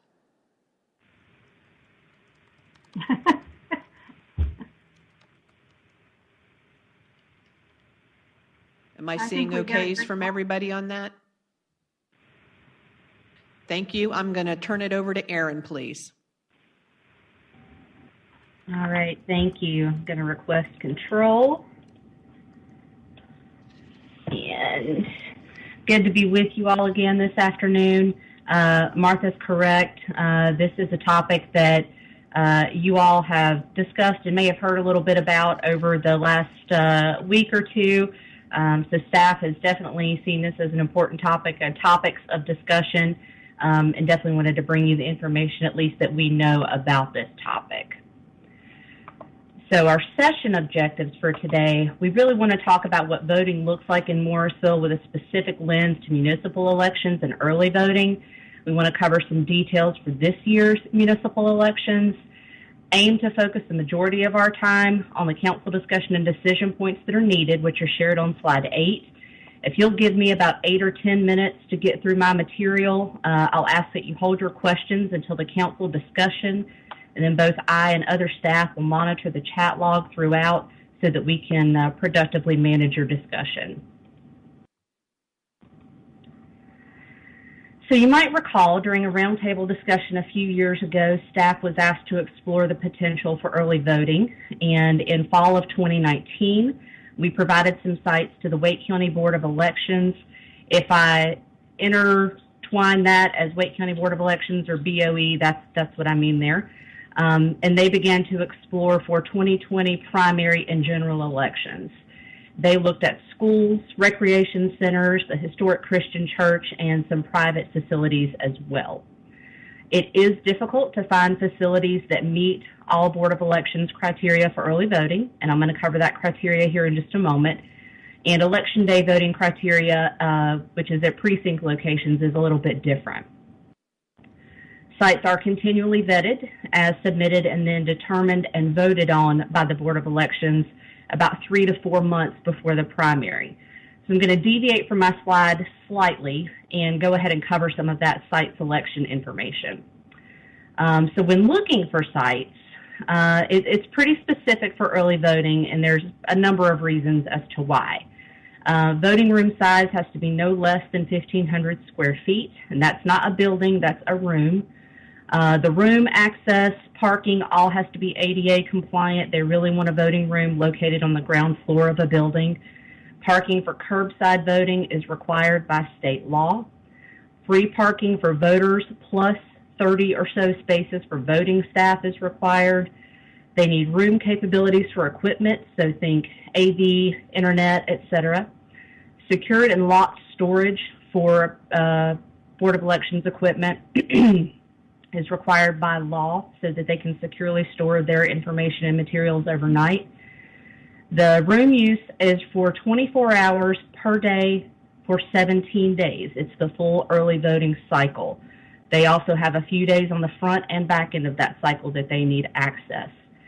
The facility also has to allow candidates and campaigners to electioneer on the property outside of a 50-foot radius of the voter entrance to the building in accordance with state law.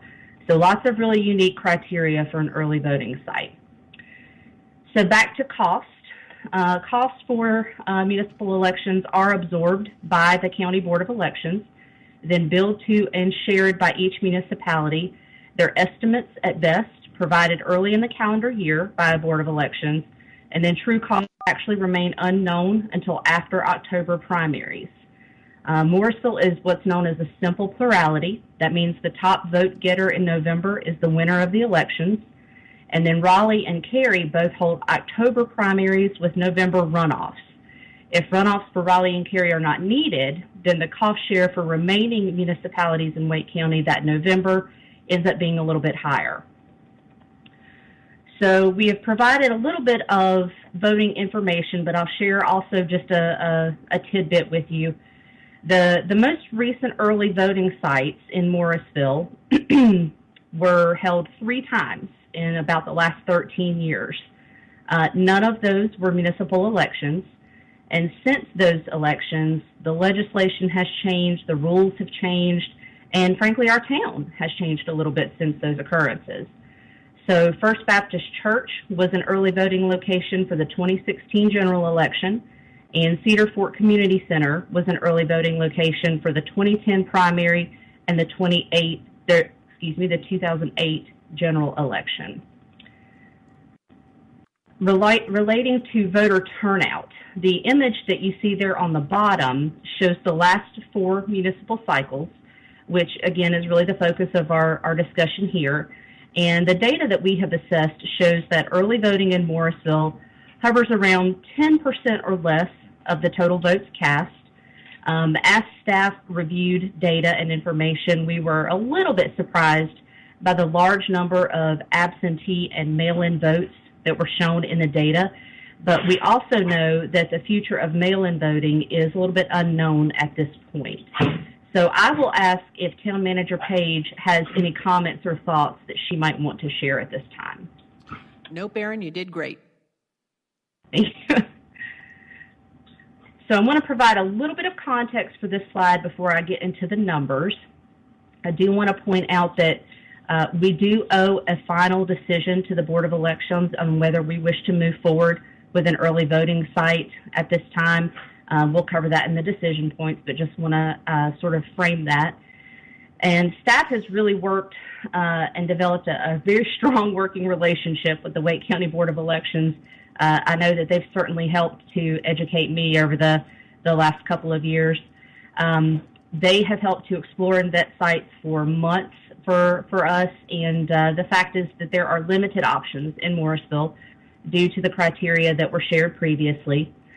They thoroughly vetted the historic Christian church. It's going to be a great new asset to the town with the renovations, but there is a better opportunity at Wake Tech, and it actually has 2 spaces that would be feasible and viable.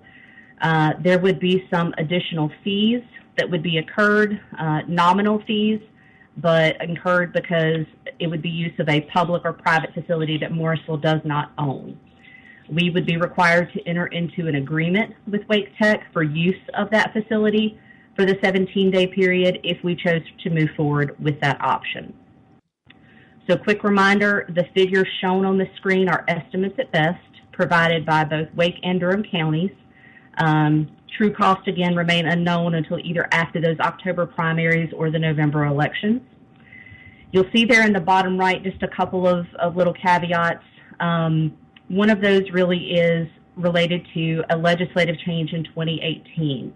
That change mandated consistent hours across all voting sites in a county to reduce voter confusion, meaning that all municipalities must hold the same days, hours of early voting, and it also eliminated the last Saturday as an eligible early voting day. So if council chose to pursue an early voting location, the bottom total range is the estimated cost at this time, low to high.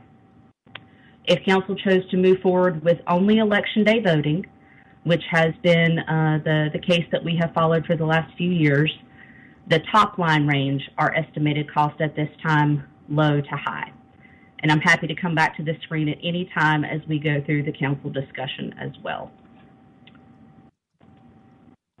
So now I want to move into the discussion and decision points, but we do have a few potential impacts to share with you all. They've actually been mentioned by some council members already today, so I will go through those. Redistricting following a decennial census is a legislative requirement for certain entities. It is optional for Morrisville because we have what are referred to as residential or geographical rather than true electoral districts. meaning our citizens can vote for all candidates, not just their district representative. Elections upcoming in Morrisville this year are 4 seats: mayor, 1 at large, and districts 2 and 4. I'll remind council that in 2015, we did complete a special census and redrew district lines effective in 2017 to be more representative of the community. The second main bullet is really the linchpin for most, if not all, of the information on this slide, as delivery of census block data is what triggers the redistricting process. Prior to a couple of weeks ago, there was a lack of coverage as to how local governments might be affected, but that conversation has really picked up here in the last week or two. The census is now reporting that it will be September 30th when that data is delivered, which is typically delivered on a rolling basis in February and March. And it will have some trickle-down effects for municipal election filing in 2021 elections, but that all remains unknown at this time. So Jeannie has shared a lot of really great information with you on our bond. I really probably should have titled this slide "Unknown, Could Happen, Maybe," because some of these things could impact the bond. I believe council could determine to move forward with a bond ballot only if they wanted to. The state legislature can always make changes that will affect us and other municipalities. So that's really that final bullet. The General Assembly has just started to discuss this, and some schools of thought foresee that there will be some legislation regarding 2021 municipal elections forthcoming. The State Board of Elections voted Tuesday of this week to ask the legislature for a 1-year delay to push next year's congressional and legislative primaries back 2 months, and also want the General Assembly to move all municipal elections to 2022 to simplify. So if that occurred, it would lengthen current terms for elected officials around the state. Wake County has all nonpartisan municipalities, and the fall 2021 election is still scheduled at this time. So I mentioned electoral districts earlier. Both Cary and Raleigh have true electoral districts. If by chance they decided to delay, it could reduce the overall financial impact of the election for Morrisville and other municipalities in Wake County. Specifically related to early voting, other municipalities could agree to a shorter length of time. At this point, 17 days is the selected time frame. There are 6 other municipal elections in Wake County in 2021: Wendell, Apex, Cary, Raleigh, Morrisville, and Garner.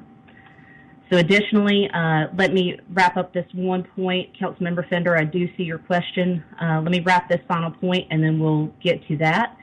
I do have to touch on mail-in voting just because that has been a topic of discussion in all of our discussions with our regional partners. They really don't have good predictive measures at this point for mail-in voting, which can also be an impact. There are specific requirements for mail-in voting. 2020 had really specific requirements for witnessing, for requesting mail-in ballots. There has been some flux in trust or distrust of the post office. It could lead to more in-person voting in the future. An older trending population could lead to more absentee by mail voting. Just a lack of predictive certainty in mail-in voting. So I see that the chat box is starting to light up, and we are actually ready to move to our council discussion. So let me recognize Councilmember Fender as well. Thank you, Erin. I'm still trying to parse all this out. So are you saying that even though Morrisville, like the census will not affect our districts in Morrisville, the municipal election may need a delay? And do we have a choice? If I see Mayor TJ said that Cary has already decided to delay, do we have a choice to delay or not delay, or is the state legislature going to make all of us delay, or does that hinge on whether we're doing early voting or not? So there's actually a couple of responses to that question.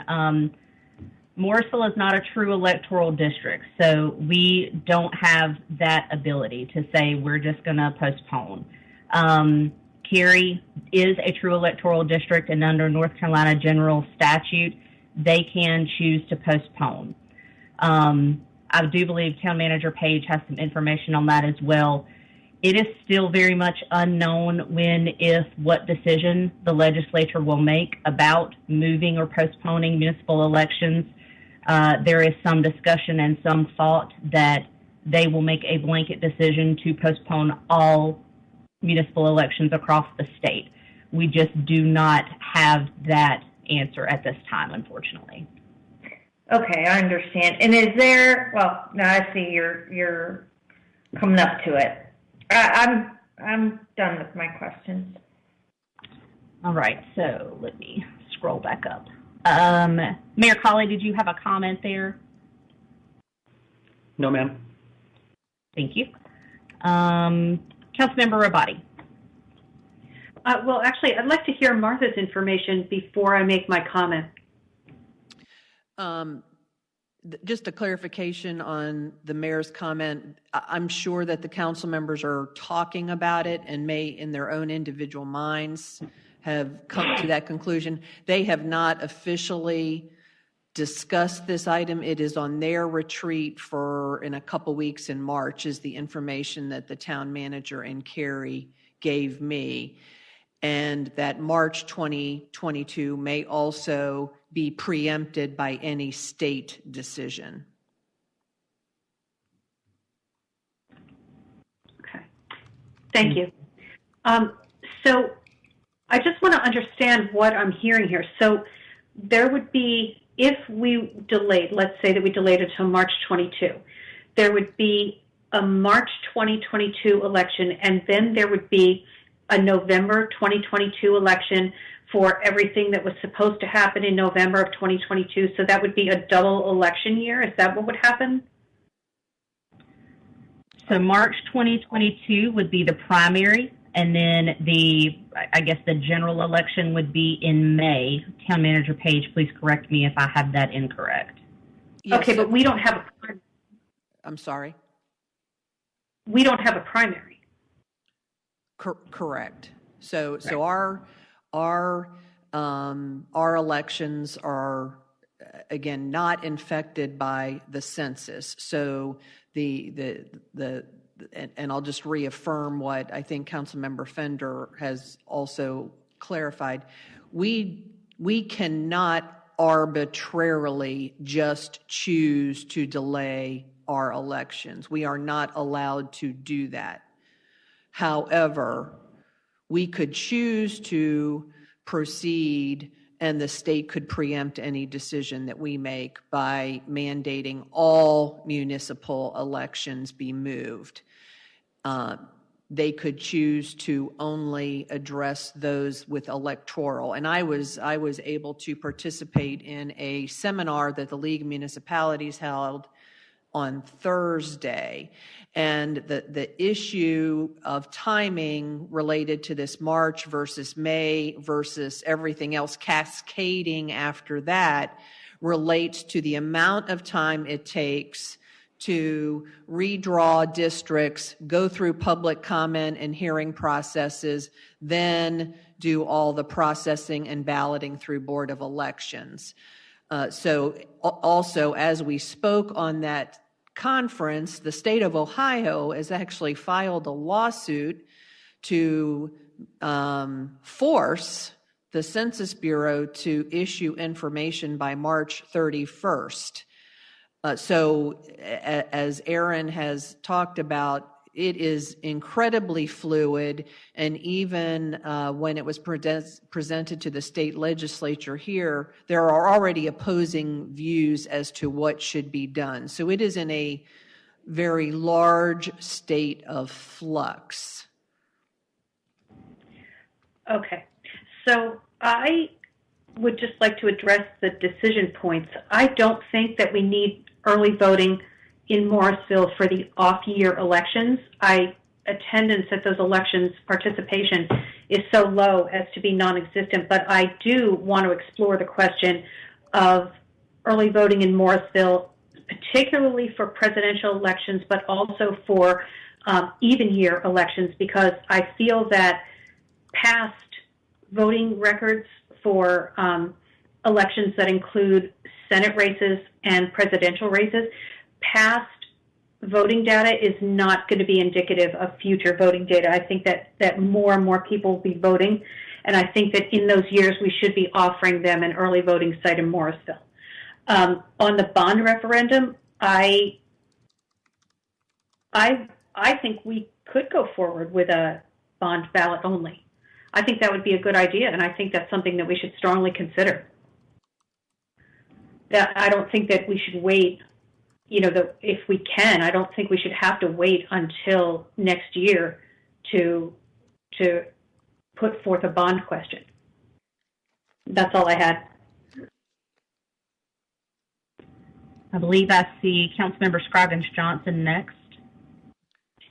Yes, this is a very complex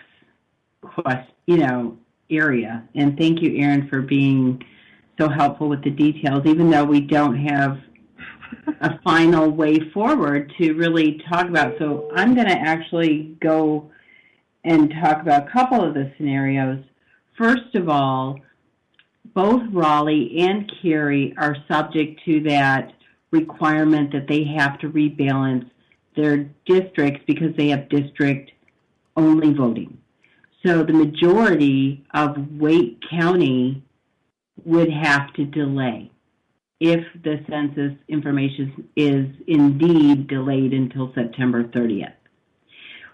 With that absence of those two large municipalities, if we offered early voting, that might be the only early voting location for our voters. I mean, a lot of times they go to Cary because Cary is offering a early voting location and stuff like that. But if Cary and Raleigh are not participating in the November election, we could have low voter turnout. There could be a lot of other implications there.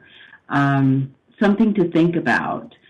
I don't like the cost of the early voting, but if we do the November, we would not redistrict at that time because we wouldn't have time internally in Morrisville to realign our own districts. We would have to go with the current maps, I think, for the candidates. And then we could do a bond, but we would have to rely on mail-in voting and, election day if we didn't offer an easy option for early voting. So that's that scenario. The other is if we move it over to 2022 and we don't have control, actually the legislature has control, I wouldn't be as much in support of an early voting location, even though that's an even number year. So that's where I'm landing. And there's, of course, going to be more information, and everybody's going to, adjust accordingly. So that's comment number one. Thank you. Thank you. The next comment I see is Mayor Pro Tem Johnson, unless Councilmember Rao or Mayor Colley had comments with their comments. No, Erin, I think you got it right. I think I'm up. So I got to tell you, this is very, when we talk about frustrating, this is very frustrating. I hate to have to make decisions without knowing all the pieces, or as many of the pieces as possible, and knowing that there are decisions that are in the process of beginning to be discussed and then eventually decided on, just drives me crazy right now. So anyhow, so that's just my frustration. But so because everything is so in flux, and thank you, Town Manager Page, for clarifying that even the primary may be moved from March to May. I mean, even that, they're trying to figure all that out. And if the primaries move from March to May, the November 2021 elections may be moved to May of 2022. So anyhow, so to Ann's point, we got to make some decisions right now, unfortunately. And I agree with Ann and with Vicki. I'm just not in favor of the early voting option right now in this year of 2021.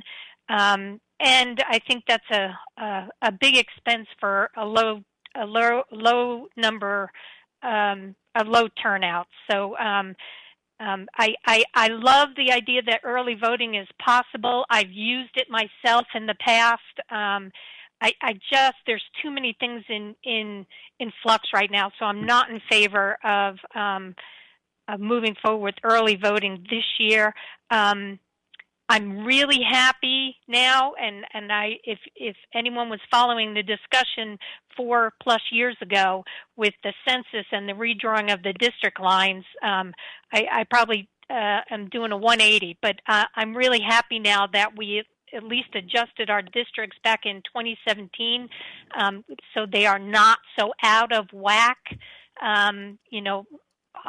versus those folks that did not do a special census and their numbers are 10 years old.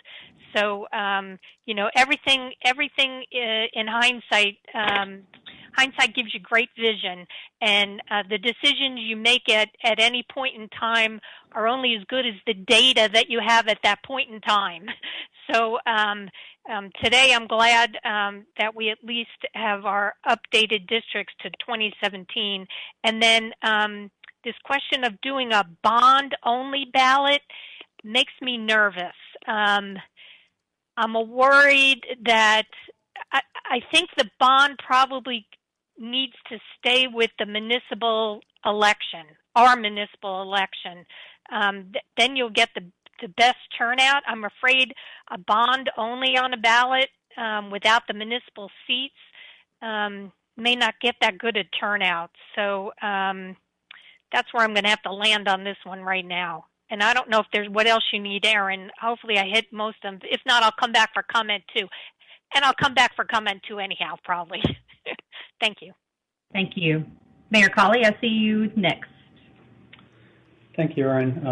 Nice presentation. Appreciate you bringing us whatever information there does exist right now. I apologize that it is just unknown.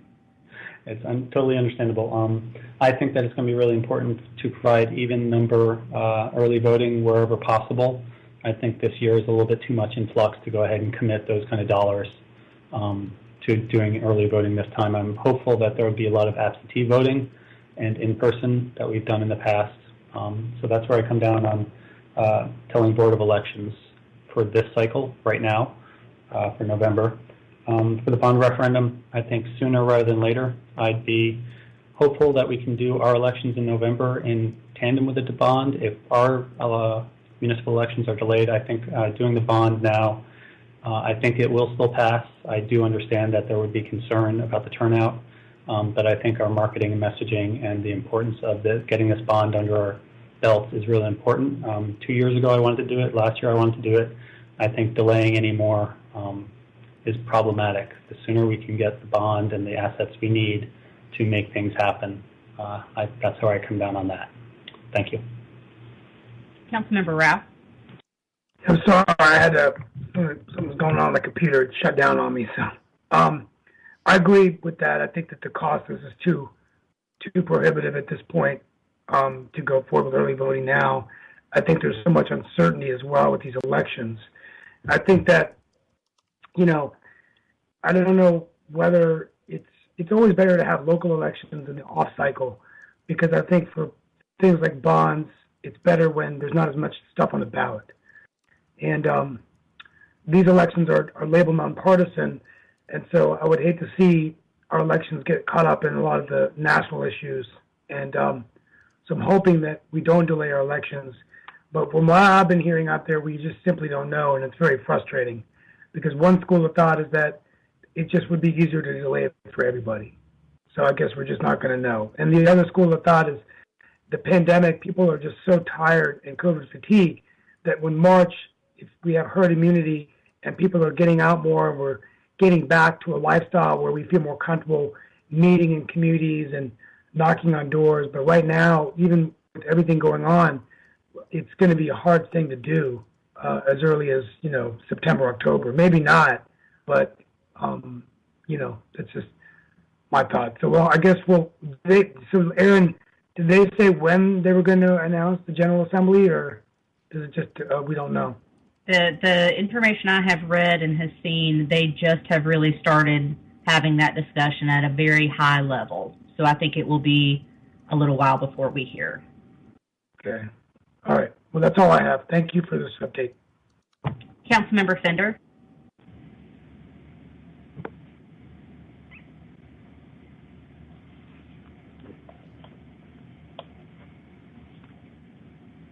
Donnie, you're on mute. Sorry. I saw that Attorney Gray had a comment. I'd like to hear from him before I comment. Okay, thank you. I think everything that Aaron has brought forward is spot on. I was just going to add one comment to what Mayor Pro Tem Johnson said. I am 90% sure the legislature passed a law a few years ago that said a municipality has to have a bond referendum in connection with a set election. So I don't think we can have a freestanding bond referendum even if we wanted to. I think it's got to be hooked to either a municipal election day or, if there was a state election.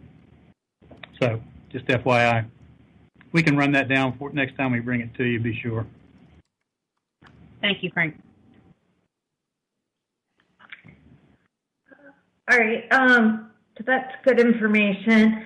I just want to comment on the early voting. I'm in agreement with what the others have said. I don't think it makes sense to try to do early voting in 2021. I would like to see the town of Morrisville do early voting in the even years, as Councilmember Robati has suggested. I do think that is important. I'd like to see us, ongoing to provide early voting, midterm and presidential elections. And I guess on the bond referendum, if we're delayed, that's to be decided. As Attorney Gray said, it might be prohibited. Councilmember Garabella. No, I agree. I think pretty much Frank said exactly what I was thinking. Was 1A on the early voting. I don't think it's needed for 2021. I remember Ann talking like if it is I don't know if it's Donna or Ann said if it's 60,000 low-hanging fruit, I'd rather get some of the sidewalks done with that money than others. The bond referendum, I agree with Liz. I know it is very critical to get a good number of voters, to vote for it. It's not like we don't like, or we are already looking at the data with 13,000 voters, 2,000 showing up. I bet you if it is a bond, if we can do it legally, that's what, Frank will come back. I can anticipate 500 people showing up. And that's not true representation of a bond for our town, our size. So that's all my 2 cents.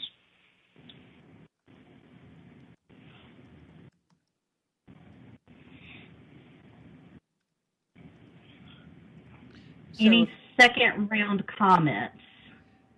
Aaron, I believe sorry, go ahead. This is Martha. Just a couple random thoughts from me. One of the things that council could consider if they feel strongly enough about it is you can weigh in on a desire to keep our elections in November 2021. And you could direct staff to draft a letter if that is your preference. I don't think you need to actually decide that now. It's something that you can think about, although we don't know how quickly the state legislature may take that up.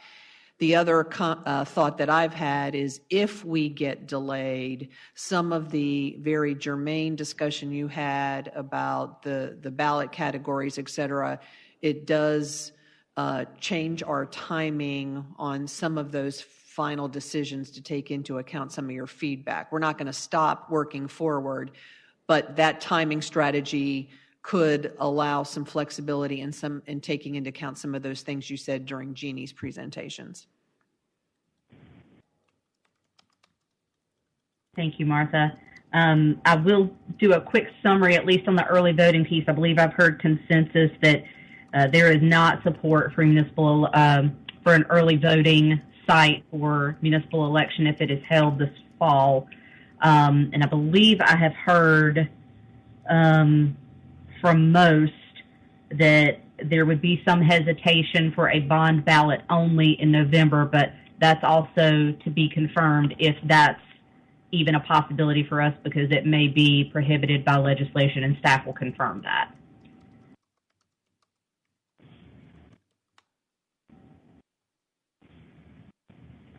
Are there any other comments here?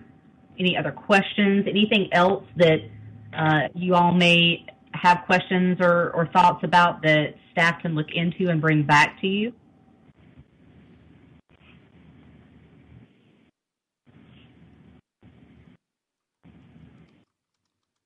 Mayor Pro Tem Johnson. I would just say, Erin, as soon as you know something, let us know something. But I will tell you, we're all following this issue. We're following it in the papers. I was on the league call the other day too. So and the league is going to keep us up to date on all this. And of course, Satish is on the board, the league board of directors, and I'm on their board of trustees for the RMS. So I'll be hearing, and I have an RMS board of trustees meeting this Thursday. So they'll give us an update on Thursday. So we're all, as soon as we all hear something, we'll share it, hopefully. Agreed. Yes, ma'am.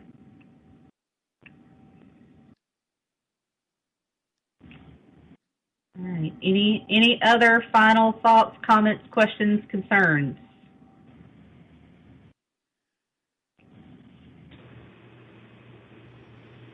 All right. That is all I have. Thank you all. I appreciate the feedback. Thank you very much, Erin. You did a great job. That's a tough subject to deal with. Town Manager Page, we are scheduled for a break as of a few minutes ago. Should we go ahead and have a 20-minute break and then come into our last item? Yes, back sir.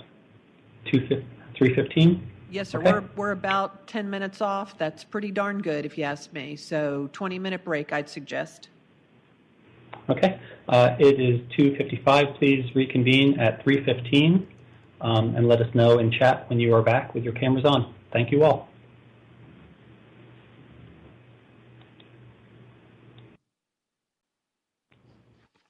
Okay, it's 3:15. Thank you all.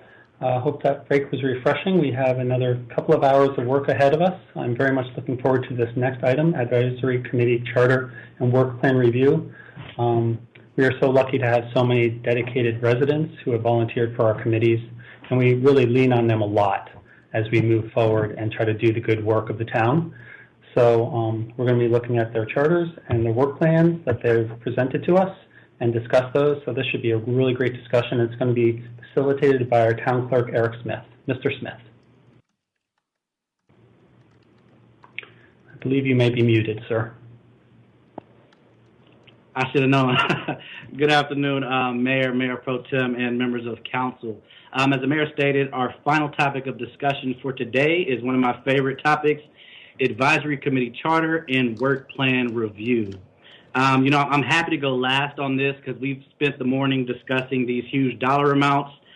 We've talked about these really long-range projects, and, with these long-range projects, the impact may not be seen for years down the road. It's not a real immediate impact, whereas these committee charter and work plan review will most likely lead to some type of actionable item that our committee members can go out and implement right away, which is going to produce some type of real benefit or real impact to our residents. So that's why I'm really excited to close off with this topic for the evening.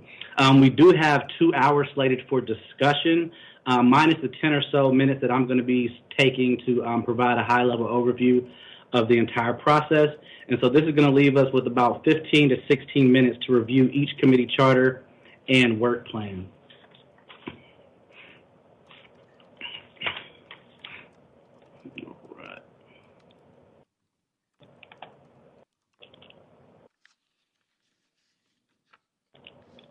There we go. All right. The recently amended Appointed Public Bodies Administrative Policy was approved by Council on November 24th of this past year. The policy update included provisions for the development of annual work plans and for Town Council review of advisory committee charters at least once every 2 years. And if I am speaking too fast, please feel free to throw it in the chat because I do have a habit of going fast sometimes. The overall goal of the committee charter and work plan review, as shown here, is to enhance the collaboration and engagement between Town Council and their advisory committees. It's going to do this first by allowing Council to review the committee charters to ensure that they align with not only the strategic plan, but with Council's vision for moving Morrisville forward. If Council does identify areas to amend or update within a charter, an action item is going to be developed to incorporate these changes, and it'll be brought back to Council at a later time. This review is also going to allow Council to look over the newly developed committee work plans, and they can either endorse, amend, or provide the needed feedback for our citizen advisory committees to move forward in advancing their efforts. Following this retreat, the Council feedback is going to be presented to each committee for consideration and implementation.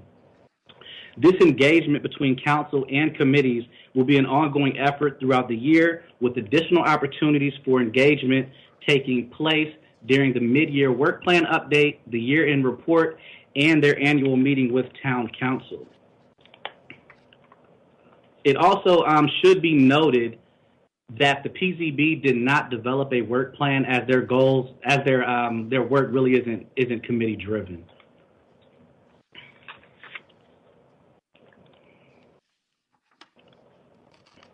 Work plan development. At their initial meeting of the year, we did ask each committee to develop 3 to 5 really broad goals, and they were told that these goals would drive the future work and the discussion of their committee. Staff did ask that these goals include some type of milestone or action steps that could serve as progress metrics. We did recommend that the committee members go into this process with the understanding that this work plan is a fluid item. It can change, it can be amended as needs change throughout the year. The goal development was completely, well, I can't say completely, but it was for the most part committee driven, and our staff support members were available to assist with providing information such as previous surveys, the charter, and previous information that they may want to use to develop their goals. Over the course of 2 to 3 meetings, our committees were able to successfully develop the goals as requested. It's important to remember that each committee does have different dynamics and different processes, so some of our committees have a more broad and robust purpose when it comes to the town of Morrisville, while others, such as the Senior Advisory Committee, they have more targeted areas of interest. But I do believe they were able to develop some goals that can serve as a base to elicit some really good feedback from Council.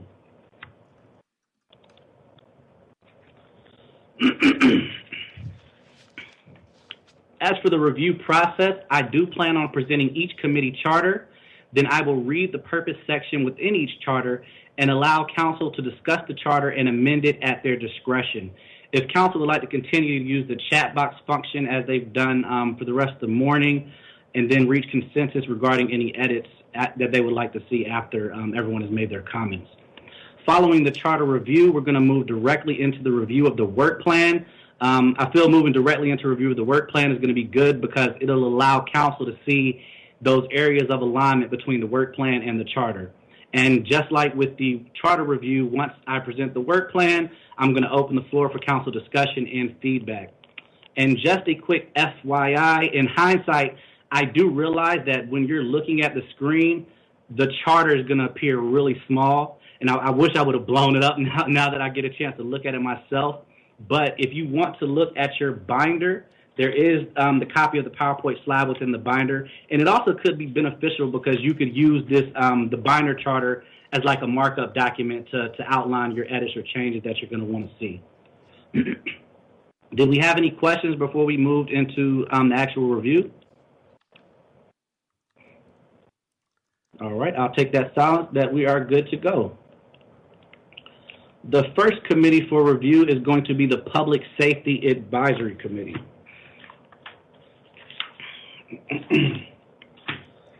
I will read the purpose of the Public Safety Advisory Committee, and then I'll open up the floor for council discussion regarding any changes. I know there's a lot of information within this charter, but barring any exceptions or requests, the main focus should be on this purpose because that's what's going to outline the committee work throughout the year.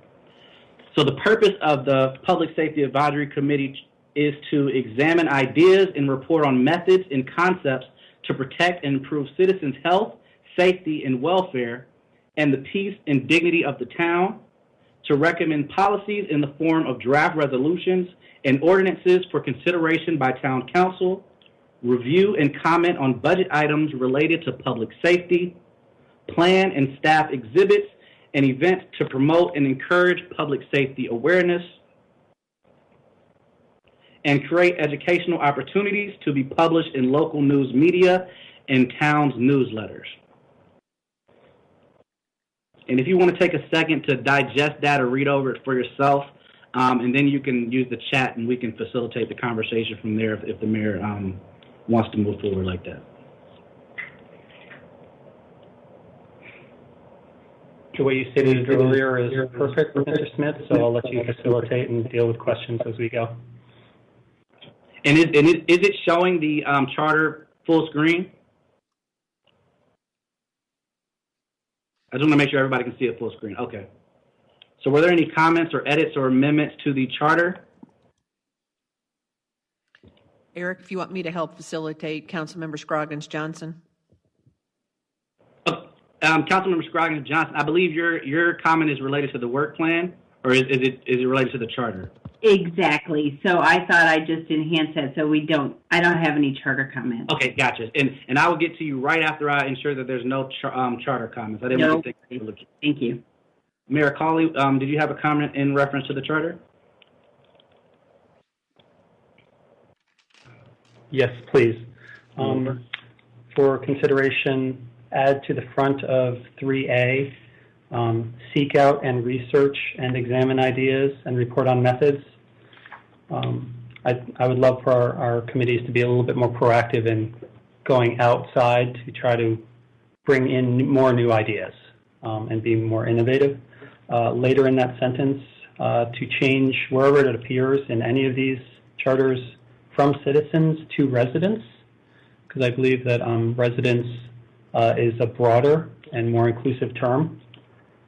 On 3C, I'd be interested in knowing if the council would support adding research, assess, and review, and comment on budget items related to public safety. Once again, just a little more proactive outreach to try to bring more new ideas. Those were my thoughts about this charter. Thank you. All right. Councilmember Rao. Well, this is a question about, I'm drawing a blank. I'm going to have to pull it later. Our Smart City Steering Committee. Instead of having every charter talk about technology, hopefully our Smart City Steering Committee can make recommendations to the individual committees of where technology can help enhance all these critical areas of town. Whether it's public safety, for example, data, where data would fit into that, and even like the educational committee where we could get data on, the actual people living in schools, multifamily.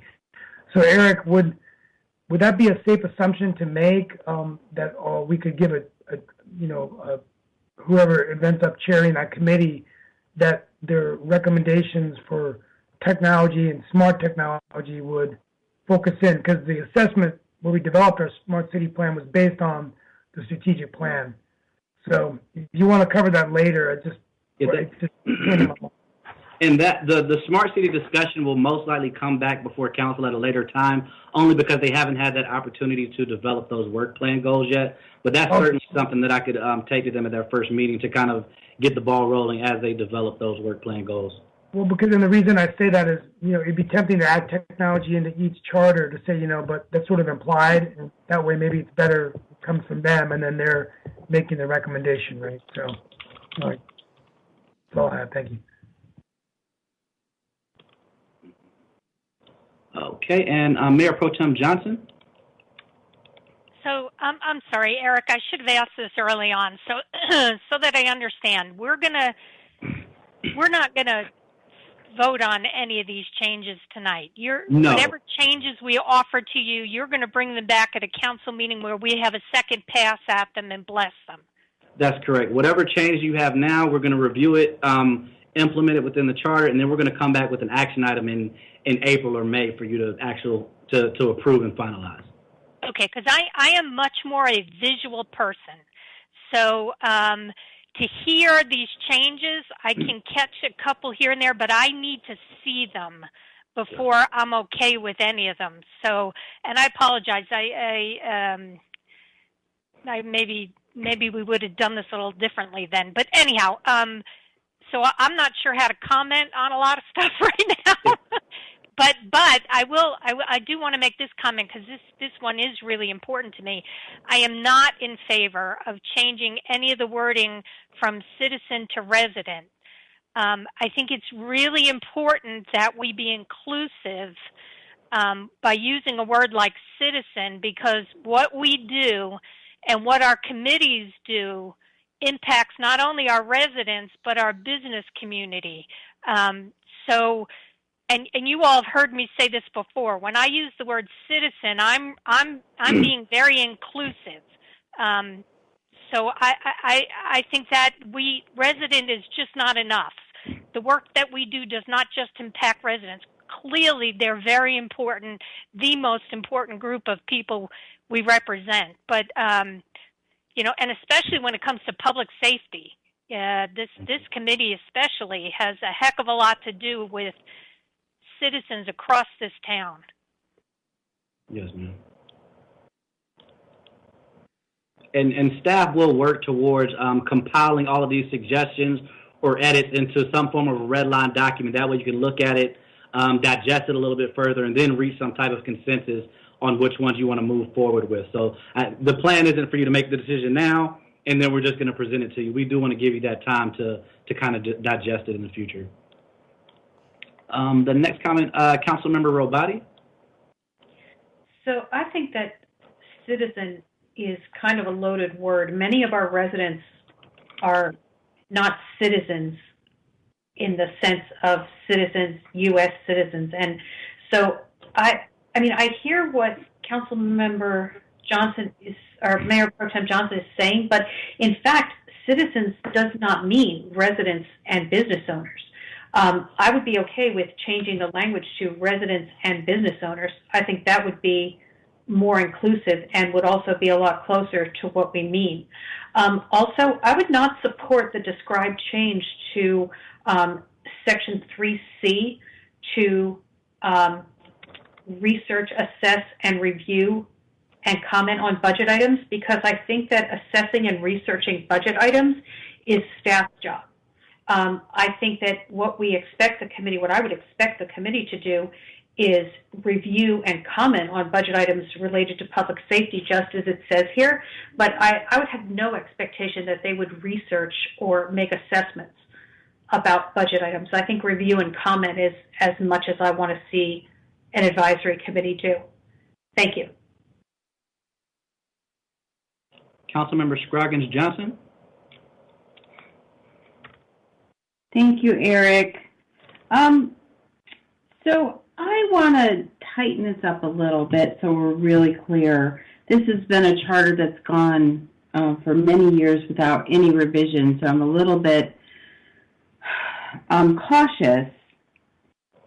Regarding 3A, which relates to the improving citizens' health, safety, and welfare, I hear both sides, Councilmember Robati and Mayor Pro Tem Johnson, citizens do kind of resonate with me as U.S. citizens, and that is a sensitive word to many of our neighbors. If we look at being inclusive, I think we have a third consideration. We have our residents, our businesses, and our visitors. So we want everyone that's here to, to look at the health, safety, and welfare. So I think we're going to have further consideration or some word options. I'm not going to solve today, but I think we need to consider, everyone that's here in Morrisville, whether they're permanently here or they're temporarily here. So with that said, on 3A, if we could start being a little bit clear about how these purposes are achieved, like, for example, review and recommend to town council ideas and methods and concepts to protect blah, blah, blah. So that way they know that item is to be brought to town council. It gives them an avenue to present an update to town council when they want to do maybe an annual update or something, but that it's very clear on that channel of how that objective can be achieved. And on 3C, I wanted to add similar language that they review and comment to town council on budget items related to public safety. So I'm going to stop there because I know everybody else wants to have a turn, but those are just two things that I wanted to introduce to the discussion. So thank you. Okay, Councilmember Fender. Thank you, Eric. I just want to lend my support to Mayor Cawley and Councilmember Rabati, and I like Councilmember Scoggins-Johnson's idea too, that of finding a third word there. I was just looking at, the citizen word is a loaded word, and it does have two different definitions. One is simply an inhabitant of a city or town, but the other definition is being a member of a state who owes allegiance to government. And I think particularly in our community, given the diversity and the number of immigrants, large population, we have people from all sorts of countries. We do need to be sensitive to that. But I do understand what Mayor Pro Tem Johnson is saying, and I think we need a third word there. But and I like how she suggests it pertains to the visitors through our town. So I don't know what that third word is. Maybe someone smarter than me can determine that, but I'm in agreement with what's been said. Thank you. Okay, thank you, Councilmember Fender. I believe Mayor Cawley had a second comment. I did, unless someone else wants to have their first. If we could recognize Councilmember Garamella, please. Councilmember Garamella. Yeah, I wrote comment and I just didn't do, enter. It was just like sitting there. So I agree, like I'm also not savvy enough to wordsmith it, but whoever can do the job. But I want to bring the same point that Vicky is trying to say is our charters are very loosely coupled, right? Like I think the whole role of any advisory committee or PCB is, to give the recommendations to the council. And even though we say it, I want to ensure, it is clearly mentioned, examine and ideas and report, what does it really mean? It is to the town council, right? Review and recommend to the council. So have that language, around it, recommend policies to the council, review and comment to the council if they want to talk about the budget items. It's just so that there is a clarity, and I think this should go all across all the charters, because all these charters have come at different times and the assumptions were different, but more and more we are seeing, we have to ensure it is properly locked to what the real work they're doing. So the real work is to review, recommend, and explore, and give that to the council. So that way, it is incumbent upon us as a council to then take it and act on it. And that's exactly what we do for PZB. We take their recommendations, and if we like it, we'll go forward. If not, we will not. But I think it is important, fairness to their committees, to everyone, to have that channel and have the proper language. That's all from me. Thank you, sir. Mayor Cawley? So for 3A, lots of good discussion about that. Instead of trying to make lots of different little ones, maybe we could say, and improve everyone's health, safety, and welfare. That's very inclusive and covers everything, but that'll be up to staff to figure that out. Going back to 3C, my initial idea of adding research and assess, I'd like to retract that. I think 3A takes care of that on second look. I also support what Councilmember Scoggins-Johnson and Councilmember Garamella just talked about, to add to town council, so review and comment to town council on budget items, etc. I think that that's a good clarification, because it's good that they comment amongst themselves, but really the idea is for them to provide us their opinions and things, and I think that's implied, but if we can state it very clearly, I think that's helpful to all involved. Thank you for the second round. All right. Mayor Pro Tem, I see how easy it can be to lose track of this chat box. Councilmember Rao. I was actually typing in the chat that I didn't need to speak, but I completely agree with Councilmember Garamella, and I think that, just to the town council, so that the committees would have a final report that they would make, whether it's a recommendation. That's where I think it's very focused. So I completely concur with him on that.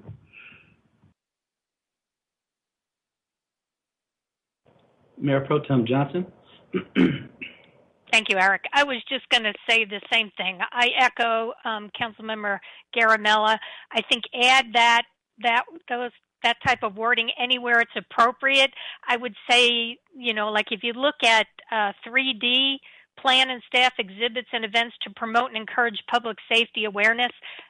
I don't know how that, you don't advise, that stands on its own. You don't have to add advise the council, so where it's appropriate. I totally agree with that. And I also agree with Councilmember Scoggins-Johnson about finding some other third option for the word resident only. To go from citizen to resident is just not inclusive enough, so come up with some other wording there. And actually, in some cases, you could probably just eliminate the word citizen. If you look at some of the lines, you don't even need to put the word citizen in there. You could just say advisory committee. You don't have to call it a citizens advisory committee. So however that all fleshes out, that you all figure that all out. Thank you. Okay. Any more comments on the Public Safety Advisory Charter? And just to get a general consensus from council comments, I would say that there were two major edits that they want to see come out of this, and those edits weren't just related to the Public Safety Advisory Charter, but could be applied to all the charters. The first stating that the committees need to review and provide input to town council, just add some more specific wording to ensure that the review finalizes with input being provided to the town council, and wordsmithing those words that to incorporate the entirety of the individuals within the town of Morrisville. So those two can apply to all the charters. So we'll definitely try and incorporate that. Moving forward to the Public Safety Advisory Work Plan. The main goal that was developed by the Public Safety Advisory Committee was to attend public events and distribute public safety information, demonstrate resources such as the police crime map, and engage with citizens to encourage public safety-related questions and comments. Post-COVID, they would like to complete 6 events per year to include engagement with 3 separate HOAs across the town. I'll go ahead and open up the floor to council discussion if you want to read along in your binder to digest the information, and then we can proceed with the comments. Oh, and I have you written down right here that you're going to go first. I promise I didn't miss you. Thank you, Eric. This is kind of interesting for their goals that they would like to attend as a committee, 2 members at a time, certain events that they've listed in their plan, which I think is completely fine, except for I'm not sure what Public Safety Day is. I know we have a National Night Out, which is typically hosted by our police department, but there was also another event that was hosted by our fire rescue department. Is that Public Safety Day, that formal title for the fire event? To provide some background for this, Public Safety Advisory Committee, they're still undergoing development of their work plan. So this, you know, they wanted another meeting to develop it, and I said, hey, I have to get something to town council. Fair enough. This was the one that they agreed upon. And regarding the Public Safety Day, I think they were discussing a new event that was specifically addressed to public safety, whether it be fire safety, you know, just emergency management services overall. I believe that is what they were referring to. But as you can see from the question marks, they did need to flesh out that goal a little bit more. So, very helpful. What I would recommend for the council's understanding is if they could elaborate a little bit in the next few weeks, I guess, and just give us some insight into that, because I think there's existing safety events that may or may not take the place of that, but are they going to consolidate some of those events or create a new event with new kind of a venue, like a centralized venue or location or something like that? I like the idea. I want to make sure that we're using our resources and staff time in a way that's going to be the most the most effective use of the staff time, as well as a great event for the public. Thank you. Yes, ma'am. Okay. Were there any other comments related to the work plan? And also, I can make sure I get that information to you in the future, because they do have this slated for discussion at their next meeting. Mayor Cawley. Thank you, sir. So I understand this is a work in process, obviously. One other thing I would love to see this group consider participating in is the promotion of like neighborhood watch, vacation check, home safety for both police and fire. Those seems like good things to have our citizens also sharing the ideas. I think those organizations are already doing it, but it would be good coming from citizen to citizen. Also, this might be a good group to coordinate with the CERT team. So I think that there would be some overlap. CERT often goes to fire safety days and has their own tent. Maybe they can share a tent or something like that to bring awareness to this committee and how active it is in trying to bring policies forth. Those were my thoughts on this committee work plan. Thank you. Thank you, sir. Councilmember Fender.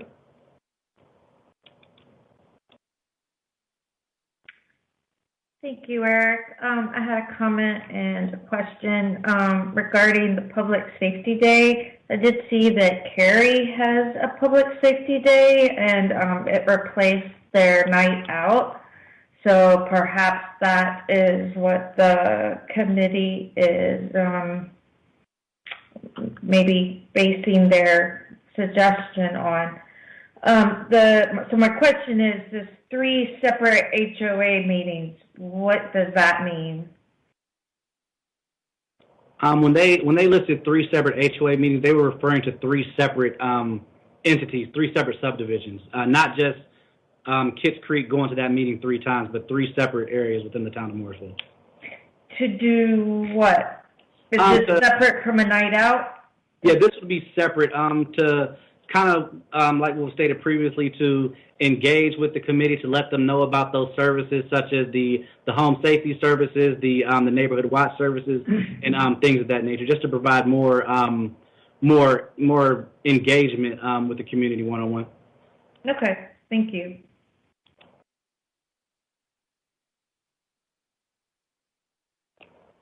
Mayor Pro Tem Johnson. So Donna already got to my thought. I was going to ask about what the HOA meetings went, and I would just to add to that, not everybody in town lives in an HOA neighborhood, and then even some do not have active HOAs. So I just want to make sure that we're not, there's more than just folks in HOAs. Let's make sure we're capturing everybody and not missing folks. But I know that's not the intent. I know the intent is to try to share as much and as often with as many as we can, but just it needed to be said. Understood. And we can work on making that wording more inclusive of the entirety of Morrisville. Councilmember Robati.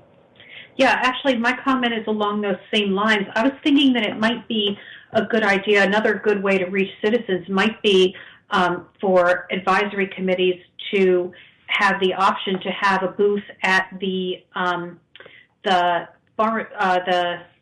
farmers market on Saturday mornings at Town Hall. Like we could set up a tent over there and they could talk to people about public safety, and maybe we could give them some swag to give out. And they're not the only committee, actually, that could benefit from, from that kind of public interaction. Yes, ma'am. I think that is a wonderful idea, and I have heard that same suggestion come from multiple committee members across multiple committees. So that would definitely be something that they should that they can look into implementing. All right. It looks like that's all the comments for the public safety. Oh, Councilmember Garamella. The other comment I have is I know Brianna does a good job. She has all the contacts of the several HOAs, but also keep in mind we have a lot of people who are in the apartments and which are managed by the property management companies. It would be good if they can kind of give, based on the issues that they're seeing, because public safety, they have the issues brought to them, and if they can recommend to the communication, if there's a trend of a lot of, tickets that are being issued.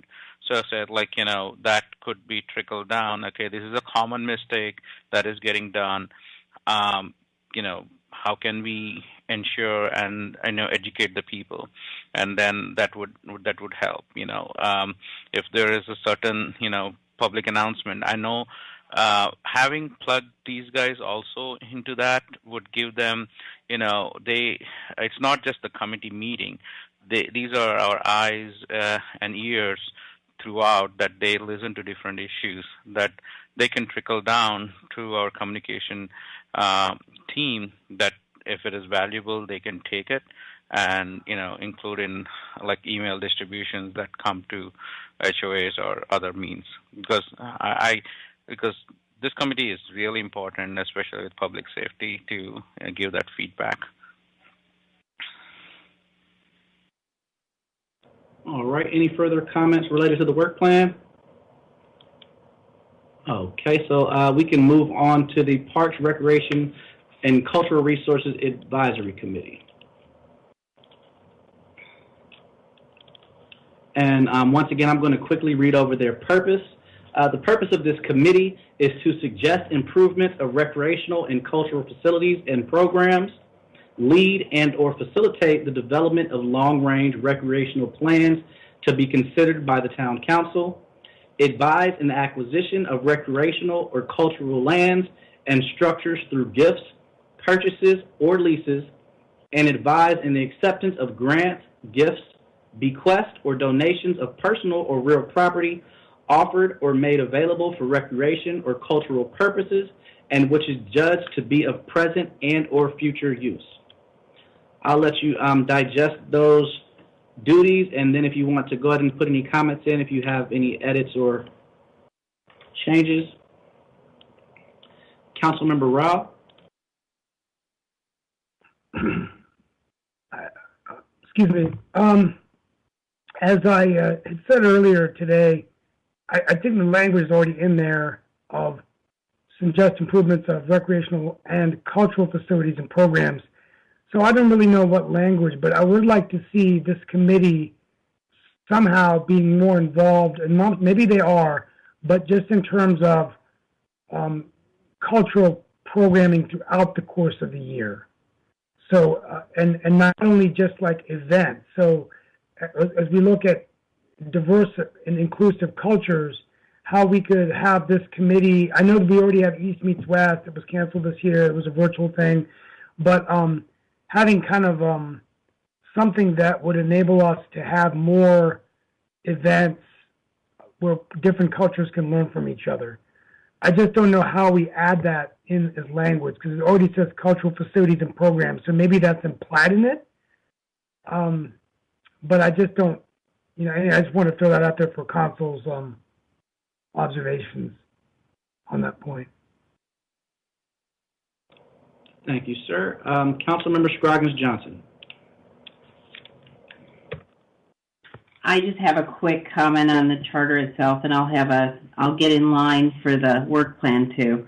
The language and the purpose, if we could adjust the language to ensure that we're clear about town council involvement. 3A would be like to review and suggest to town council, B is perfect, woohoo. C is advise town council, and D is advise town council, I'm going to stop saying this again and again as we go through the other ones, but just bringing that to top of mind. Thank you. Thank you, ma'am. Okay. Mayor Colley, was that a comment that you had? Let's see. Mayor Pro Tem Johnson.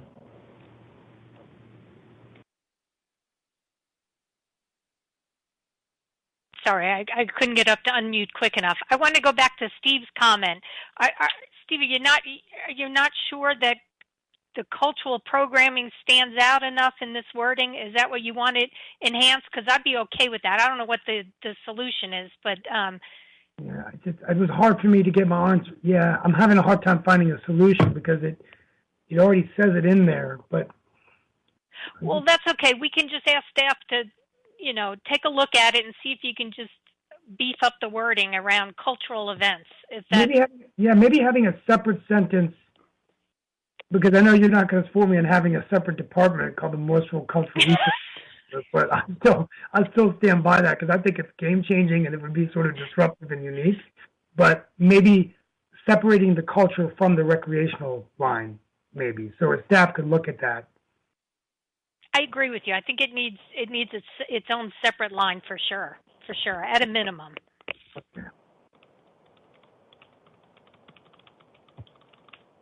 And we can definitely work on improving that language to include cultural events and engagement. Mayor Colley. In the purpose for A, I'd love to add the creation of, not just suggest improvements, because they might come up with new ideas for new things, for new recreational, cultural facilities, programs, amenities, etc. Also in D as in dog, I'd love the committee to feel empowered to seek out notifications of grants, gifts, bequests, rather than just advise in the acceptance. I'd love everyone to be a little bit more proactive in seeking out things like that. I would propose the possibility of adding E for ECHO, something along the lines of advise and track milestones for execution of adopted Parks and Rec Master Plan recommendations. That's not really spelled out anywhere very clearly, but we have an adopted Parks and Rec Master Plan. They might be the perfect people to keep track of how we're doing on those recommendations up towards execution, make suggestions about which ones maybe should be raised up on the list, which ones are timely.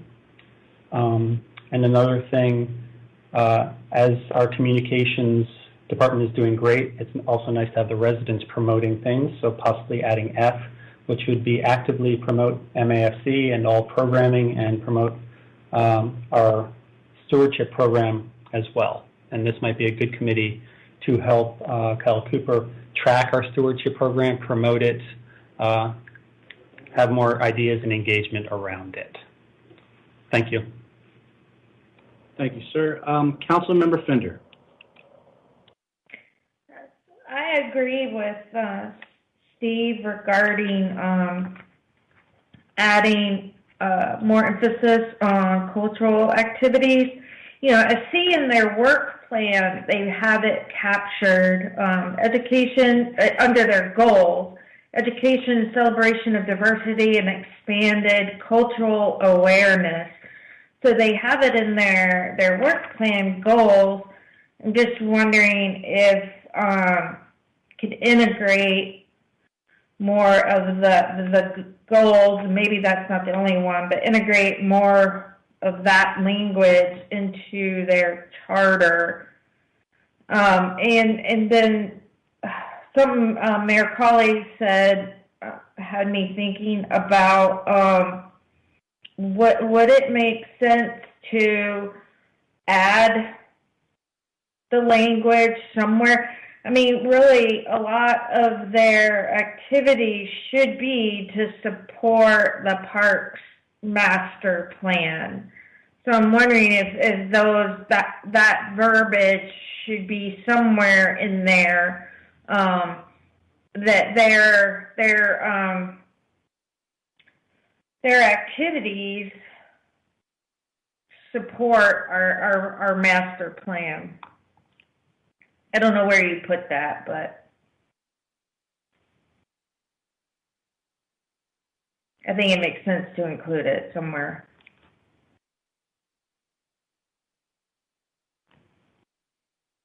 Thank you very much, ma'am. Were there any more comments related to the Parks and Recreation Charter? Councilmember Robati? Yes, just capturing something from an earlier discussion. I'd also like to see them, in addition to cultural celebrations and education, I would also like to see them, I'd like to see a mention of art somewhere in here. I think this is the committee that would naturally be in charge of that, just suggestions for where we can incorporate, where and how we can incorporate art in our town, and I would love to see some suggestions from citizens on that.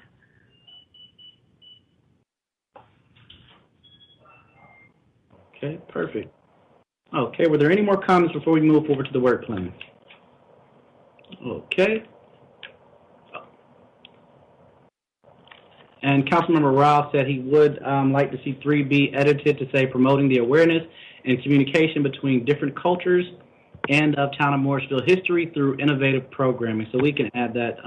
It was just an idea. I was trying to save you guys talking more, so I didn't want you to be left out. So we have that documented. I didn't have to. It's just an idea. Thanks. Okay. The Parks and Recreation work plan. Let's see. They were able to develop some really good ideas. They were assisted by Assistant Town Manager Zudema in developing these goals. The first goal will be facilities expansion and improvements to include a basketball court and lighting, a dog park, and, of course, disc golf. The next goal, education and celebration of diversity and expanded cultural awareness. Events such as Juneteenth, they can partnership with Parks and Recreation staff and through a partnership with the Communications Department for engagement and outreach. Community engagement and education on existing Parks and Recreation resources. This would be implemented through public events, partnership with the Communications Department, as you mentioned earlier, the stewardship program, participation and support. And the last goal was expanded youth, family, and senior programming and activities to include additional youth track-out opportunities and expanded senior programming within the senior center. Okay, and we do have one comment ready from Councilmember Scroggins Johnson. Thank you, Eric. Regarding the facilities expansion and improvements, I have heard a lot about a dog park. In our council discussions, in the neighborhood discussions, and so forth, so I have no doubt that that is a priority. What I'm not as clear about is the basketball court, the lighting, and the disc golf. Do we have survey information or other resources that will show us how those two items are a high priority? If we could get the background on that, that would be helpful for me. Mm-hmm. Related to the education celebration of diversity, expanded cultural awareness, I really like Councilmember Robati's suggestion about art. In fact, I think we should add an art event, possibly, to this list. Also, in addition to Juneteenth, we should consider other cultural opportunities. Maybe we have an international day or an international, a blending of many different cultures that we could express that could be aligned with East meets West. There could be many different ways to execute on that, but I really think that we're missing an opportunity not to celebrate who we are as a town, and we are many, many different backgrounds. And an International Day was done by our Morrisville Elementary a couple of years ago when I attended, and it was a fabulous event. But what could we do as a town with our limited space and our limited gathering? You know, we would have to kind of rethink that a little bit, but I want to explore that if we can. And then lastly, the expanded youth, family, and senior programming activities. We do have a youth council, and it's my understanding the youth council kind of works with the Park and Recs department. So I'm not sure how this would fit in the work plan, but I would say collaborate with the youth council or involve the youth council in that section of the goals and steps. Thank you. Thank you very much, ma'am. And I'm going to go back to Councilmember Garamella. It looks like I missed him on the charter discussion. My apologies. Did you want to go ahead with your comment, sir? Yeah, absolutely.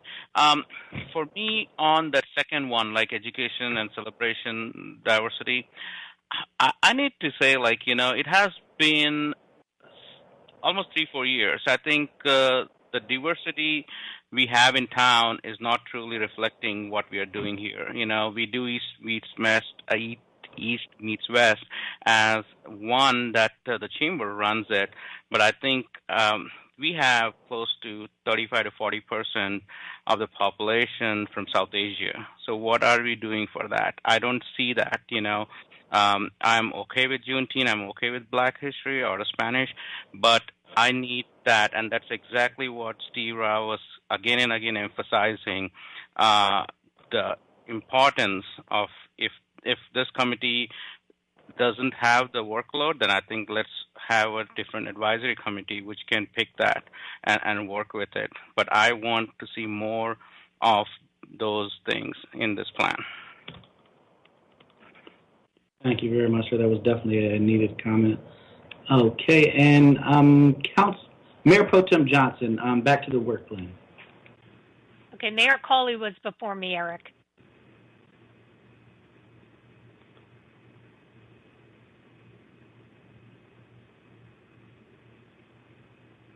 Sorry, you're muted, sir. Yeah, I apologize. He was. I'm moving ahead. You can go ahead, Mayor Coley. I apologize. Yeah, a lot going on. Thank you, Mayor Pro Tem. No, I know how hard it is. So in regards to the work plan in the second part, yes, I think it's important to be representative of all. There were some efforts to get a Diwali set up. COVID sort of torpedoed that, but I mean, Diwali, Cinco de Mayo. If we can just email the committee about what our ideas are about what might be great festivals to represent our community would be great. One other thing, I think this might be the correct committee to, although we are talking about they're pushing up against the edge of their bandwidth right now. but they might be the people to look into accreditations and recognitions like a bike-friendly community, look into becoming a 15-minute walk to a park type town. So I'm not sure if they would have the bandwidth for something like that, but if that's something that we could possibly ask if they're interested in trying to get those kind of accreditations and best practices, like our police and fire are accredited, and then that once it's done once, you have to work hard to keep it, but it's a really good way to find the best practices and put them in place. So those were the things I wanted to share. Thank you. Okay, and now we're at the point for Mayor Pro Tem Johnson. Thank you, Eric. I'm just going to echo Satish's comments about additional diversity and expand on the cultural awareness and programming. Juneteenth is just, that's not enough. That's important, but there should be some other opportunities there. And I'm going back to Vicky's comments about some multicultural kind of event. I don't know, but I think we do need to beef up some activity there.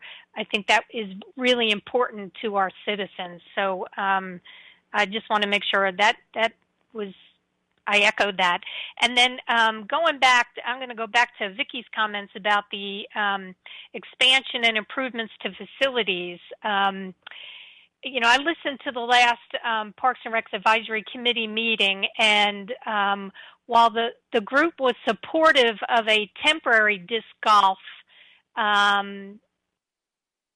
programming or temporary disc golf programming, they wanted to make sure and wanted to see how actively that temporary disc golf would be used. And they were very hesitant when there was conversation. Thank you, pop-up disc golf. They were very supportive of a pop-up disc golf.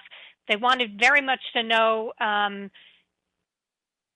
if it would be used or not and how well it would be used, but they were very hesitant to the conversation when it came to funding of a permanent disc golf facility. So I just need to echo that because I heard that loud and clear when I listened in. And so that needs to be said too. I think the wording here I would put is pop-up disc golf in their work plan.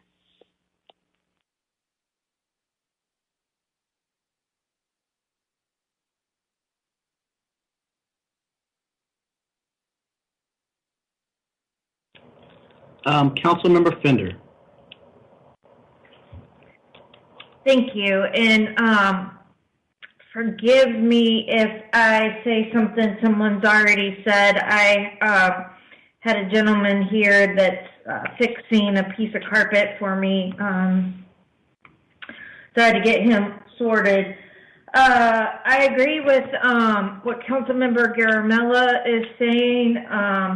I support, I mean, if we're going to, we want to add specific events to celebrate diversity, I would love for us to do a Holi celebration in addition to Diwali, and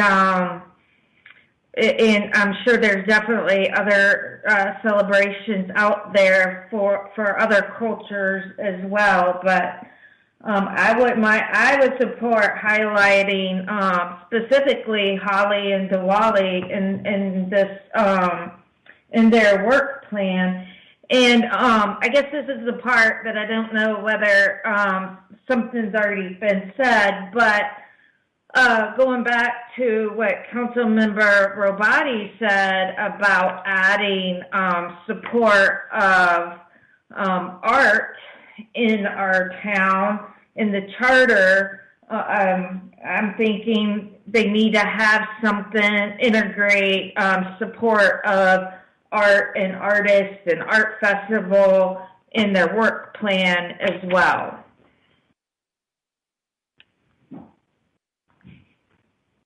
So that's all I have, Eric. Thank you. Okay, thank you so much, ma'am. Were there any more comments related to the Parks and Recreation work plan before we move forward? Councilmember Robati? Yeah, just that there's been some discussion of the bandwidth of this committee, and I wonder if what would be an appropriate time to talk about expanding the committee, adding 2 more people. I mean, we want them to do a lot, and, you know, it would be good to make sure that they have the resources to accomplish it.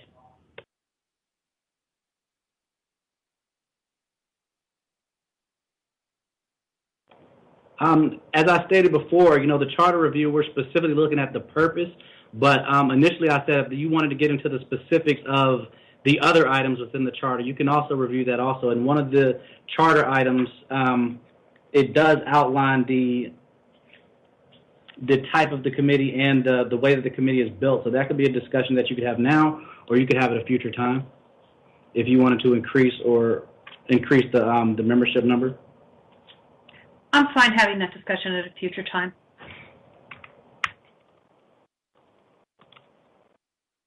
Okay.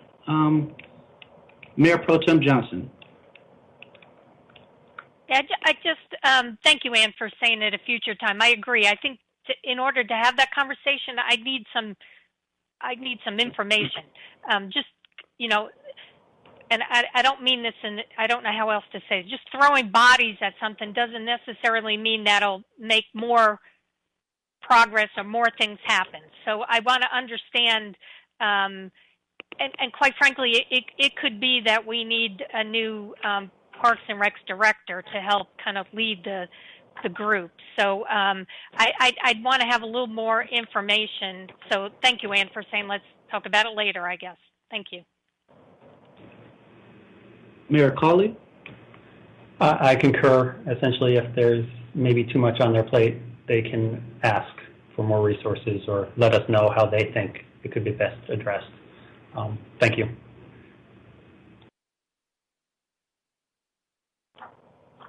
Okay, any more comments before we move forward to the next committee? Okay, seeing none.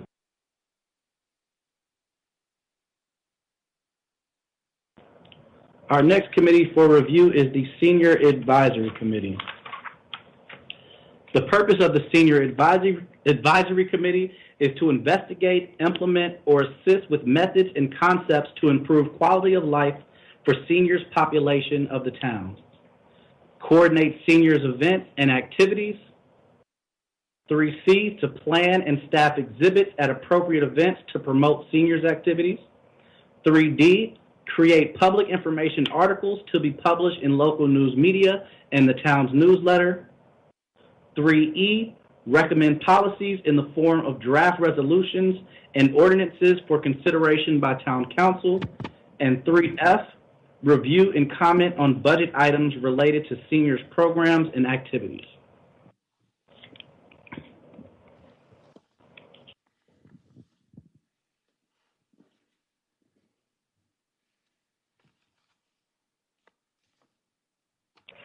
And I'll open the floor for discussion whenever you've had a moment to digest those duties. Councilmember Scroggins Johnson. Thank you, Eric. I would just say that I would request that you add some to town council language in the charter in general. But I do have a question. Now that we have a senior center coming online, does the role of the Senior Advisory Committee have another purpose? Or does the purpose that we have laid out fit rather nicely into that senior center, and we don't need to call it out? So I think it could definitely be applied to, make recommendations to the town council and to some programming of the senior center, but I was just wondering if we should add language now or just wait until the center's open and then maybe revisit this charter next year. Thanks. Thank you, ma'am. Mayor Cawley? We often talk about how words matter, and the word senior is descriptive, but I've heard some people say maybe if we could switch it to maybe active adult advisory committee or instead of saying seniors, to say, let's help everyone in the town age well, or something like that. I'm not sure. I don't want to step on any toes. If everyone's fine the way it is, great. This is just a way to be more inclusive, my thought. When it comes to item 3D, about public information, I'd be very interested to see if the senior committee or active adult community would be interested in more than just the senior proclamation, where we recognize them every year. If there's other items or events or something to promote activity and healthy living. Also, they also have some recommendations within the Parks and Rec Master Plan. So this might be the appropriate committee to make sure that those recommendations are being executed and tracked in a meaningful way. I think that there might be an opportunity for this committee to do some intentional outreach to HOAs, faith communities, and partner with those organizations for events, trips, educational opportunities. So I think that might be an opportunity. And as was mentioned, there are a lot of older people also in apartments, so that might also be an opportunity to try to reach into that area to make sure that everyone in Morrisville benefits from this committee and our Parks and Rec offerings. Thank you.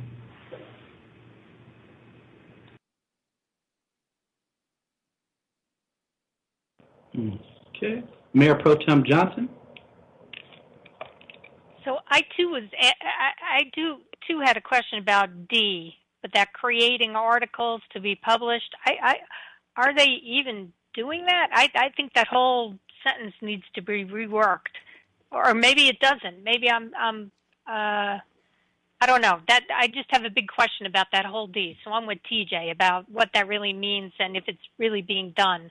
And then as far as the name of the committee, I think I would ask the committee. I think before I made some wholesale changes and some really significant changes to this committee, I would bring it to them to get their feedback.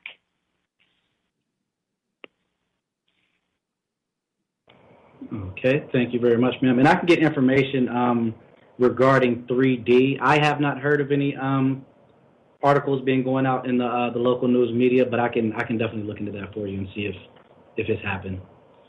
Well, we don't even really have any local news media anymore anyhow, so that's so thank you, Eric.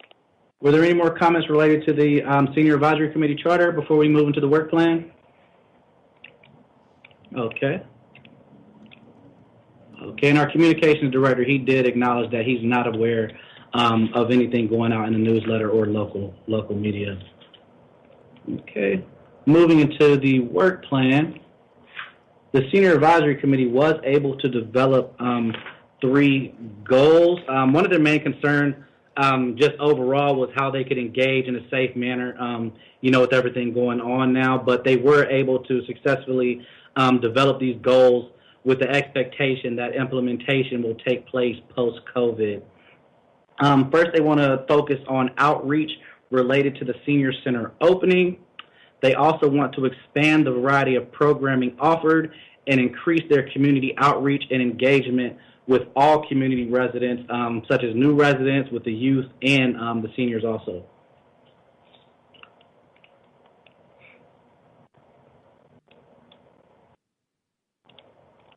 And as Assistant Town Manager Zuniba said, they have been haven't had a meeting for a couple of months prior to this most recent one, so this definitely will assist them on getting the ball rolling to get reactivated.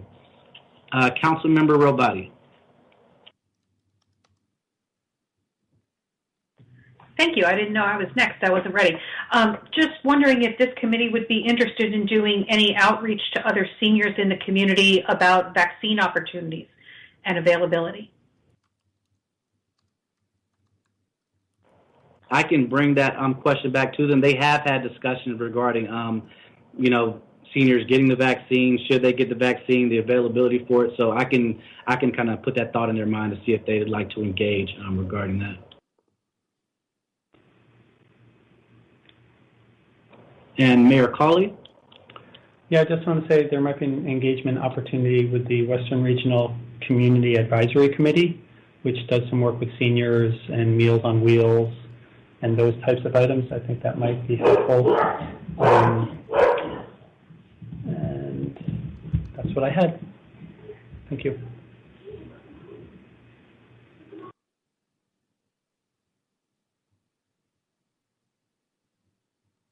Mayor Pro Tem Johnson. So I was going to comment about the senior-oriented festival. I think that's fabulous. I love that idea.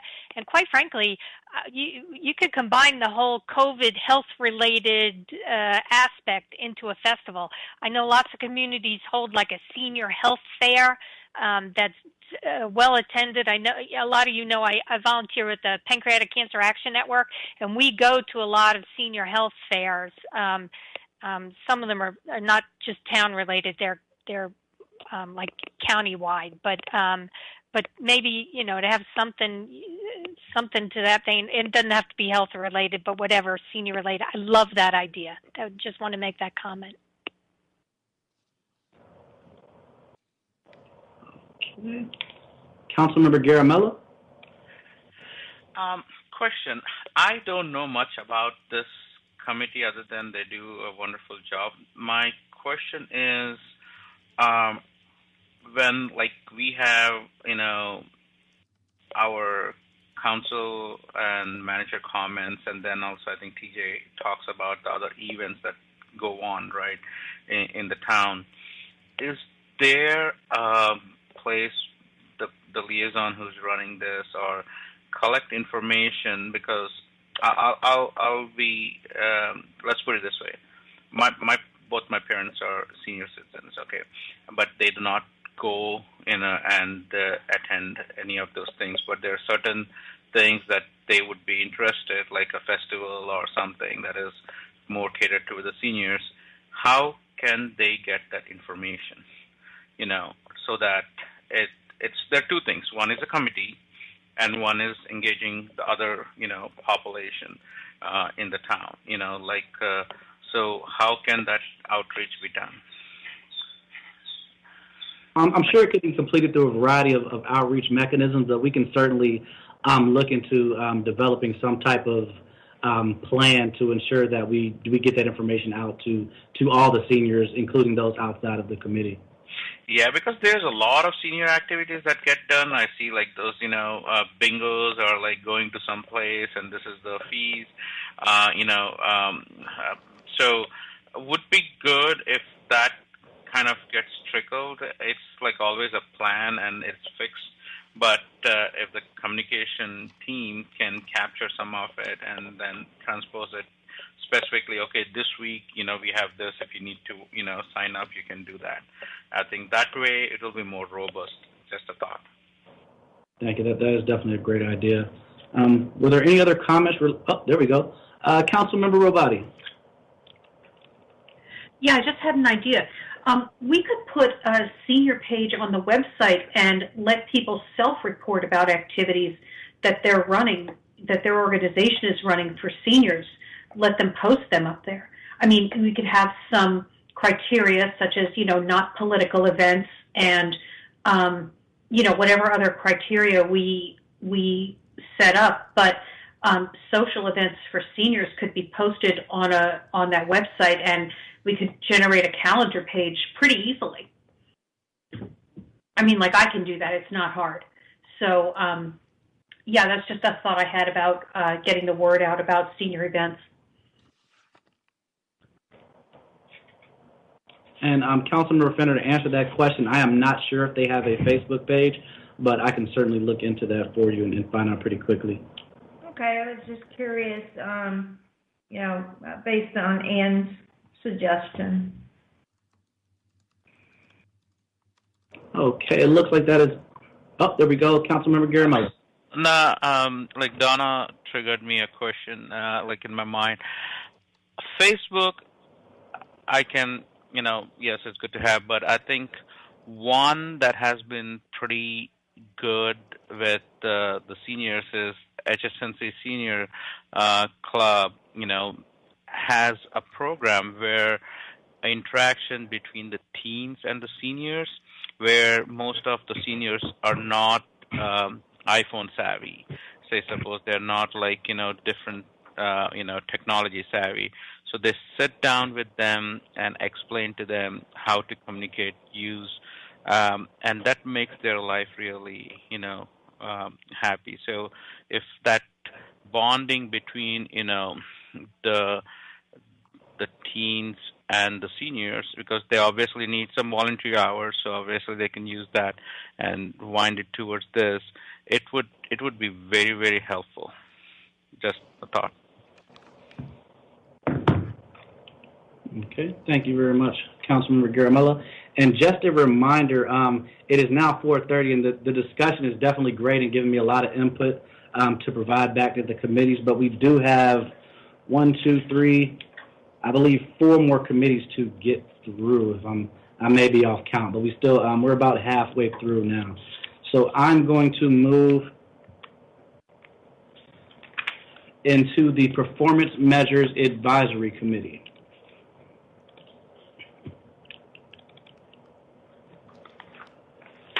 Okay, I'll read really quick through that purpose so we can go ahead to the discussion. The purpose of the Performance Measures Advisory Committee is maintaining familiarity with the town's departmental operations with regard to the tools of internal and external measure.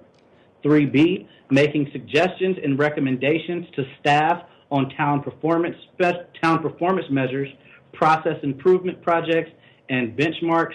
And 3C, reviewing and publicly discussing the comprehensive annual financial report to enrich transparency and accountability. And just proactively, I do want to let you know that those items that we discussed earlier, such as the need to review and then provide input to council, we're going to go ahead and ensure that those are documented within each of the charters proactively. So if you want to read into that, and then we can go ahead and engage in discussion whenever you're ready.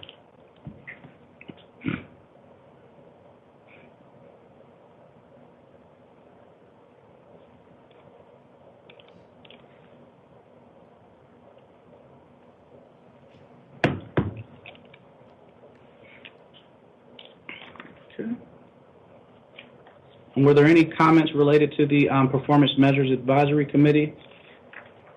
This charter was established a little bit more recently than our other charters.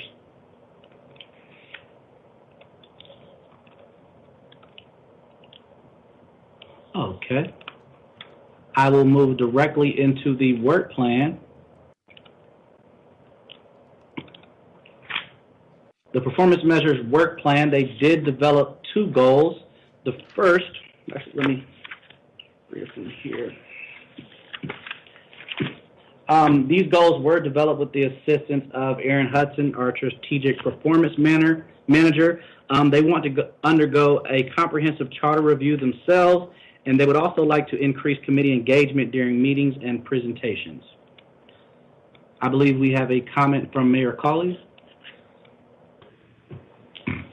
Yes, this is mostly, looks like the charter is dictated to pretty much just be reactive to our internal reporting. I'd be curious to know if they'd be interested in expanding their scope a little bit, or if we would be interested in having them expand their scope to research foundational financial structure of Morrisville from a budget perspective, like compare it to Apex and Cary and Holly Springs. I mean, it'd be a little bit of comparing apples to oranges, but how is it that Cary has so many capital projects going on? They also have water, we don't. So there's lots of differences, but it might be helpful to us to see what are close to peer municipalities and how their budgets are working, and whether or not there's any lessons that we can learn and improve our budget performance and efficiency. Also, I was wondering if they would be curious about assessing the viability of, we just did a half-year check-in about budget. If there might be appetite for quarterly budget check-ins like Cary does, and also year-round budget input like Cary does. So this seems like that would be the committee to do initial investigations into those types of items.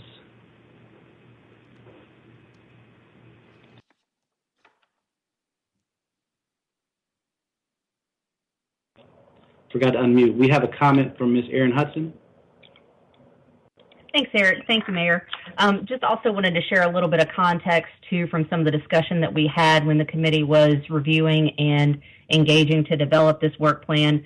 So if you'll remember, several years back, the committee scope actually changed from more of a budget review and budget focus to a performance focus. So that's why there's not more specific budget-aligned items outlined here. And they did really want to get more of a proactive involvement with performance. I noted that very briefly yesterday during my initial presentation, so that they can see how performance is being reviewed and assessed in other agencies, and so that they can have more of an active role there as well. They've spoken a little bit about expanding the number of meetings that they hold per year. They did add one meeting this year. That may expand again so that they have more of an opportunity to meet and hear this information on a more regular, recurring basis. So that's just a little bit of background information I wanted to share as you have this discussion.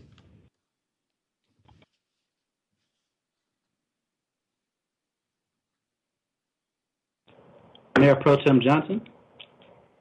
Thank you, Aaron. That is really helpful. And I would say I wouldn't tinker with this right now. I am good with them doing a review of their scope.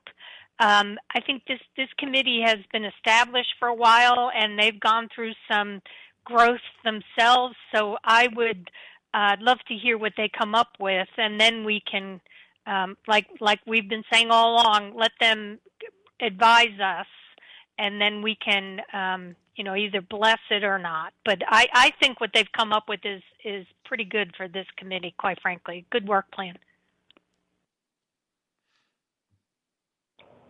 Okay, any more comments before we move forward to the next committee?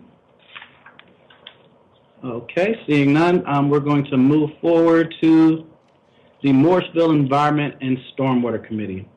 The purpose of this committee is to monitor curbside residential solid waste and recycling collection and disposal, as well as illegal discharges and improper disposal of waste. 3B, to plan and staff exhibits to promote and involve the public in recycling, stormwater, and environmental sustainability. 3C, promote local recycling, stormwater, and other environmental programs and education to residents and in local schools, and recommend supplemental efforts that serve to improve the town's awareness. 3D, review and recommend recycling, stormwater, and environmental sustainability policies in the form of draft resolutions and ordinances for consideration by town council. And 3D, review and comment on budget items related to stormwater, sustainability, solid waste, and recycling. I'll give you a moment to digest those and open the floor for comments.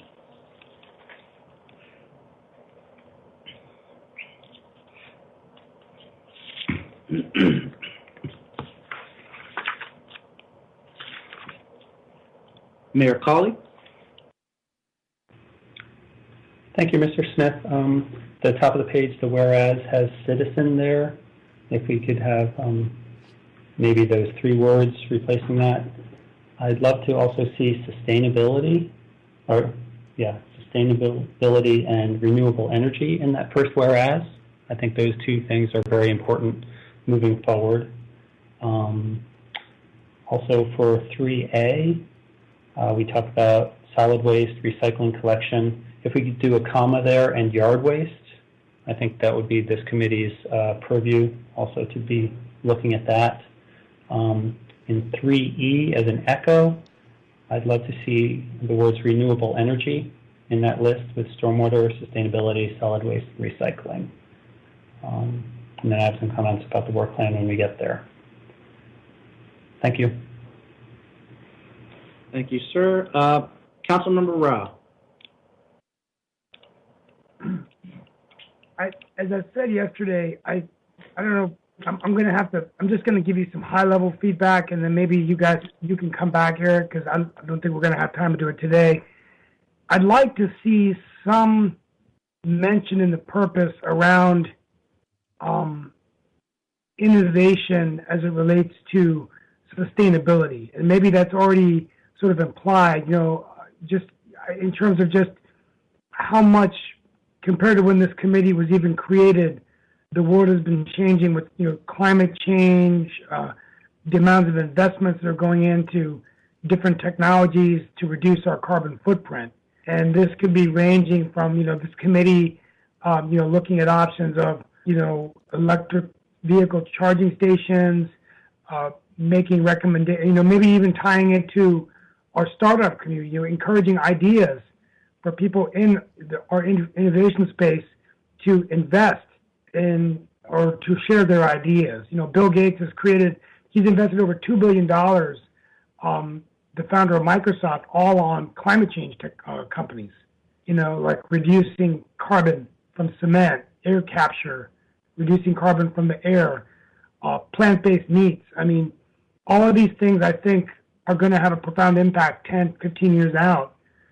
So something in there around more, I don't know what it is. I mean, maybe it's already in there. I just feel like I'd like this committee to really push it a little bit so that they can come to us with things that we could think about that could help us reduce cost and increase the quality of life for our citizens. And smart cities also would be connected with this committee as well. Okay, thank you, sir. Were there any more comments related to the charter, the MESS charter? Okay, moving forward to the MESS work plan. The MESS work plan, they were able to develop 4 really good and robust work plan goals. I do have to thank the new sustainability coordinator, Ms. Kimberly Conley. I believe this meeting was her second meeting actually facilitating discussion, and she did a really wonderful job facilitating the discussion and kind of assisting them in reaching these goals. The committee does seek to work in 4 main areas: education by providing access to learning opportunities and increasing outreach efforts; strategy by identifying up to 3 areas where MESS goals align with other town plans; sustainability by identifying a program or grant to remove barriers or provide access to a foundational element of sustainability programs; and to collaborate with up to 3 peer towns to better understand and improve our town programs. Okay, and we have a comment from Councilmember Scroggins Johnson. Thank you, Eric. Well, first off, spectacular job on the work plan. This is very helpful when I was reviewing it to try to understand the scope and the breadth of the work that's going on in the committee. It's interesting, strategy item number 2, identifying up to 3 correlations between this committee and other committees. This same strategy might be something that we can add to other committee work plans in a way. It's not that they have to attend meetings, or they just understand the interconnectedness of the committee, so that I really kind of like that item. And I am interested in the collaboration with 3 peer towns. This seems like a lot of work for a committee, by the way. It just seems like they're doing a lot of stuff here. To better understand how we compare to other towns, that is helpful, as long as they work with staff and have staff supporting them, and also engaging with other peer advocacy groups. And I think they probably labeled it that way because every committee in another municipality might be called something else, but it's towns advocacy group, so it would be like Holly Springs equivalent to this committee or Cary's equivalent to this committee. I just wanted to be clear that it was a municipal peer group and not necessarily a nonprofit. If they could elaborate, that'd be great. Thanks. Thank you, ma'am. And yes, to clarify, when they did say peer towns advocacy group, I think they were just trying to find the best way to capture the different boards and committees that may exist within other municipalities, but that was what they were referring to. Mayor Cawley? Yes, thank you. this is a very robust work plan. Very proud of the work that they're already doing. On that fourth one about the peer towns, also TJ Cog convenes people on these subjects, Clean Water Education Partnership. So that would be something that they could take a look at. I know Apex is doing a lot of great work in sustainability. It's maybe implied, or maybe it's not, about comparing different goals for renewable energy with these different peer municipalities. I would hope that eventually that would lead to their recommendation of a goal for our reduction of emissions by a certain date for us to contemplate and possibly adopt. I think that would be a great goal for the committee. Like I said, it's kind of implied by their doing the research, and hopefully that would be an eventual goal. I love the idea of perhaps they adding recognized sustainability champions within the town.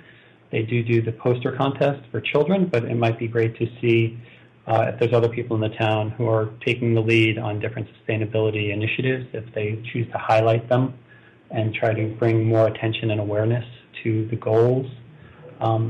Also, the MPEAC is very great about tracking legislation coming out of our education in our region.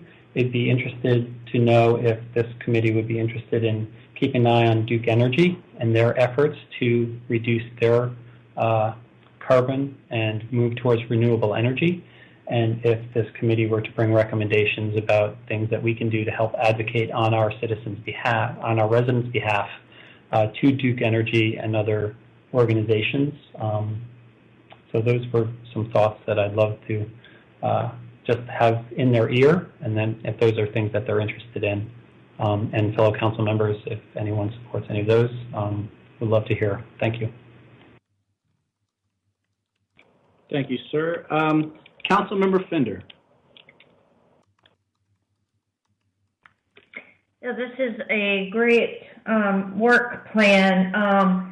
I fully support the support sustainability, identify one federal, state, or local program, and going after the Soul Smart designation. I think that is a excellent goal to go after, and I'm very pleased to see it here. And I also definitely support collaborating with our peer towns, and I hope that they will definitely look at the town of Apex and the town of Cary to see what initiatives they are doing. I was just looking at the Cary Citizen website, and there's an article saying that Cary has hired their first urban forest manager to protect the trees that they have and protect the tree canopy in Cary. So the only comment or question I had was with regard to the second goal on strategy about identifying up to 3 correlations between this committee and others. I think it's like a little bit more needs to be added there. I mean, what is the goal of identifying the correlations? To what end?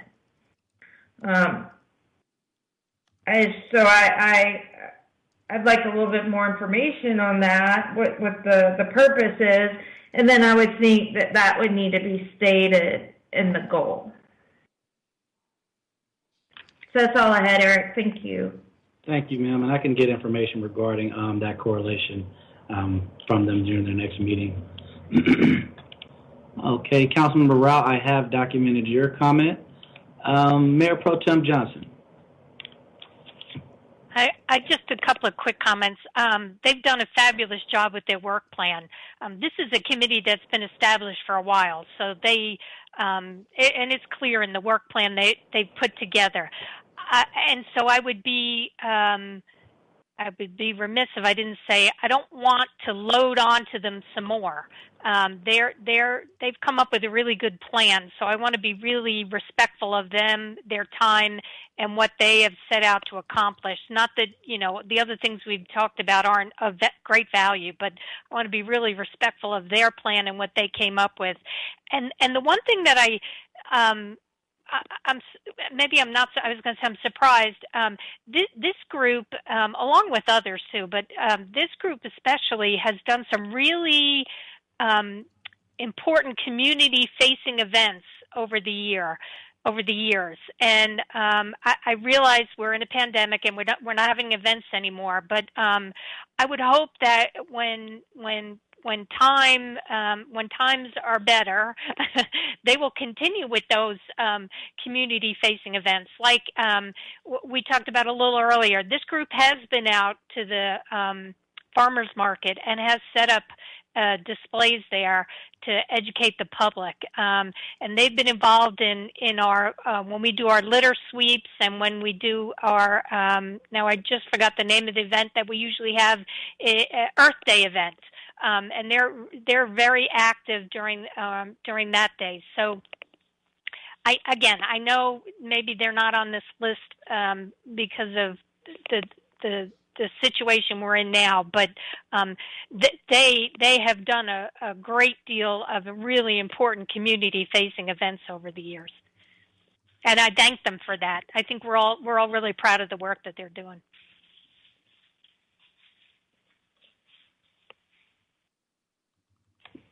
Thank you, ma'am. Councilmember Garamella.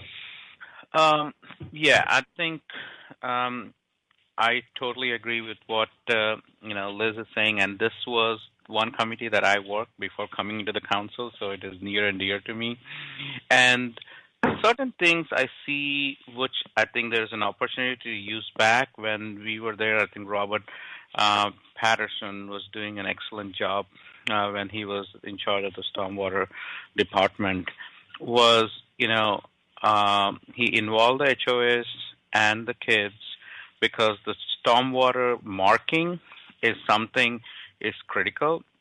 And at the time, I had taken a bunch of teenagers to basically go mark it, and they were able to explain to them the significance of clean water and why the stormwater works. And also the one thing I am trying to pick my old emails was the importance of, picking up dog poop. As much as it is so critical, because if you leave it, then the kids walk on it, and then basically it goes into our water system. Those things, those are education items, and I think I remember Robert also bringing up the ordinance for the if you don't clean up, then you will be responsible. So several things were done. I think it is worth to bring that up as an education. Of late, the amount of pets have increased overall in U.S. with the COVID. So it is critical to bring those simple, important things, which the work has already been done, and to highlight them again. That's all. Great. Thank you very much, Councilmember Garamella. Councilmember Fender. Just a short comment. When will we be able to meet our new sustainability program coordinator? I am anxious to meet her. I will jump in on that. We have just as a staff talked with her about her development of her strategic plan, part of which you're obviously seeing here in working with her committee. But we're probably talking about April. That sounds good. Thank you, Martha.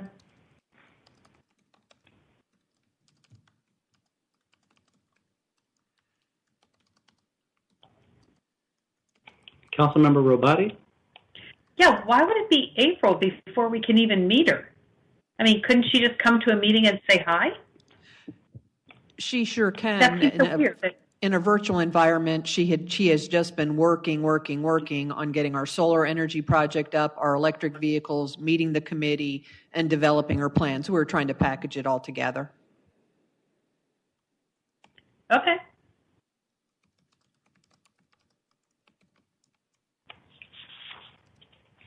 All right. Thank you, everyone, for your comments. It looks like we have about 8 to 10 minutes left and one more committee remaining, so we're pretty good on time right now, I think. The next committee is going to be the Morrisville Public Education Advisory Committee. I'm going to go through their purpose really quick and then allow you to provide comments related to their charter. The purpose of the committee, 4A, is to advise and make recommendations to address specific public school needs for the Morrisville community, particularly middle and high school needs. 4D, support the work of the committee's research and preparation of reports. 4E, plan and organize field trips as necessary. 4F, publish meeting schedule and coordinate meeting location with other supporting staff. 4G, coordinate materials, reports, briefing documents, and action documents to ensure full town staff review and comments. Councilmember Scroggins-Johnson.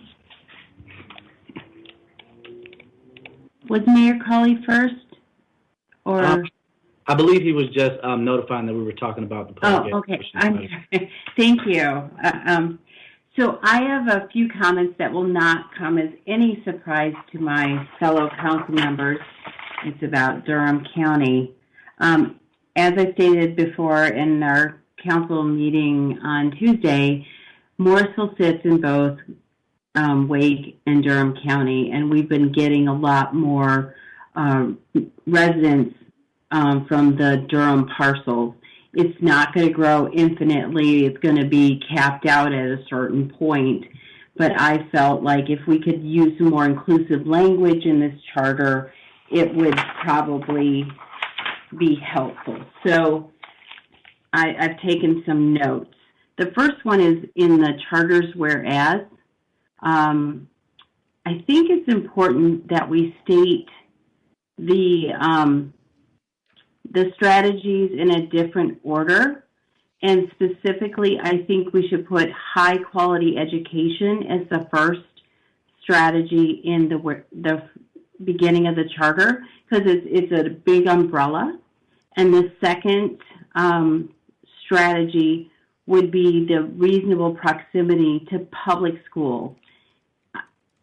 I can, hear later after I get through my list about whether you want to keep Wake or add Durham, but just maybe at this high level, we just say public schools, and then, of course, the workforce development.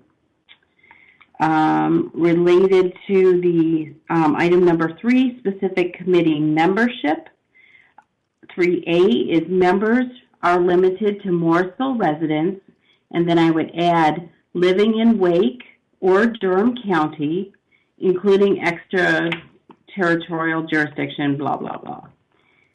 For consideration, under 3C, not to exceed a total of 12 members. If we wanted to consider having a member from Durham County, that would make it 13. But I would remind the council that the Durham County parcels are currently in District 4 and District 2, and therefore they would be eligible to participate in the committee if they lived in either of those two districts.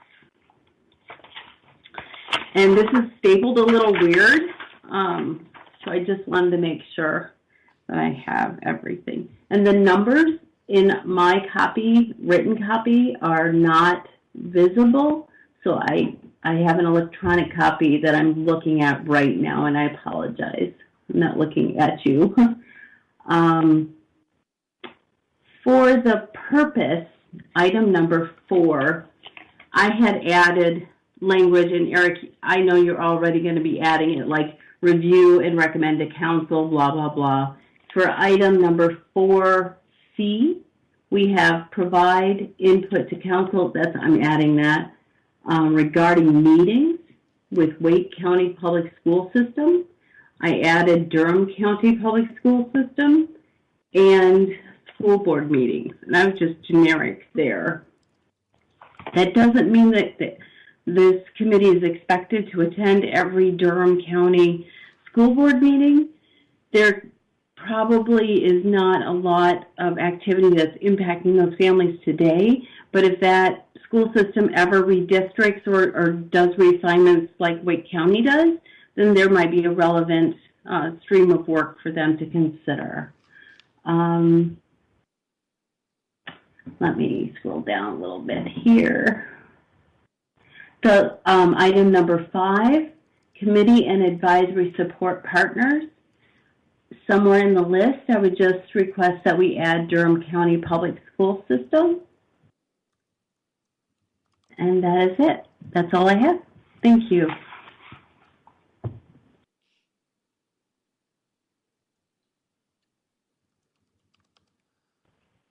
Councilmember Robati, and thank you, Councilmember Scroggins Johnson. Councilmember Robati. So all of those are good additions to the charter in terms of what we would ideally like the committee to do. I thought they were pretty clear at our meeting the last time they attended that they do not have the bandwidth, or it seemed to me the inclination to take up matters relating to Durham County schools. I just wanted to mention that. I think it's a good idea to add that language to the charter if that is our goal long term for them to do. But yeah, but I did want to mention that I may be wrong. If anyone else heard them differently, please speak up. But that was what I thought I heard. Thank you.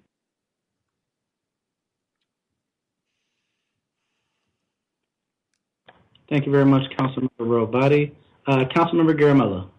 Yeah, I think there was partial truth and what they said, because they were referring back to the charter that they did not have Durham, county public schools in there. So this is our space where we can correct it, because then, they know what to do, because right now they are exactly doing what they are supposed to do, because it says only Wake County Public Schools. It could be an oversight, but I think having, covering that would be good, so that, and also like the other idea, I think one comment also was we could expand one more person or two, from the Durham side too, so that they are true representatives of that area, so that they are also plugged into this process. And again, Eric, I would really, again, emphasize to those points, right? Like use, advise and recommend to the council, and that has to be really sharpened it, because many are really loose there. So those are my comments right now. Thank you very much, Councilmember Garamella. Mayor Cawley.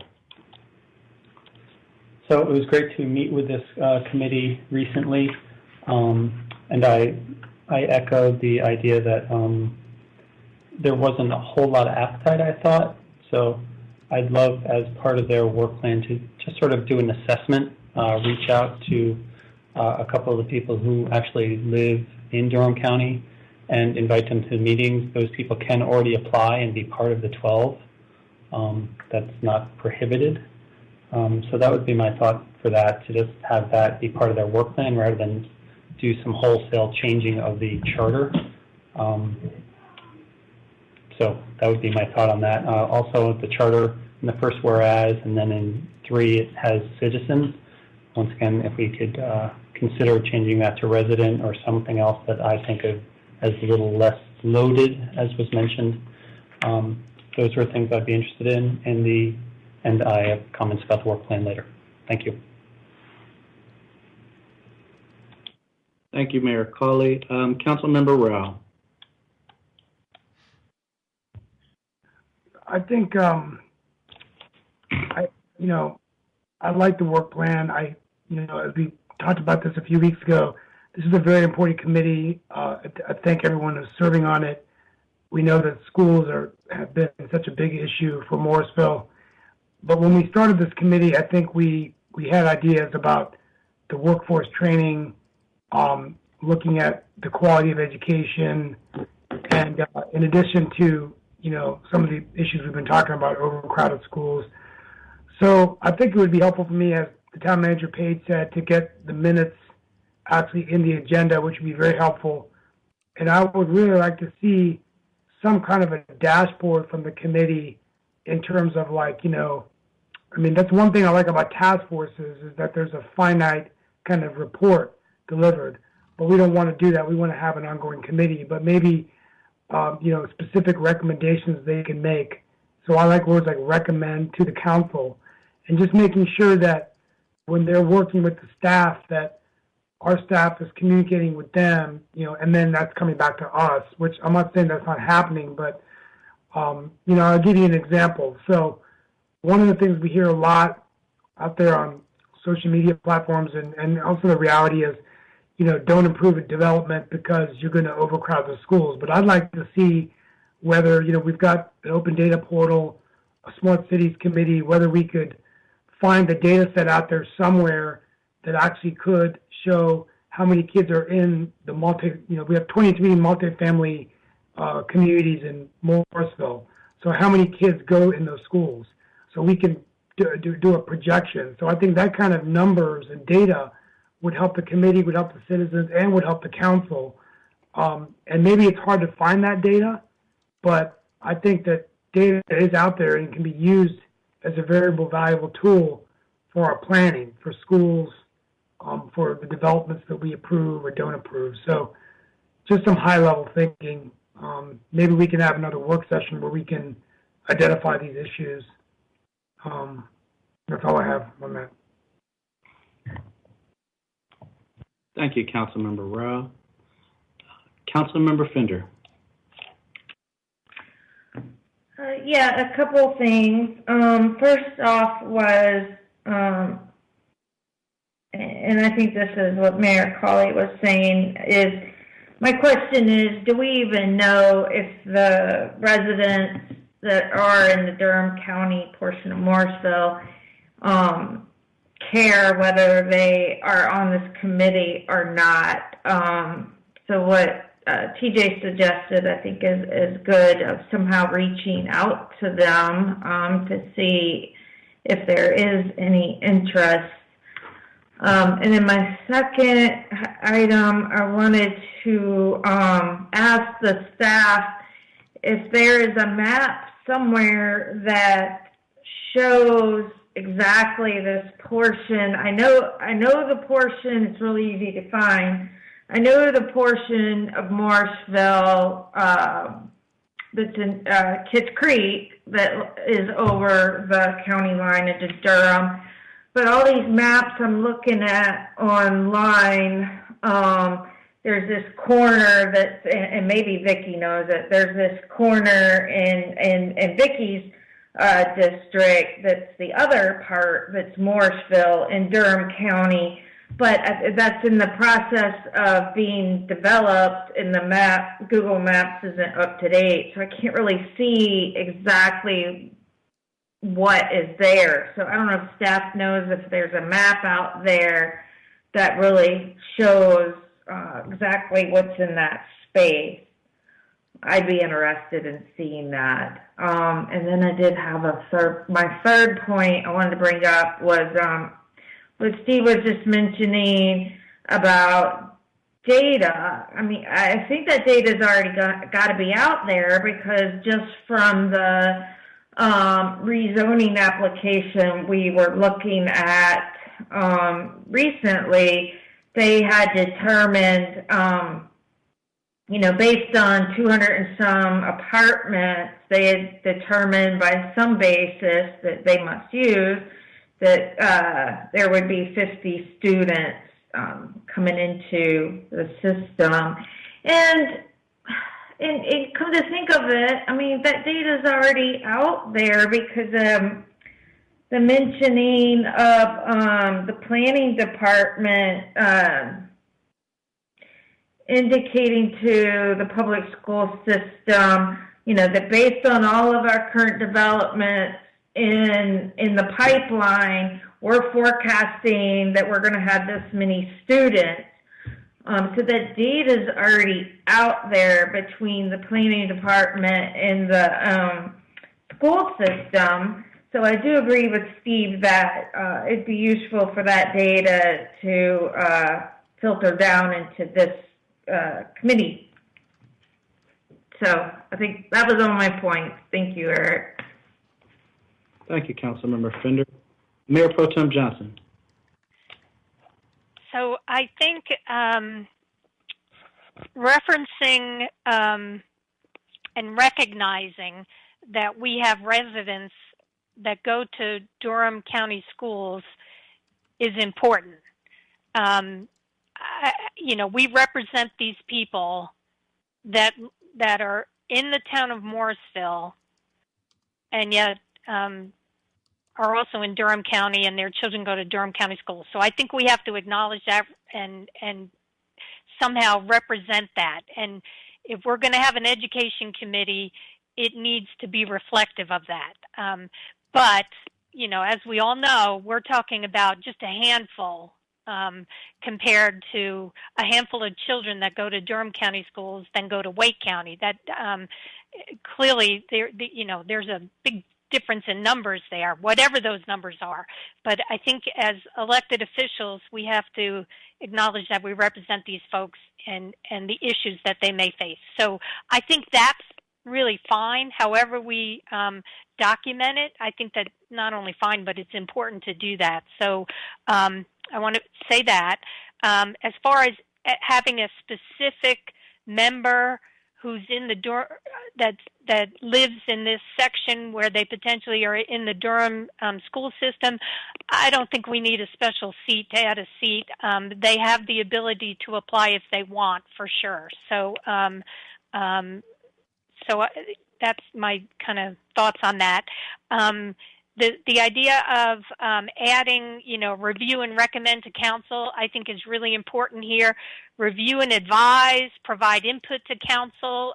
Those are all, and we've talked about that with all the other committees. I think it's going to be really important here. And then the last thing I'm going to say about the purpose here, this is a brand new committee. And,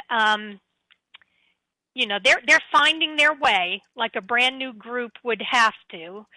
They're not like our other committees that have been well established for years, quite frankly. I mean, the Parks and Recs Committee, there was a Parks and Recs Committee the day I moved here. So, other committees have grown and evolved and are further ahead in this process of the work that they do. When I look at this charter and the purpose that we gave this group, I think we gave them too much, quite frankly. When I look at, we have all the way to, what is it, letter I wrote on here.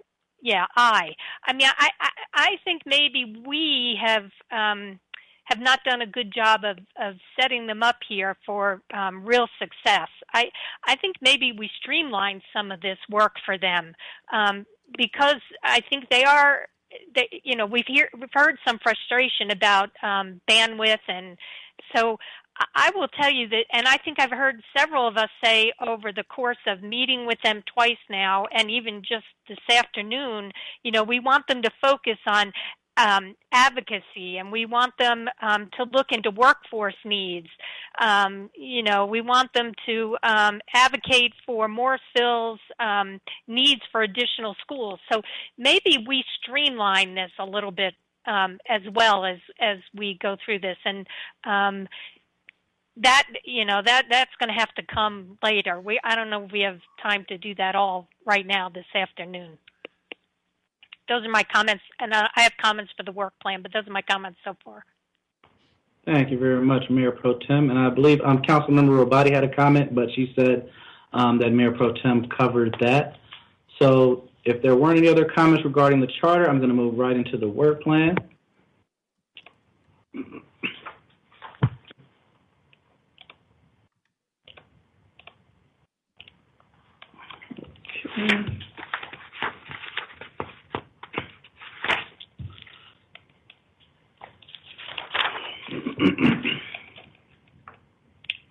All right. MPAC was able to develop some really good broad goals, such as the need to establish an advocacy plan, to undergo a comprehensive charter review and revision. And as Councilmember Rao has mentioned a few times, there was some confusion related to information distribution. So MPAC has also noticed this issue, and they created the goal to develop a plan for the collection and dissemination of knowledge and information. I'll allow you a couple of moments to digest these goals, and I'll open the floor for discussion. I'm sorry. I'm going to just ask for forgiveness. I'm jumping ahead. Repeat what you just said, Eric. I did not catch all that. Could you repeat that, please? That last statement, I was just pointing out how Councilmember Rao has mentioned a couple of times that often there was confusion related to information received from MPAC regarding schools. So one of the goals that the Public Education Advisory Committee developed was they wanted to develop a method to disseminate knowledge and information. A better way to distribute information regarding school events, Board of Education meetings, school-related legislation, and other discussion of Morrisville school attendees. And that's going to be this second work plan goal here.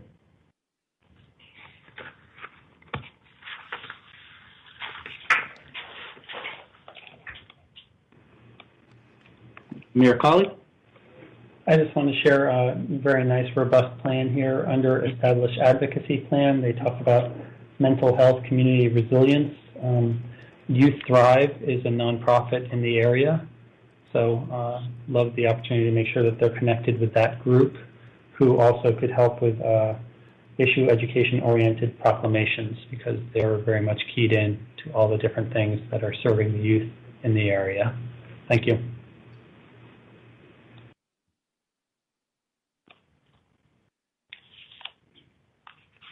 And I know it's a lot of information, so I still want to give you a little bit of time to digest it and read over it if you're still doing so.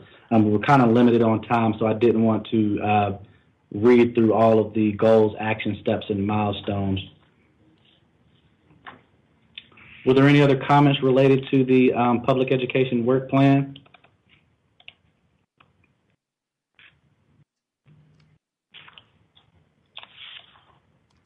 I see some of you still looking down and reading, so I don't want to skip ahead if you're still digesting.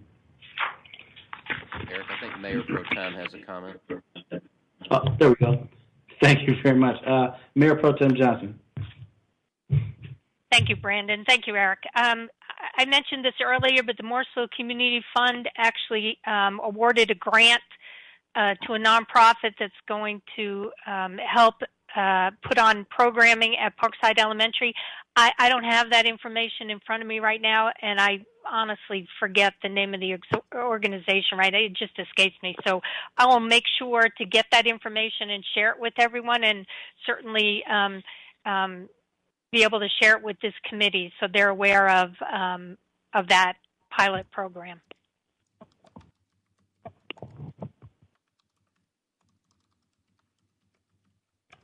Okay, it doesn't look like we have any more comments. And also Erin Hudson, I forgot to thank her again. She did do a lot of work assisting the committee in the development of their work plan. Okay, and now I'll move forward to the next steps. First, I want to thank you for all the wonderful feedback that you have provided during this discussion. I'm going to take this feedback and attempt to compile it into a digestible format and present it to each of the committees. It's going to be presented to each committee for review, follow-up, and implementation at their next scheduled meeting following the Town Council retreat. The MPAC and MESC information is going to be shared at their April meetings. These charter areas that you have identified, we're going to wordsmith it, get it placed into the charter in a way that we think that you're going to like, and we're going to draft that for brief and action by Town Council at their April or May meeting. And once again, this is meant to be an ongoing process. There's going to be more opportunities for engagement to provide feedback and review that's going to take place during the mid-year work plan update, the year-end report, and upcoming joint meetings with the town council.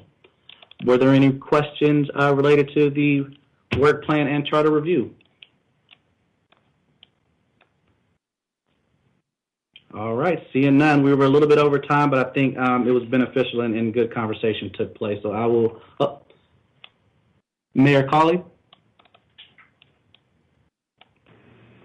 Mayor Pro Tem? Thank you. I just wanted to make a comment, Eric, before we move off of this this topic. These committees are incredibly important to the work that we do here in the town of Morrisville.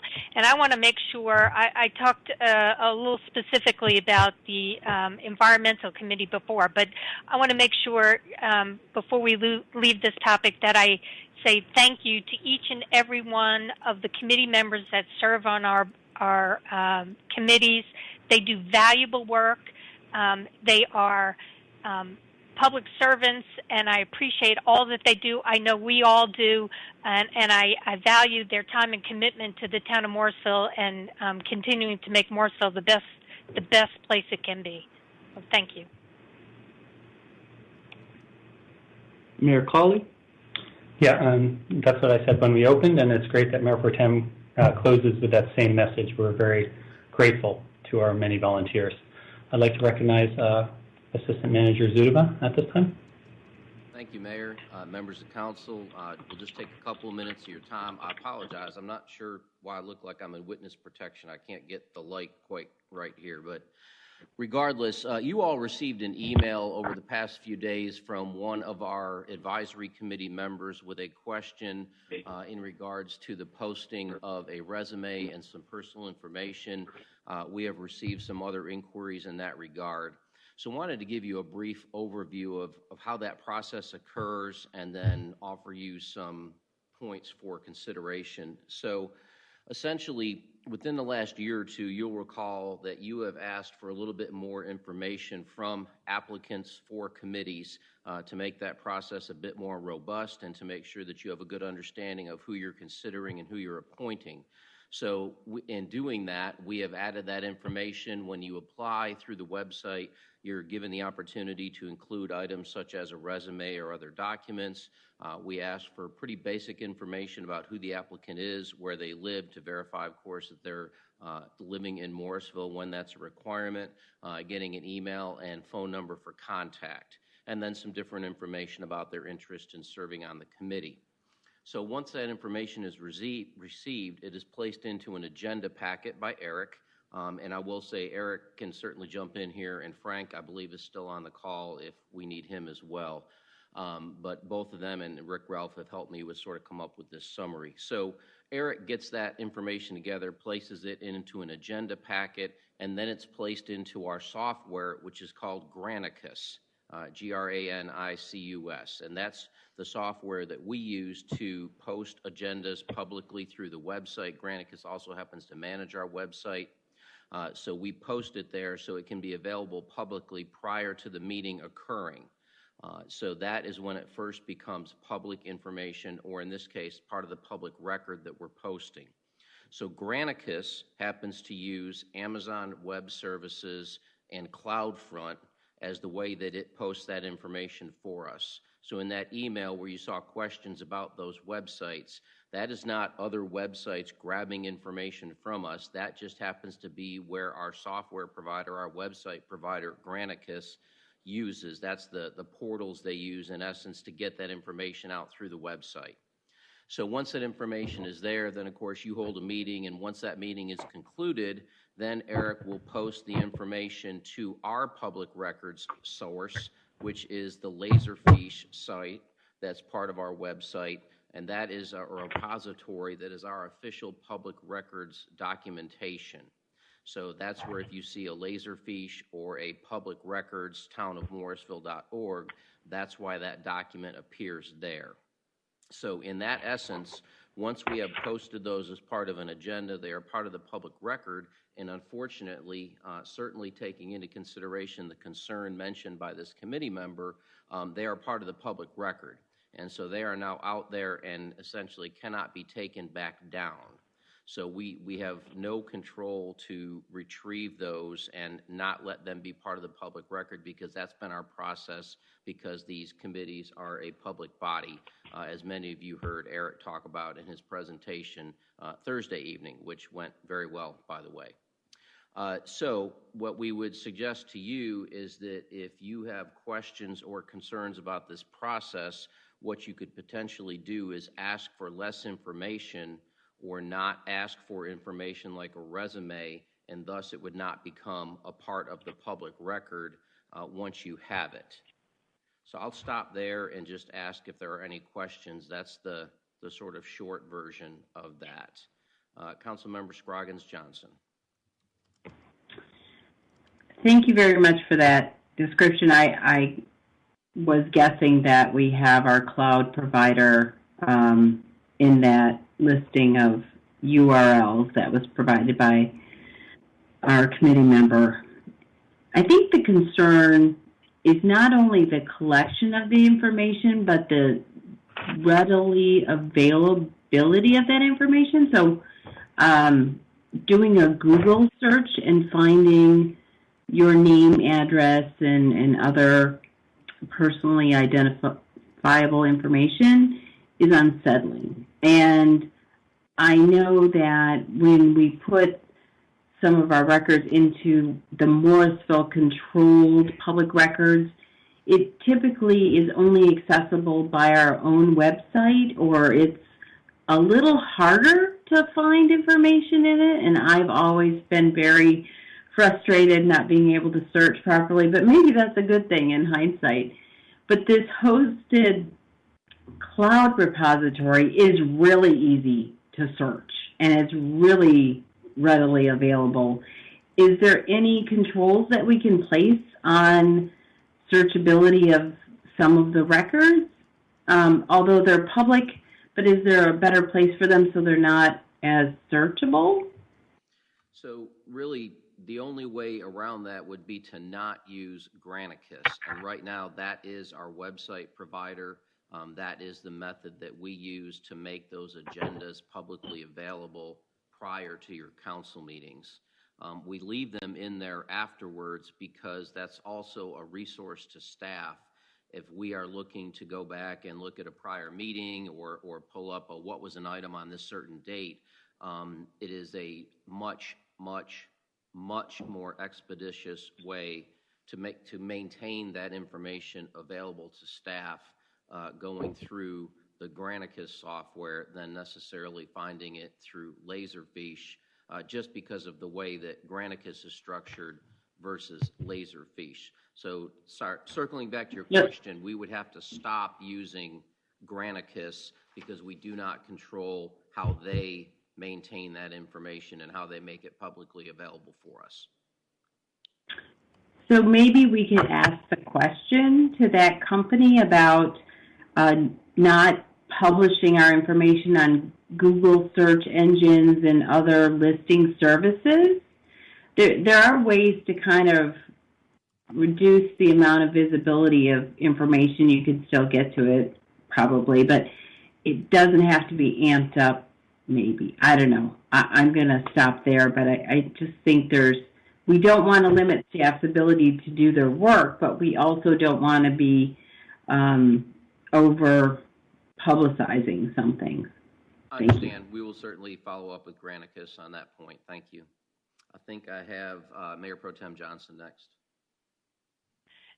So, Brandon, I just wanted to ask you a question. I kind of think I know the answer to this, but we have folks that apply to be an employee at the town of Morrisville. How do we handle their applications versus? And I get it; I'm talking apples and oranges, but and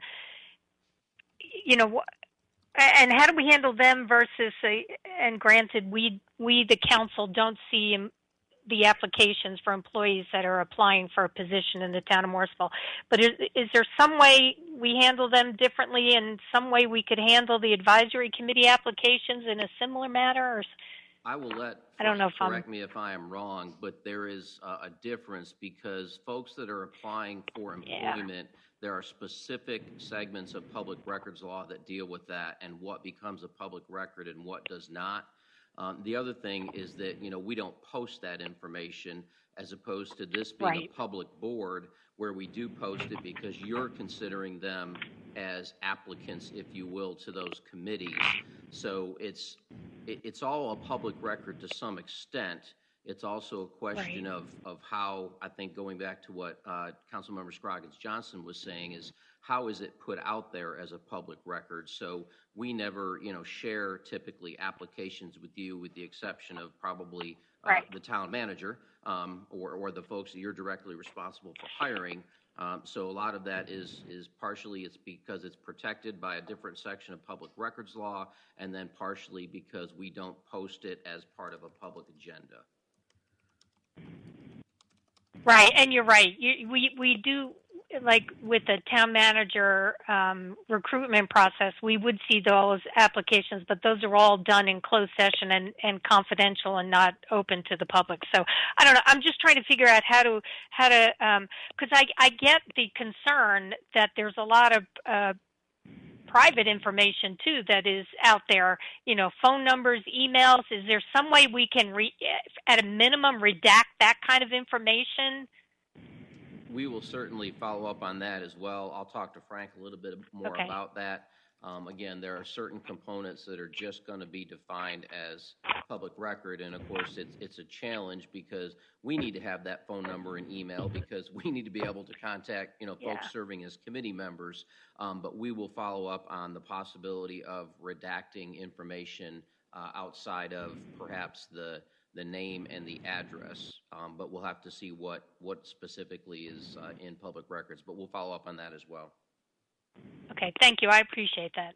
Yes, ma'am. Councilmember Rabati? I wondered if our emails are public record. Couldn't people email their resumes to that town of Morrisville address? And, they would still be available to the public through a public records request, but they wouldn't be, and you would still have them, but they wouldn't necessarily be available online in that same extremely public way. That is a possibility. Our concern, understanding we need to balance different concerns, so not to suggest one is more important than the other, but we're also trying to keep in mind that we're making use of technology to try to simplify work processes as opposed to create additional work processes that may, have to do things differently. But again, understanding there are balancing of concerns in that context. So yes, I think that is something we could consider, that you could consider. Councilmember Garamella? I think, there are two ways of to address this. This is like in IT world and any other place, because once you put anything on the web, there's no way you can take it back. So said that, I think it's very easily that you guys can retract any of this information before you put it in. Just blank it out, those informations. People doesn't need to know that. But yes, this person so-and-so has applied. I guess, especially the Wake County does, they use the same system, and I have checked some of the applications that they put in. You submit the application online, but when you get appointed, people don't see all that information. So these are just certain fields that have to be redacted, and then it is it. But once you put it, then there's no way, it's public information. And I think the town staff should use a different technique of finding information to contact something which is internal and not use depending on, the public data that everyone has an access to. Just my 2 cents. Yes, sir. Thank you. Councilmember Fender. Yeah, I agree with what the others have said. I think there needs to be a different way of handling the resumes and their contact information. I don't know if we can handle that information the same way we handle information that is disseminated to us during closed session. But I'm pretty sure these individuals, when they upload their resume, are not expecting that it is going to be widely available and be able to search it on Google. So I think there needs to be a different way of managing the resumes. Yes, ma'am. And I will say that, and this doesn't, go away from what you're saying. We do have language on the website with the application where applicants acknowledge that any information that they submit becomes part of the public record. But I do understand what you're saying. They may not suspect that that means what it necessarily means in this case. So we're appreciative of that. Thank you. Yeah, they're probably not prepared that if you Google their name, it's going to come up easily. Yes, ma'am.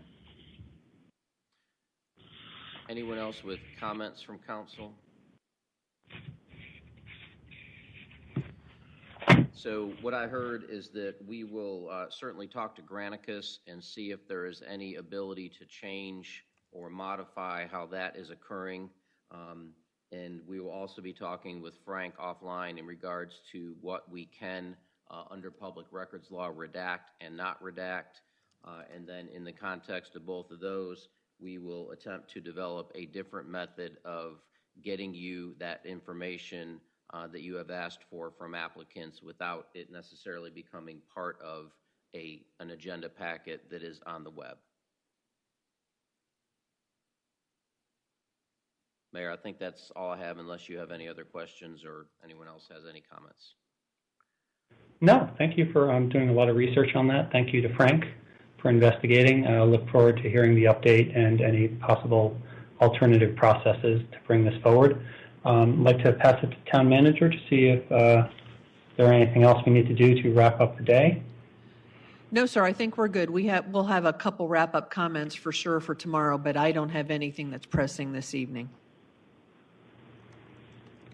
Okay, so we are just a few minutes over then, so we'll go ahead and say thank you to our dedicated staff, one of our high values, and thank you to my colleagues. This has been a really good and productive day. Thank you to all the residents and stakeholders who have watched the meeting today or who are watching in the future. At this time, I'd entertain a motion to recess until 8:30 tomorrow morning.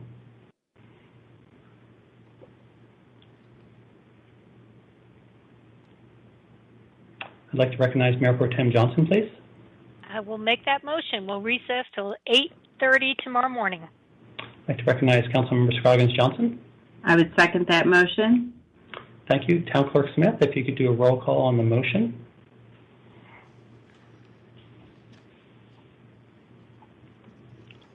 Councilmember Fender. Aye. Councilmember Garamella. Aye. Councilmember Rao. Aye. Councilmember Robati. Aye. Councilmember Scroggins Johnson. Aye. Mayor Pro Tem Johnson. Aye. Mayor Cawley. Aye. The motion to recess passes unanimously. Thank you. It is 5:35. Thank you for spending your Saturday with us. Have a nice evening. Thanks, everyone. Good night. Good night.